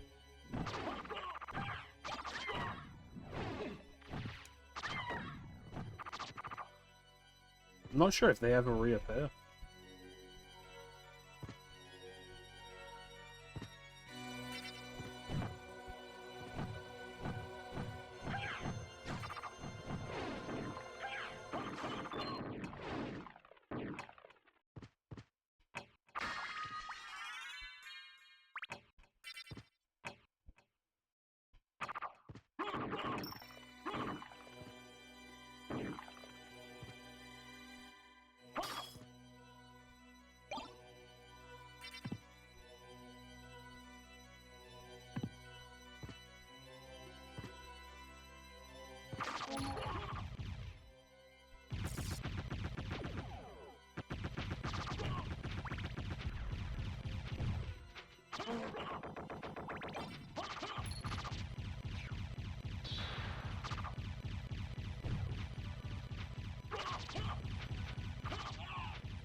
A high potion as well. It's like stuff like this that really makes you wonder what the point of going around the reverse castle is. Because unless you're going for, like, the good ending, so much of it is just unrewarding. Which is a bad thing for a Metroidvania to do with exploration. Like, what does a good Metroidvania do for exploration? It rewards you with for your exploration. It's one of the biggest problems of Hollow Knight. That the exploration just feels so much... so unrewarding. Alright, thanks for stopping in, Clint. You take care of yourself, buddy, and we'll catch you next time.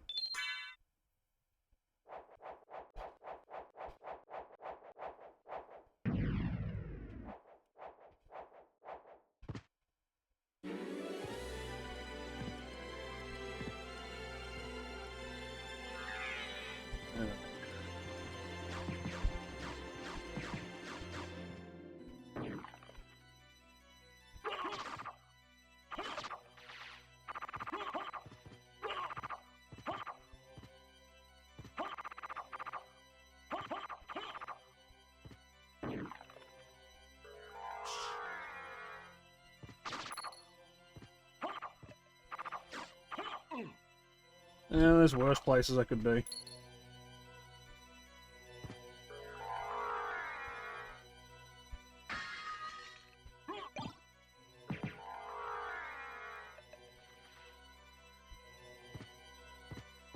They're getting on, Ninja.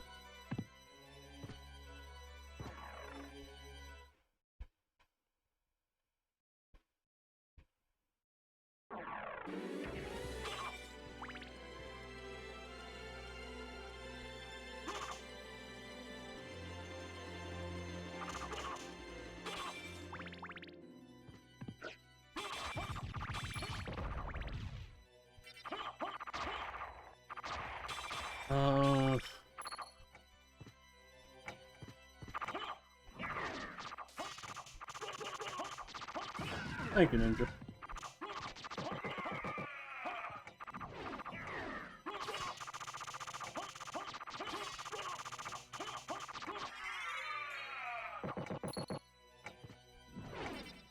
What we'll do is we'll head through the clock room.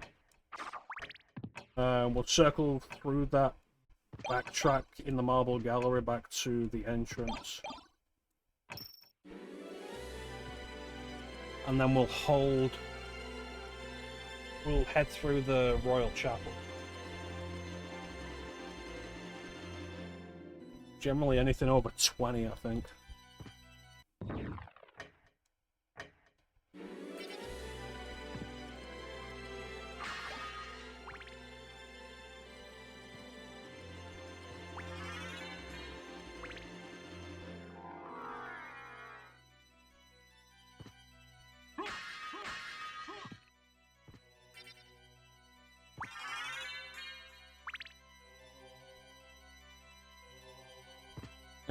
Go through that cycle round.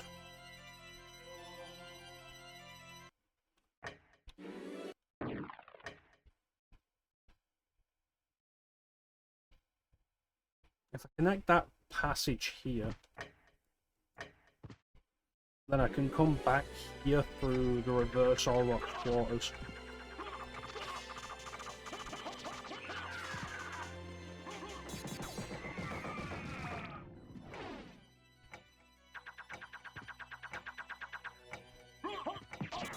And as for me.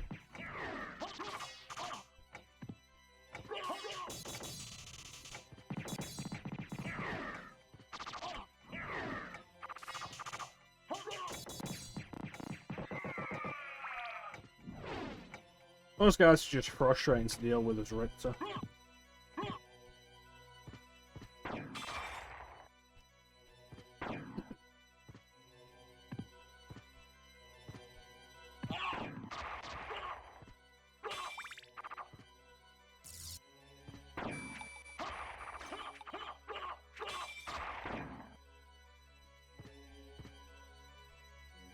Okay, and that is connected.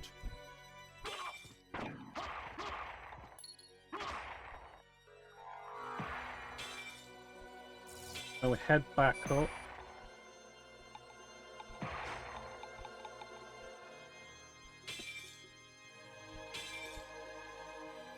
If it wasn't for needing to do that backtrack through the marble gallery, I'd absolutely just go through reverse Colosseum right now.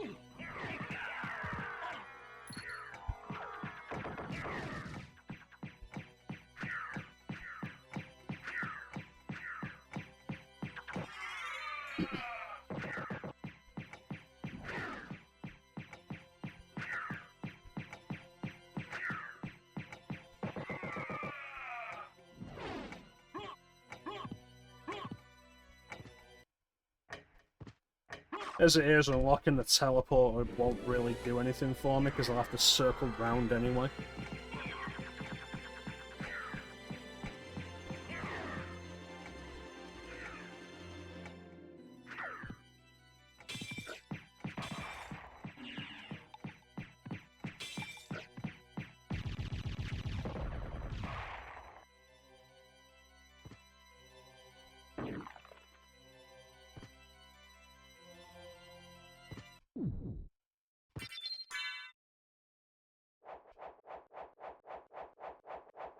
I don't even remember what enemies are on this path. It's such a pointless passageway. There is never any reason to take it in the reverse castle.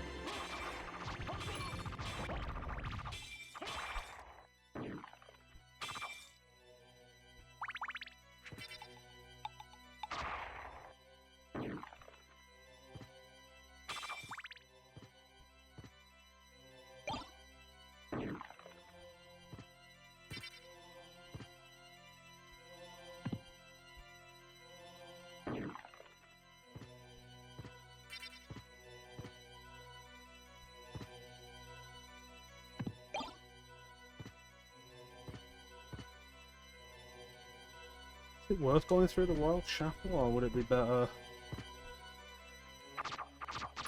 take that teleporter from the entrance, head back to the keep and take the right side path?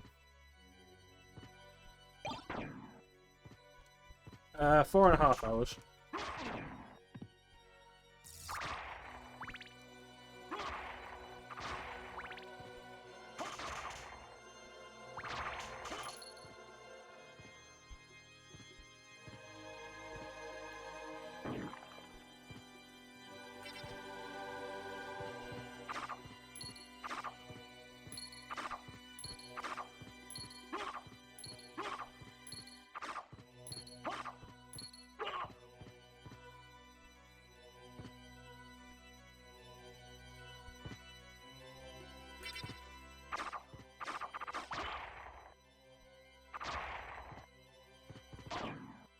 Until we finish this.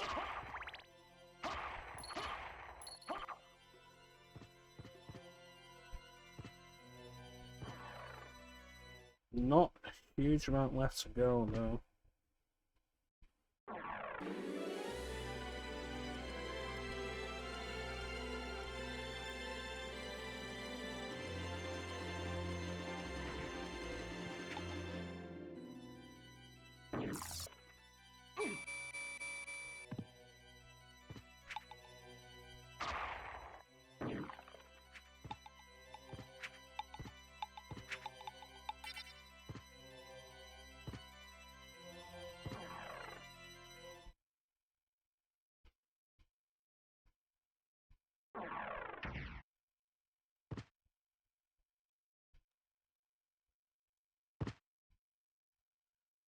No, nobody else gets to leave.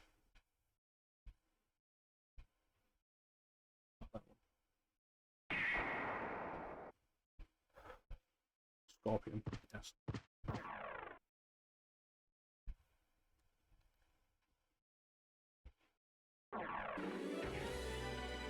We got the Ring of Arcana that increases rare item drops.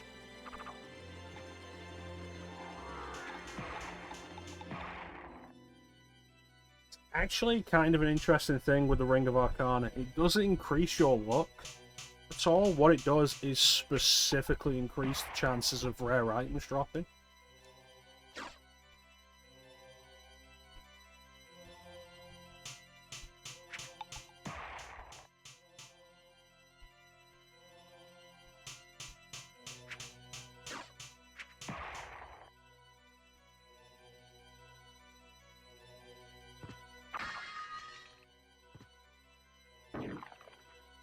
So if an item was going to drop,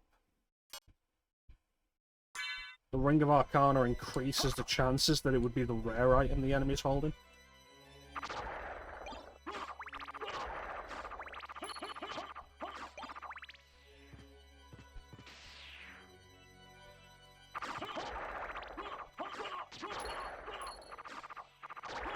I've never seen so many gauntlets drop.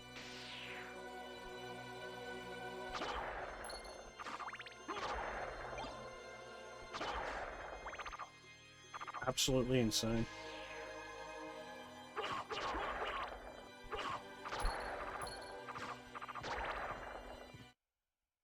Let me check, make sure the hack hasn't decreased the number.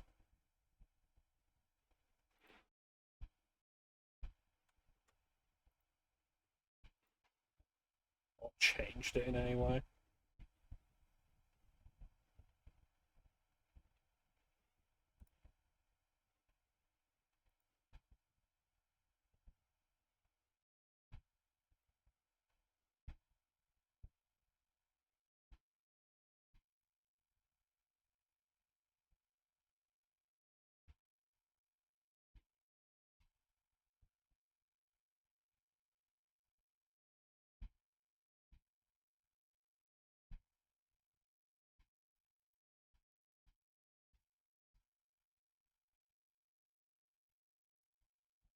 Didn't say anything about it.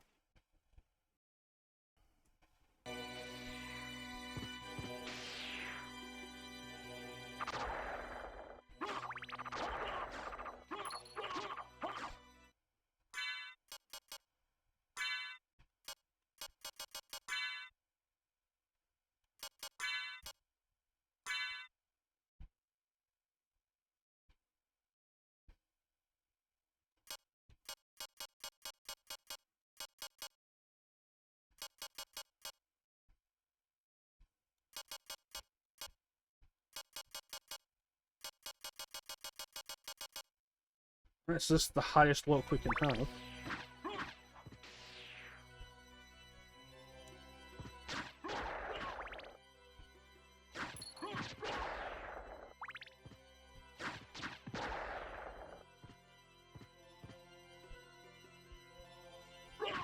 Ninja specifically isn't allowed to lurk. Ninja specifically has to engage in chat.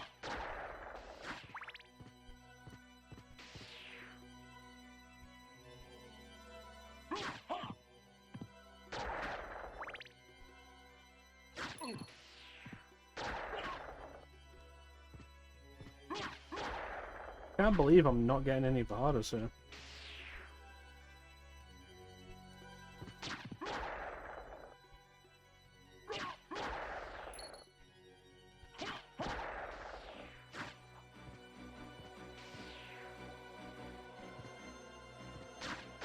Appreciate the work, kinda.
You playing anything that meant Ninja?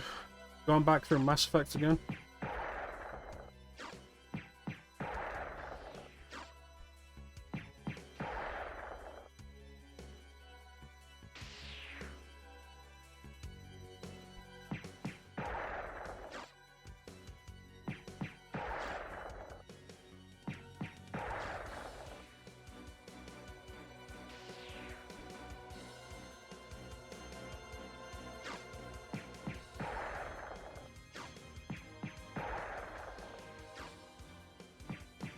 Yeah.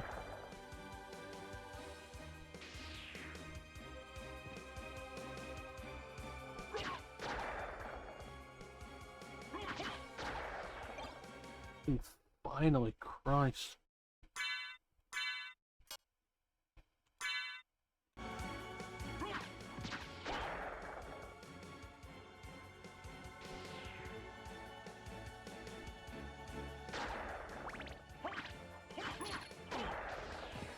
I still need to do just Alan Wake. I'm not going to play Control until I've done Alan Wake.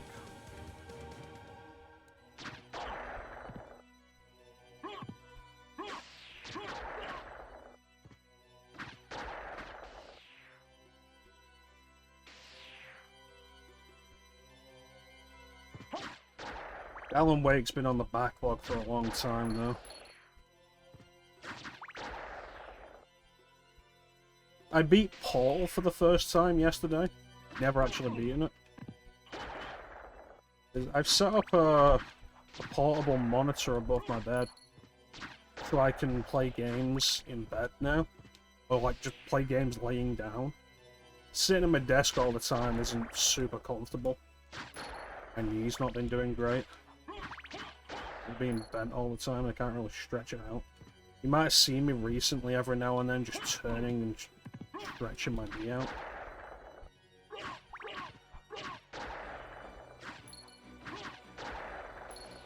So I got a portable monitor, hooked up on an arm above my bed, plugged in my Steam Deck dock. There we go.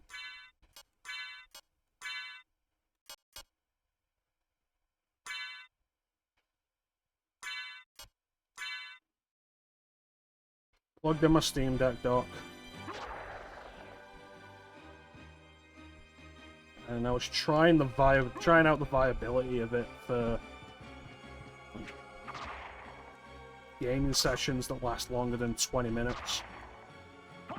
And I was like, what have I got? Start Portal, and I just ended up beating all of Portal. Like I say, I've never finished it before. I'd done Portal 2, but Portal 1 was a similar case to the original BioShock. In that it was really just spoiled for me before I ever had the chance to play it.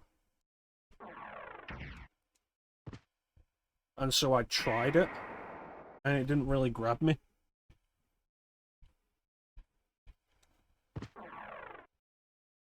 Because I knew everything that was coming. One of the big things with Portal is like it starts off as a puzzle game, and then it like subverts all of that with a dark, humorous storyline, everything.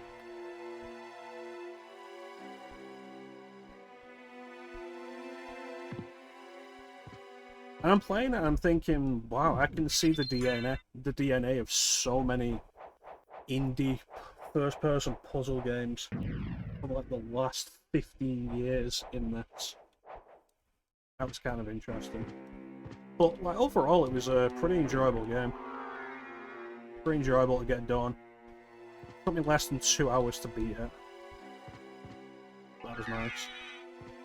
I recommend just like sitting down one afternoon and just doing it, Ninja. It was pretty solid. The puzzles were good. It never became really aggravating. Really frustrating. I have beaten Portal 2 before.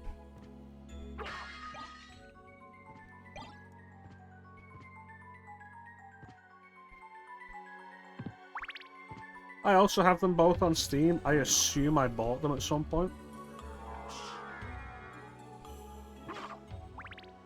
Well, like, who knows? I have, like, all of Half-Life on Steam. I assume I bought that at some point.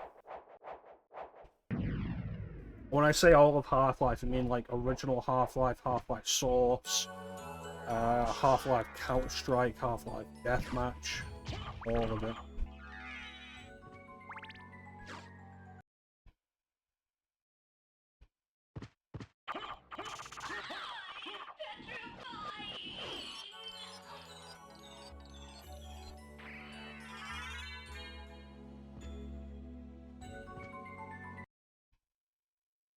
I have it. I've not played it. I've never really played the original Half-Life. And I'd rather do that before I try out this remake that's supposed to fix a bunch of it.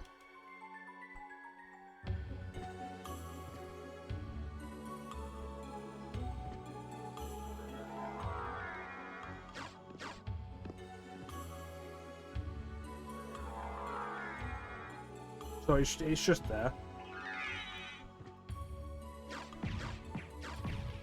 Because Half-Life's such a big game that I've just happened to have never actually played. I've been wanting to like get my first impressions of it on stream. And so I've just not gone out of my way to play it since.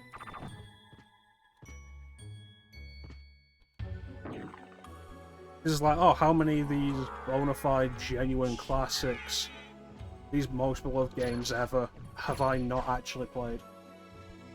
It's time you get to see that from me.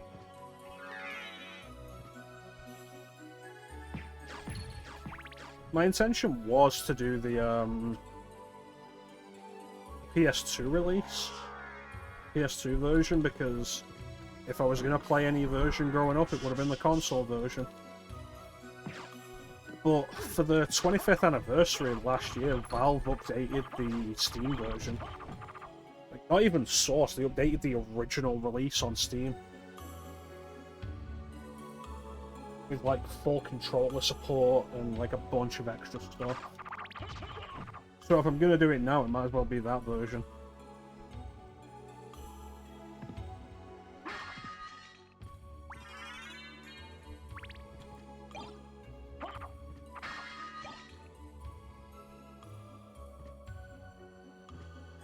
Half-Life 2 I've played. I had that on the original Xbox. But I've never finished it because the game would crash. Somewhere after Ravenholm? Somewhere after the headcrab zombie place.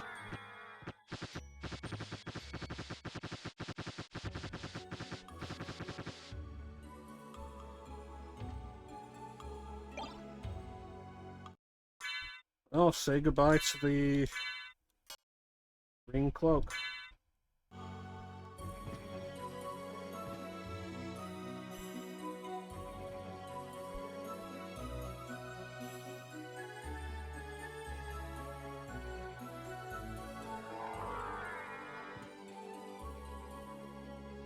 So I've played Half-Life 2, but I've never finished it.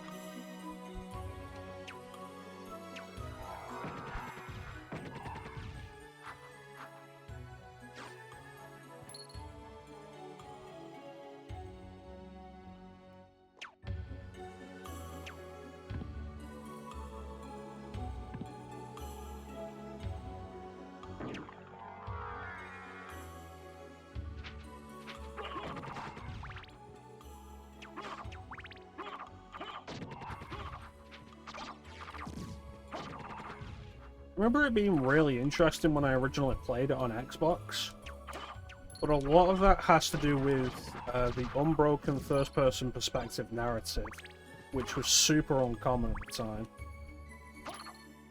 time. A drawn-out opening full of scripted events that was super interesting at the time. Like, I honestly could not vouch for how well it held up today, but it was really neat at the time to me, because very few other games did that, but now so many other games do that. It's like, is it still going to have that same appeal?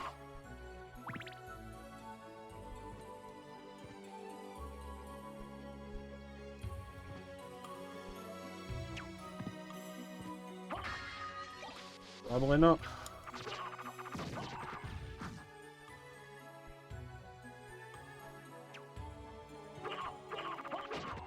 It's something I intend to give a try on stream at some point anyway.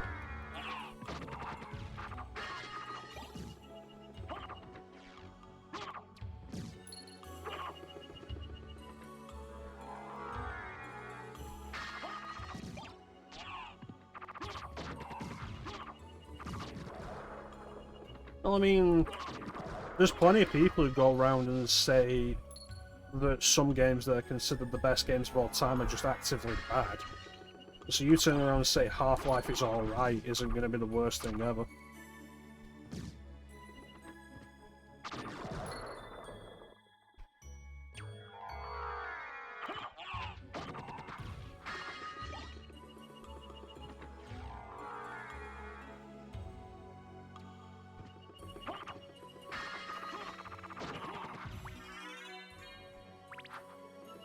How you doing, Kira?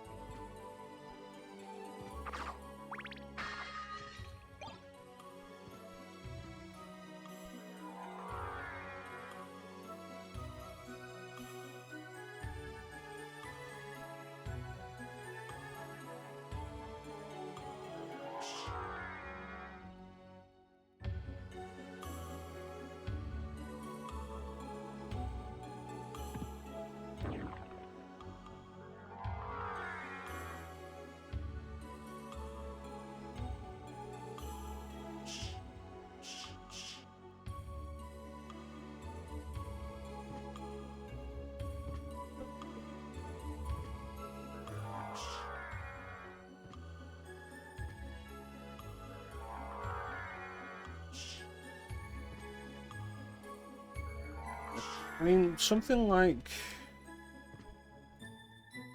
Half-Life. A big part of the thing, especially with Half-Life 2,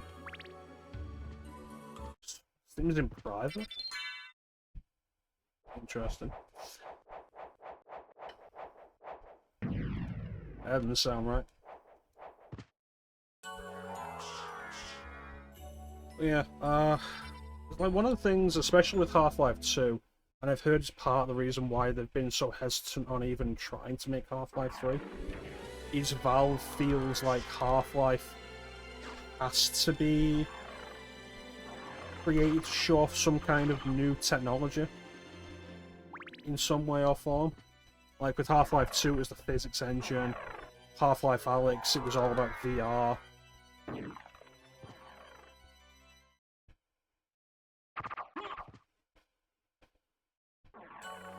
So like Half-Life 1 was really impressive at the time with its scripted events and its unbroken first-person narrative and its seamless transitions between levels, because the levels were connected rather than being separate levels. So, oh yeah, there's loading screens here. What are loading screens doing? Allowing us to connect these huge areas together. And like, that's all really cool stuff that's absolutely aged.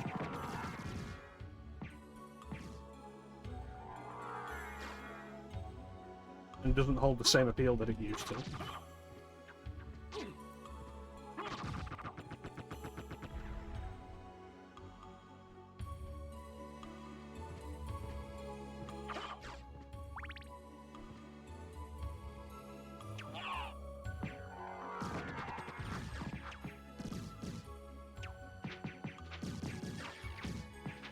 I think generally all of us have one of those games or several of those games that are very well regarded, like highly regarded, that we just don't think much of. Like with me, it's The Last of Us and Uncharted.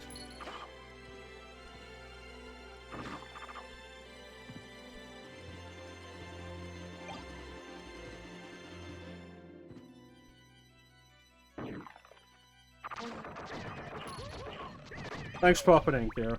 You take care of yourself, boy.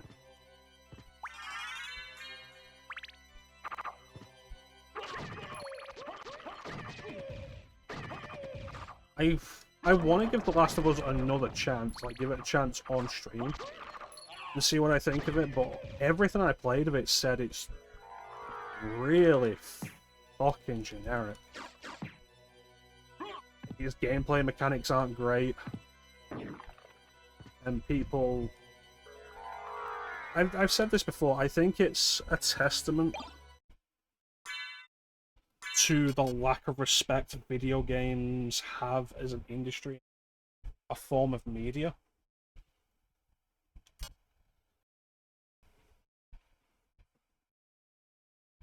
In that something like The Last of Us can come along and everyone can be like, oh, it's the most heartbreaking story in video games, it's so good, it does everything so right, and it's like, it's kind of a shit game. And because it does any kind of mature topic, just like, oh, it's the best thing ever. And it just feels reductive in video games.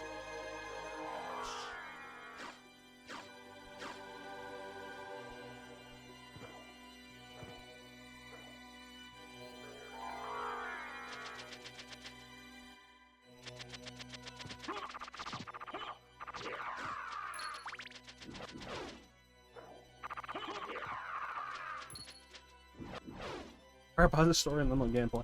You say that, but like, have you played Uncharted? Uncharted is absolutely not carried by its story.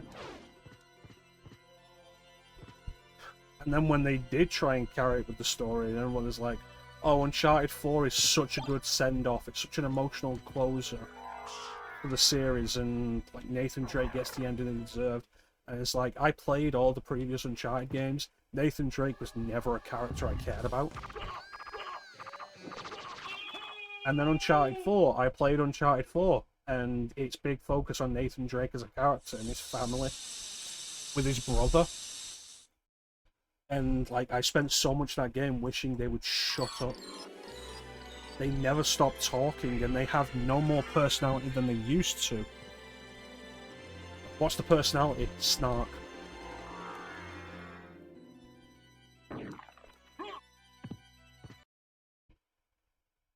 I'm not gonna love the game just because you put a Crash Bandicoot demo level in there. If anything, Uncharted 4 ended up being my least favourite Uncharted.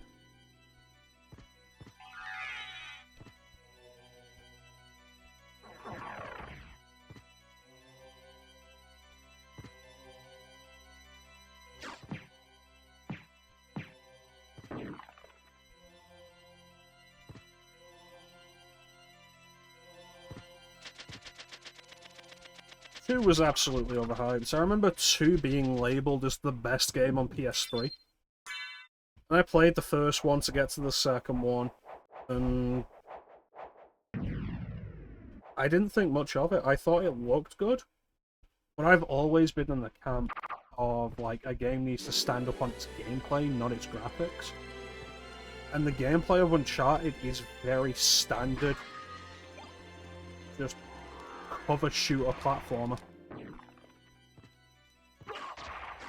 It's like, oh, the platforming is that same style of platforming that started with Prince of Persia: Sands of Time.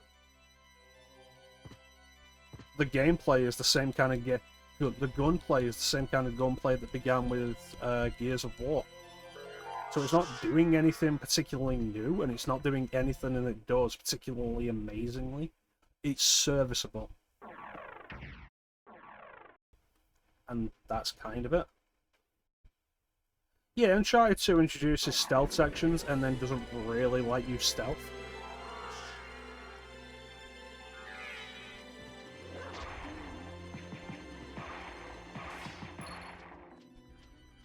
I will say I absolutely hated that they get to the end and they watch the bad guy get the artifact they know is going to turn him into a monster, and then just stand around and watch while he turns into a monster.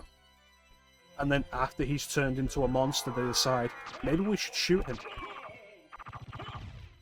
It's not even a thing of, like, fucking the typical Indiana Jones ending where he's held at gunpoint and can't stop the bad guy from getting the artifact. Like, no, they're hidden away, absolutely able to just shoot the bad guy. And they don't. They let him turn into a monster and then shoot him and it doesn't work. Because he's a monster.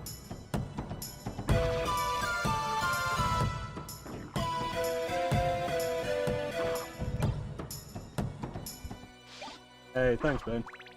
Appreciate you popping in, buddy.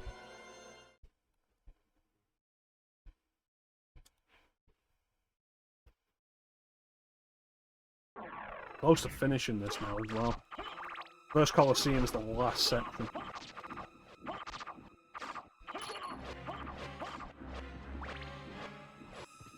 It was so annoying.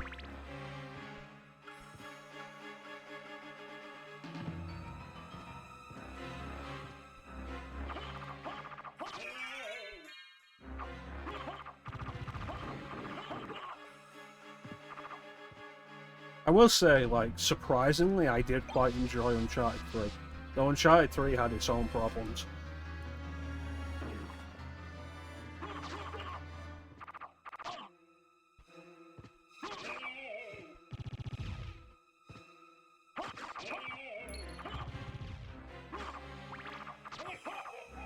I remember the big set piece Uncharted 3 was sold on when you're in the ship, the capsized ship. And the water starts coming in, you gotta run away from the water. And the camera is pointing towards the water coming in behind you. And because of that, you can't see where you're going. And I died multiple times because of that. Yeah, Uncharted 3 came out and everybody's all like, it's not as good as Uncharted 2. And I enjoyed it more than I enjoyed Uncharted 2.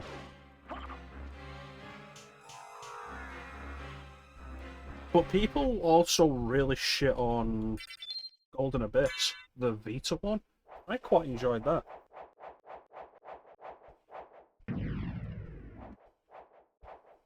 I thought the Vita one was, like, pretty solid.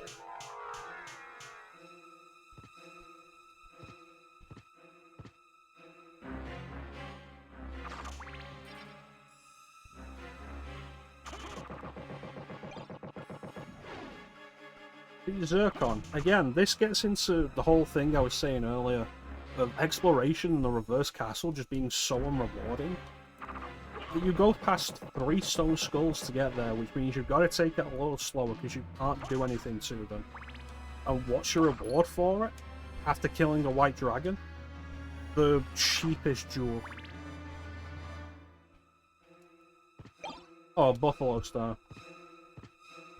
Exploration in the reverse castle is just absolutely meaningless because you get no rewards for it. It goes against the entire point of exploration in a Metroidvania game.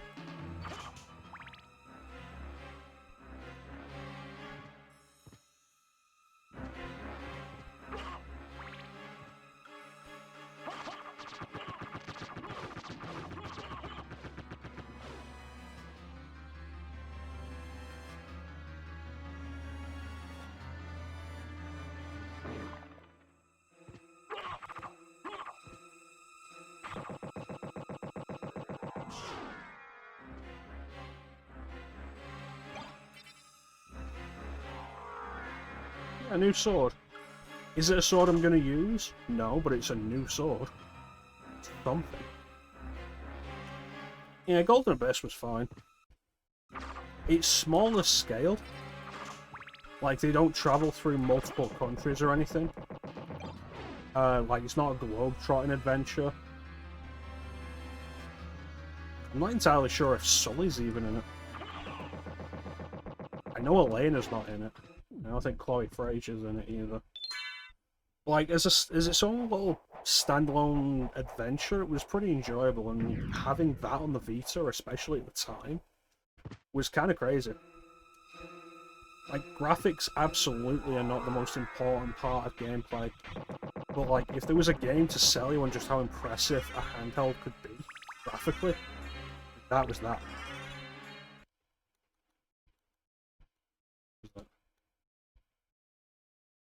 All the life upgrades unrelated. What am I missing? I have one more Heart Max upgrade. 7 more enemies to kill.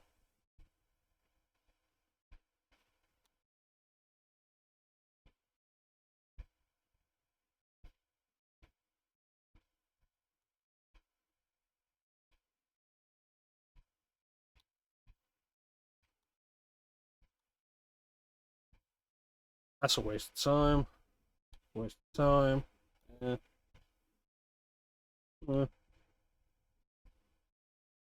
Should almost be there with that.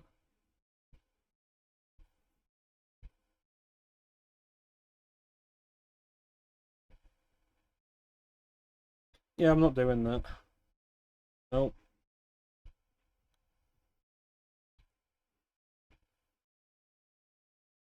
Yeah, that's just an Easter egg. That's stupidly particular. That takes a lot of time, actually.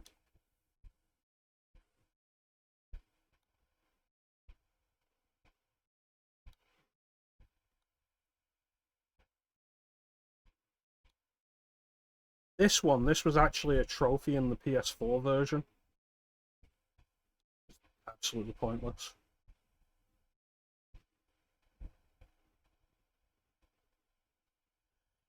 $18.90.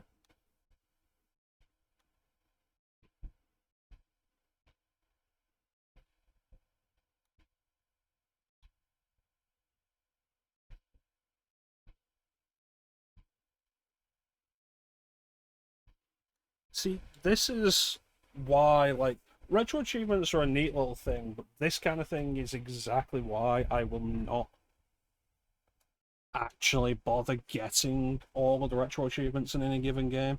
Like, look at these. Defeat Karasuman damageless with the Turfing and Leather Shield. The Turfing lowers your attack by like 40 points. You need over a certain threshold to even use it. Same with this. Use the Axe Armor to defeat Olrox, taking less than 3 hits. Olrox rapid fire spams his fire breath if you don't kill him fast enough. Beat Cerberus damageless using only a Soul of Wolf? No.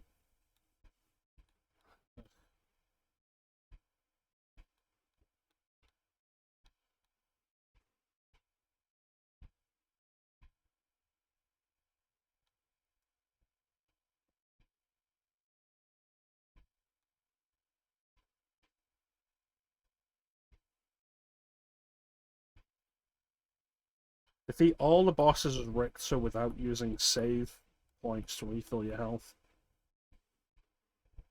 What nonsense.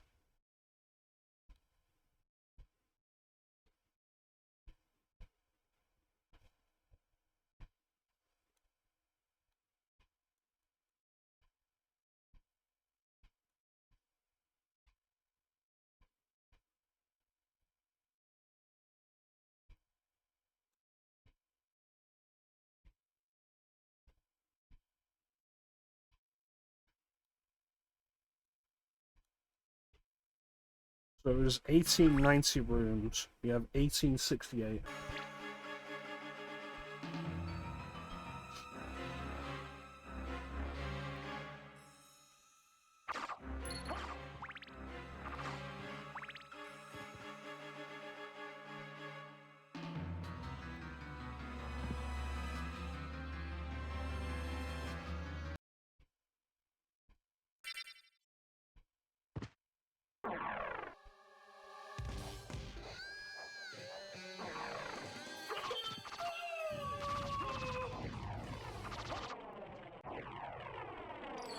Well, that means we're not going to get a completed bestiary in this file. Because a completed bestiary means you have to kill Trevor there and let Cypher summon zombie Trevor. Right, but that is it. Let's head over to the final boss. Because aside from the path back to the clock face, that is, I think, every room.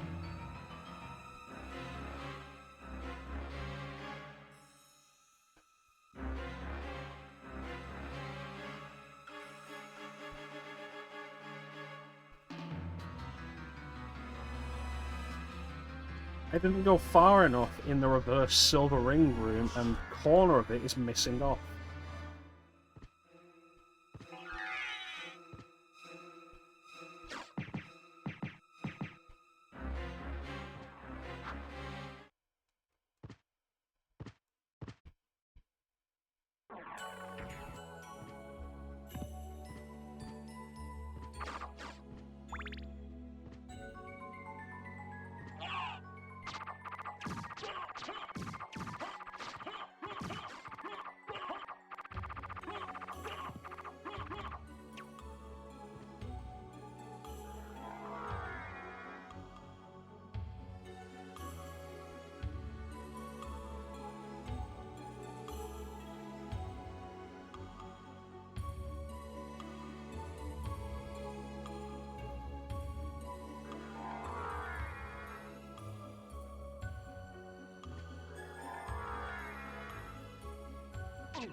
You've got to be careful of the spikes, because regardless, I said this earlier, regardless of how high your defense gets, spikes will always take off 1/16 of your max health.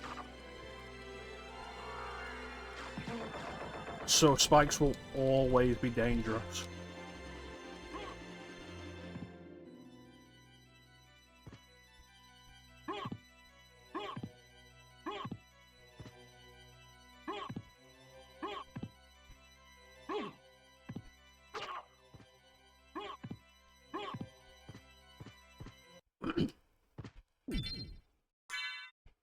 I feel like there's probably a reason for it, like to prevent you from doing something. Sequence breaking maybe, but like it's easy enough to sequence break regardless. Well, I showed off earlier how to get the silver ring without spike breaker armor. It's not difficult. And there's literally no... I think I jumped behind the scenery. There's literally no challenge to it.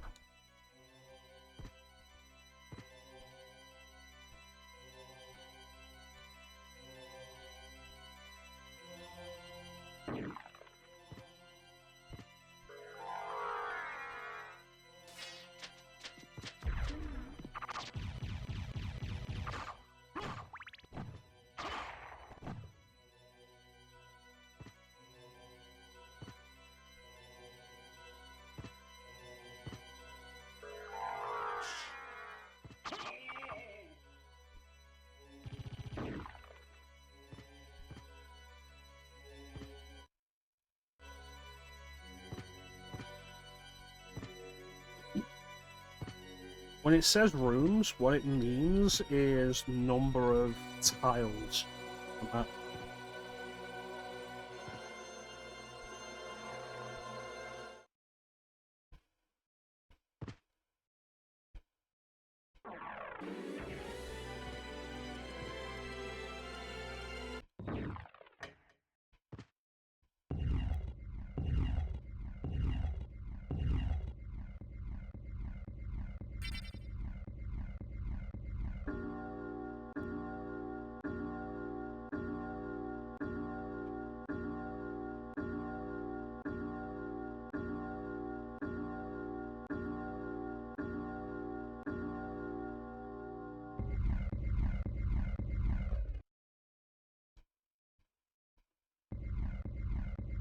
So we might get the right number for this. Maybe.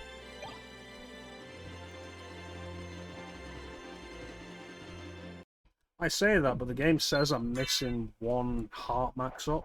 I have no idea where it'd be.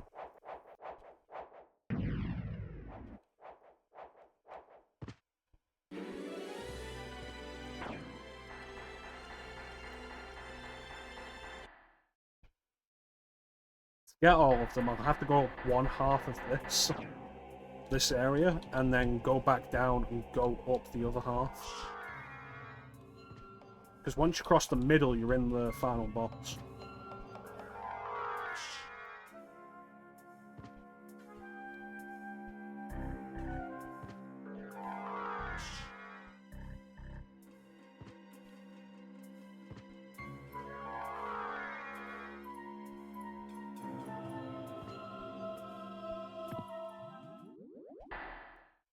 You have done well in making it this far. I would expect no less from the son of our master. So you are the one who was controlling Belmont? Yes, I am the dark priest called Shaft. This world must be cleansed in the forge of chaos. Why did you make Belmont lord of this castle? Don't care.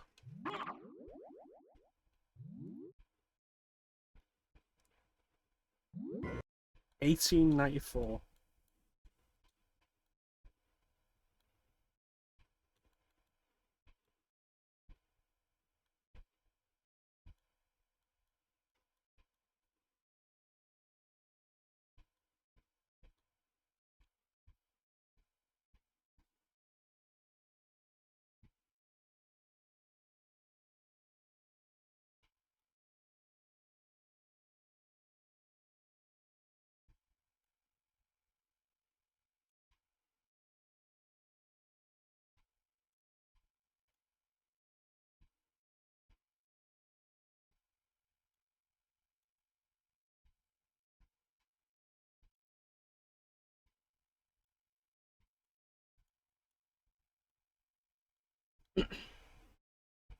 Oh, it is Beelzebub.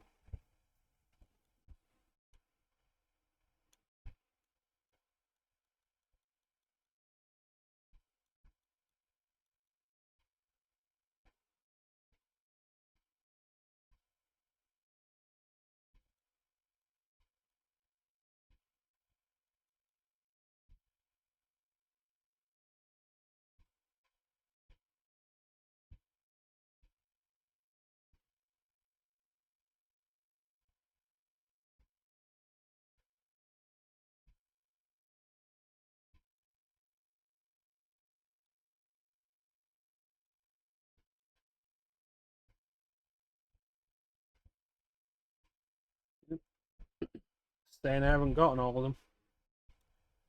Oh well. I don't particularly care.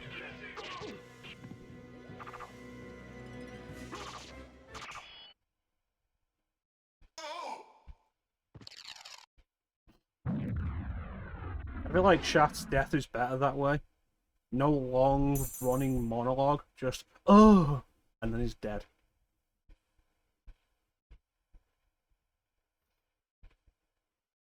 Father.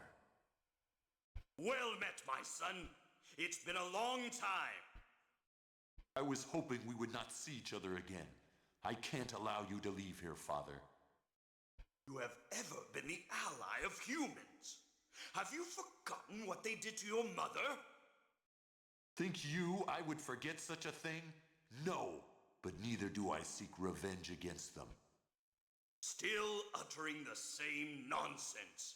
No matter. Now is the time to put aside your weak human side and join me in remaking this world! Dracula, in the name of my mother, I will defeat you again! Behold my true form and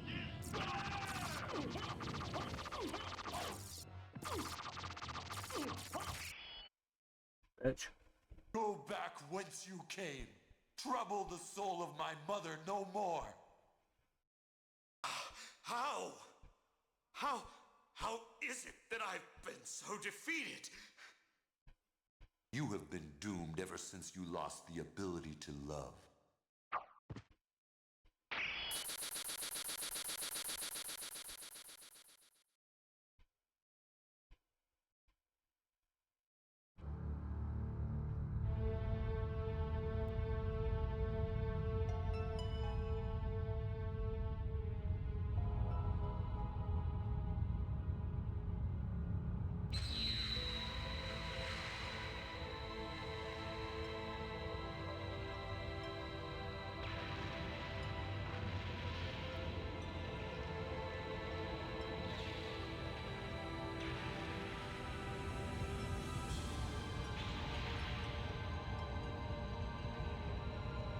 I feel like every game they come up with a different way that the castle gets destroyed after Dragon's defeated. This also doesn't make sense with the scene that follows this. Like, oh yeah, it was like absorbed into the heavens or whatever. Cool. Why are there ruins in the background? Because it looked like it took all of it. So you made it.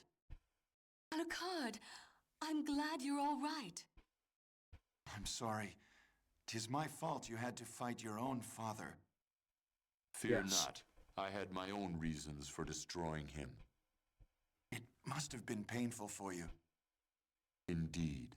But you must always remember that the only thing necessary for evil to triumph is for good men to do nothing. I understand. Alucard, what will you do now? The blood that flows in my Alucard veins isn't is wearing the cursed. cloak we had It would be equipped. best for this world if I were to disappear forever. I see. Farewell then. We'll not meet again. Alucard, Don't you want to go after him, Maria? I'm sorry. I can't let him disappear from my life. I've known him It's for all like right. 3 hours. Go after him. Perhaps you can save his haunted soul. Thank you, Richter. Fare thee well. And yourself, dear lady. Fine, gonna go home and bang your sister.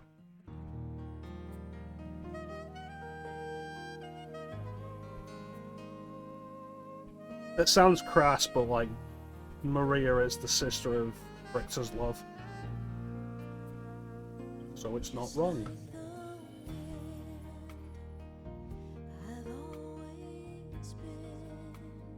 So yeah, that Maria running after Alucard is the reason you get all the map completion. That's it. The difference is whether she runs after Alucard or says, no, I'm not going to run after Alucard. Absolutely not worth it.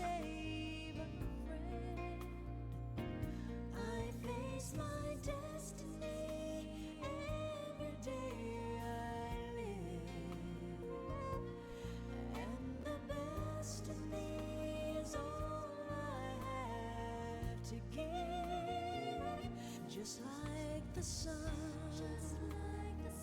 when my day's done. Sometimes I don't like the person I've become. Is the enemy within or 1,000 men?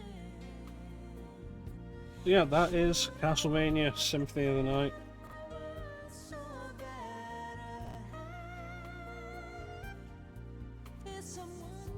Still a fantastic game, but that reverse castle is just not fun to explore, not fun to experience. Once the novelty of it wears off, it's just not fun. There's absolutely a good reason why you just go for the regular ending.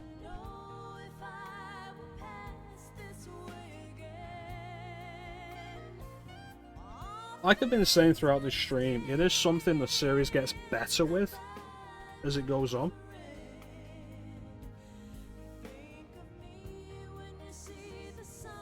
The methods of completion, methods of getting the good ending.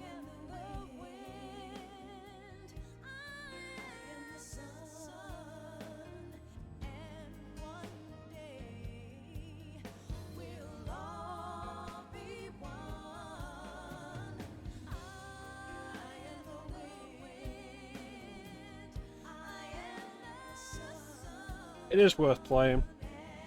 Fortunately, if you own an Xbox or a PS4 or 5, you can play this game.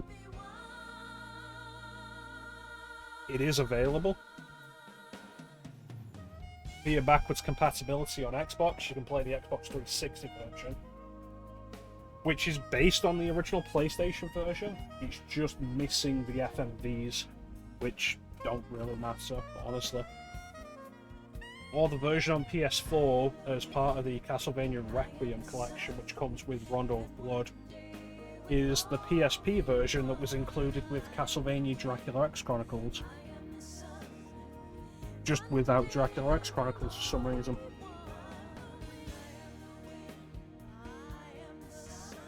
But the game is available on modern platforms. If you own a Switch or a PC and not a PS4, PS5 or Xbox, then you are shit out of luck. You have no legal way of playing this game.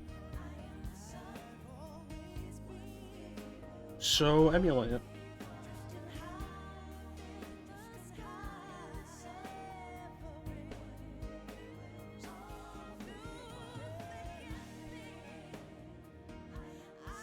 I hope Castlevania gets another collection, Konami does another Castlevania collection.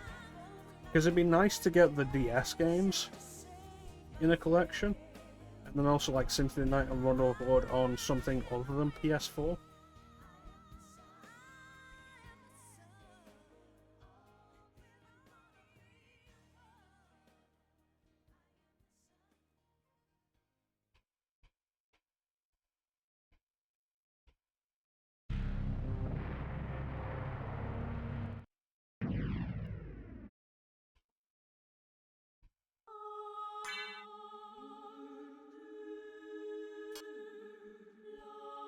$199.8%.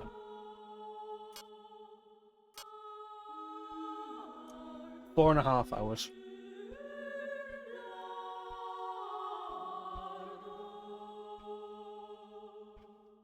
So I want to thank everyone for joining the stream. I always really appreciate the support. Big special thank you to everybody in the chat. Chat is always the best part of the stream. Clem, Teak, Main, Panda, Star, Ninja, Kira. I think that's everybody.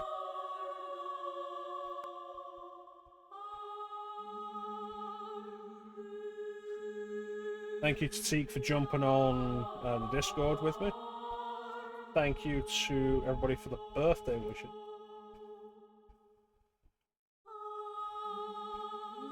And thank you to Teak for the resub. And I think that's everybody. Yeah, that's everything.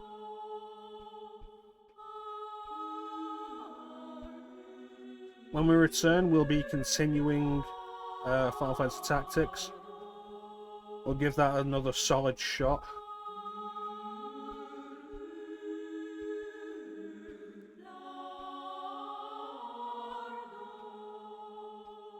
Ninja, this is the year of PlayStation, though.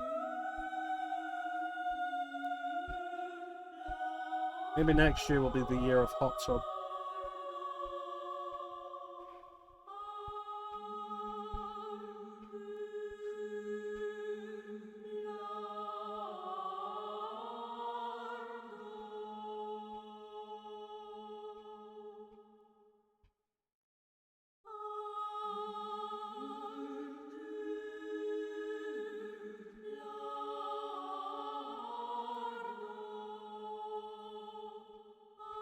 We are about 2/3 of the way through the year of PlayStation. There's a few more games I'd like to finish before we end up calling it for the year. I'd like to do at least one more Spyro game. Breath of Fire 3 I want to do.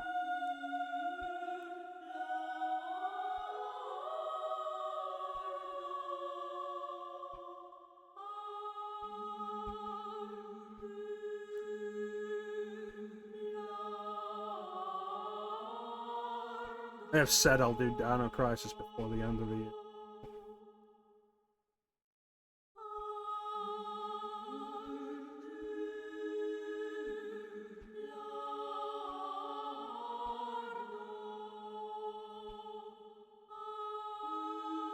So I guess after tactics, those would be the 3 things we'll be going for. Make sure we get them done. And after that...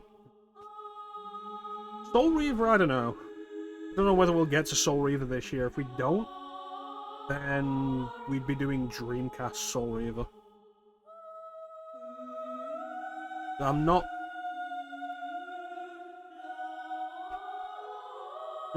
desperate to do Soul Reaver this year, because if we don't get to it this year, we can do Dreamcast Soul Reaver. And there was always an idea in my head of doing each Legacy of Kain game on a different platform. That idea would be fun.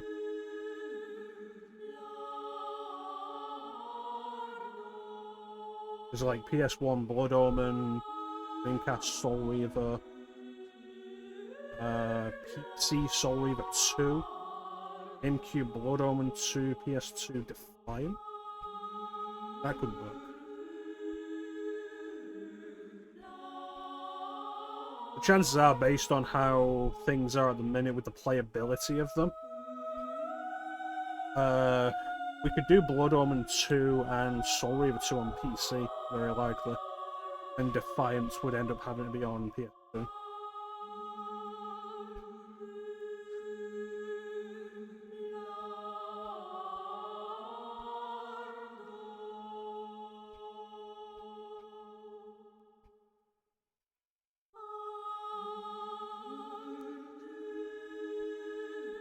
Yeah, I don't know, we might get Soul Reaver, but if we don't, we'll be doing Dreamcast Soul Reaver.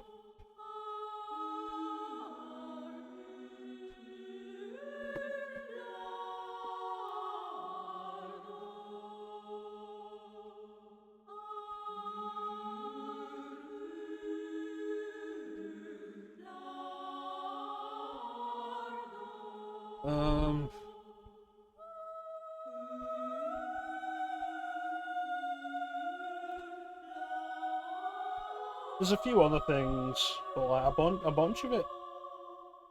There's a good amount of late era PS1 games that I'd like to do that are also on Dreamcast and that version. Toy Story 2, 102 Dalmatians, last 2 Tomb Raider games. Well, at this point, if I ever actually get to Tomb Raider, it's probably going to be on remaster rather than PS1.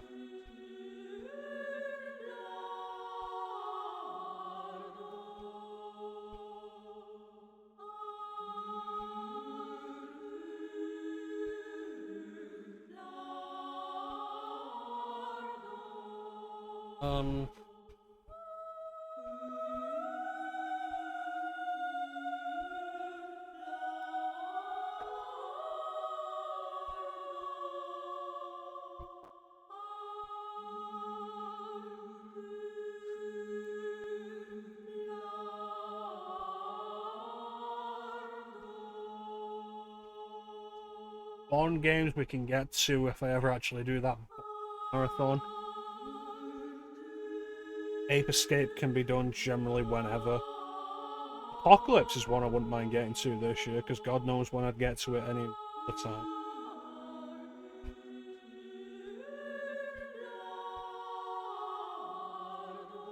There is Broken Sword 2, but I would absolutely rather do that on PC. Chicken Run, maybe.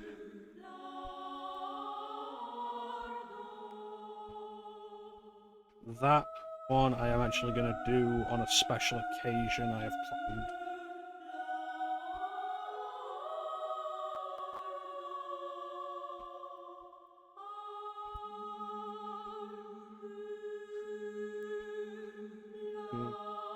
You have to see.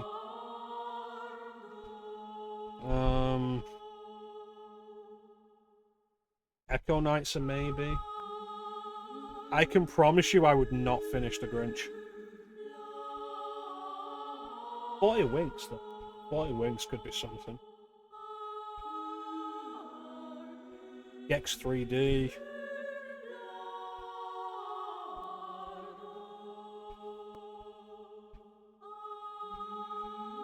I had the Grinch as a kid, and like, it starts off fun enough, but it very quickly stops being fun. There's a reason I never finished it. Mega Man Legends, maybe.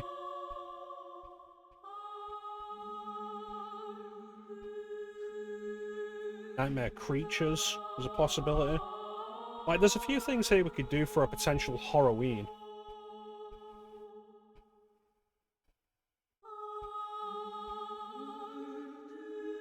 Yeah, I remember the platforming also being like really awkward and stiff.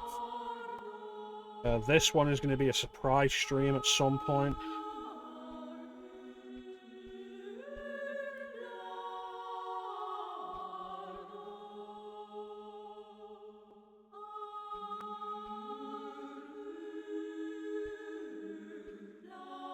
Spyro I want to get to.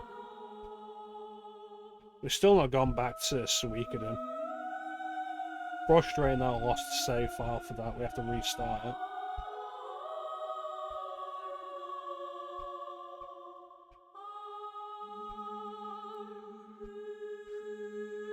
Tales of Fantasia, like, we'll have to see how much time we have left for some of these RPGs.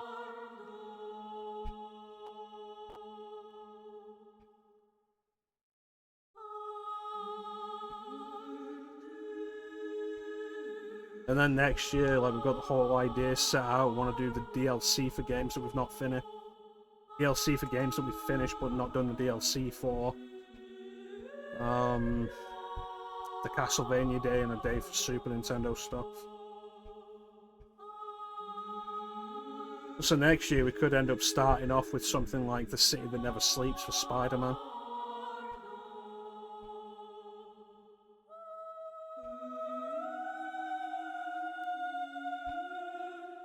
Jump straight into like Castlevania again. I don't know, like, we'll see next year.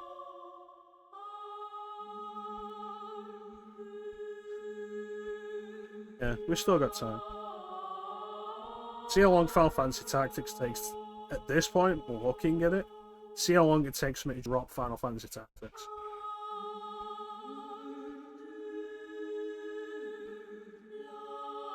Which is unfortunate, because, like, I'm interested in the game and I'm enjoying it to a degree. But it really feels like a game that's not going to be great on stream. Even though the only way I'm actually getting to focus on it is by streaming it.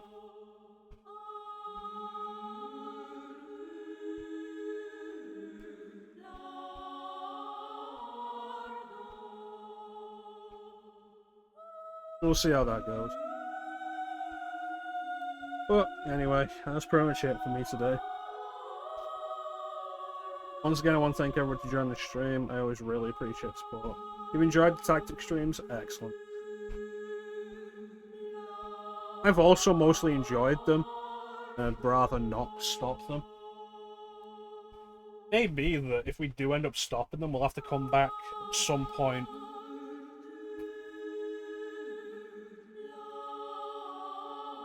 with another tactics game that has more quality of life features, like Teak was mentioning. Triangle strategy is there. We'll see. Or Tactics Advance. You never know. You never know. We'll play it by ear, see how we go. I'd rather not quit Final Fantasy Tactics.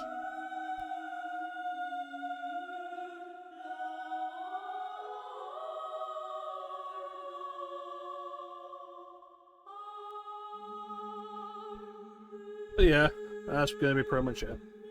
Once again, I want to thank everybody for joining the stream. I always really appreciate the support. Big special thank you to everyone in the chat, that is always the best part of the stream. And thank you to everybody for the birthday wish. Appreciate it. Yeah, we'll come back and we'll do more Final Fantasy Tactics as we continue the year of PlayStation. But, in the meantime, there's not really anything else to say. So, thank you all for watching. Have yourselves a fantastic time of day. And take care. Catch you next time, guys. Bye.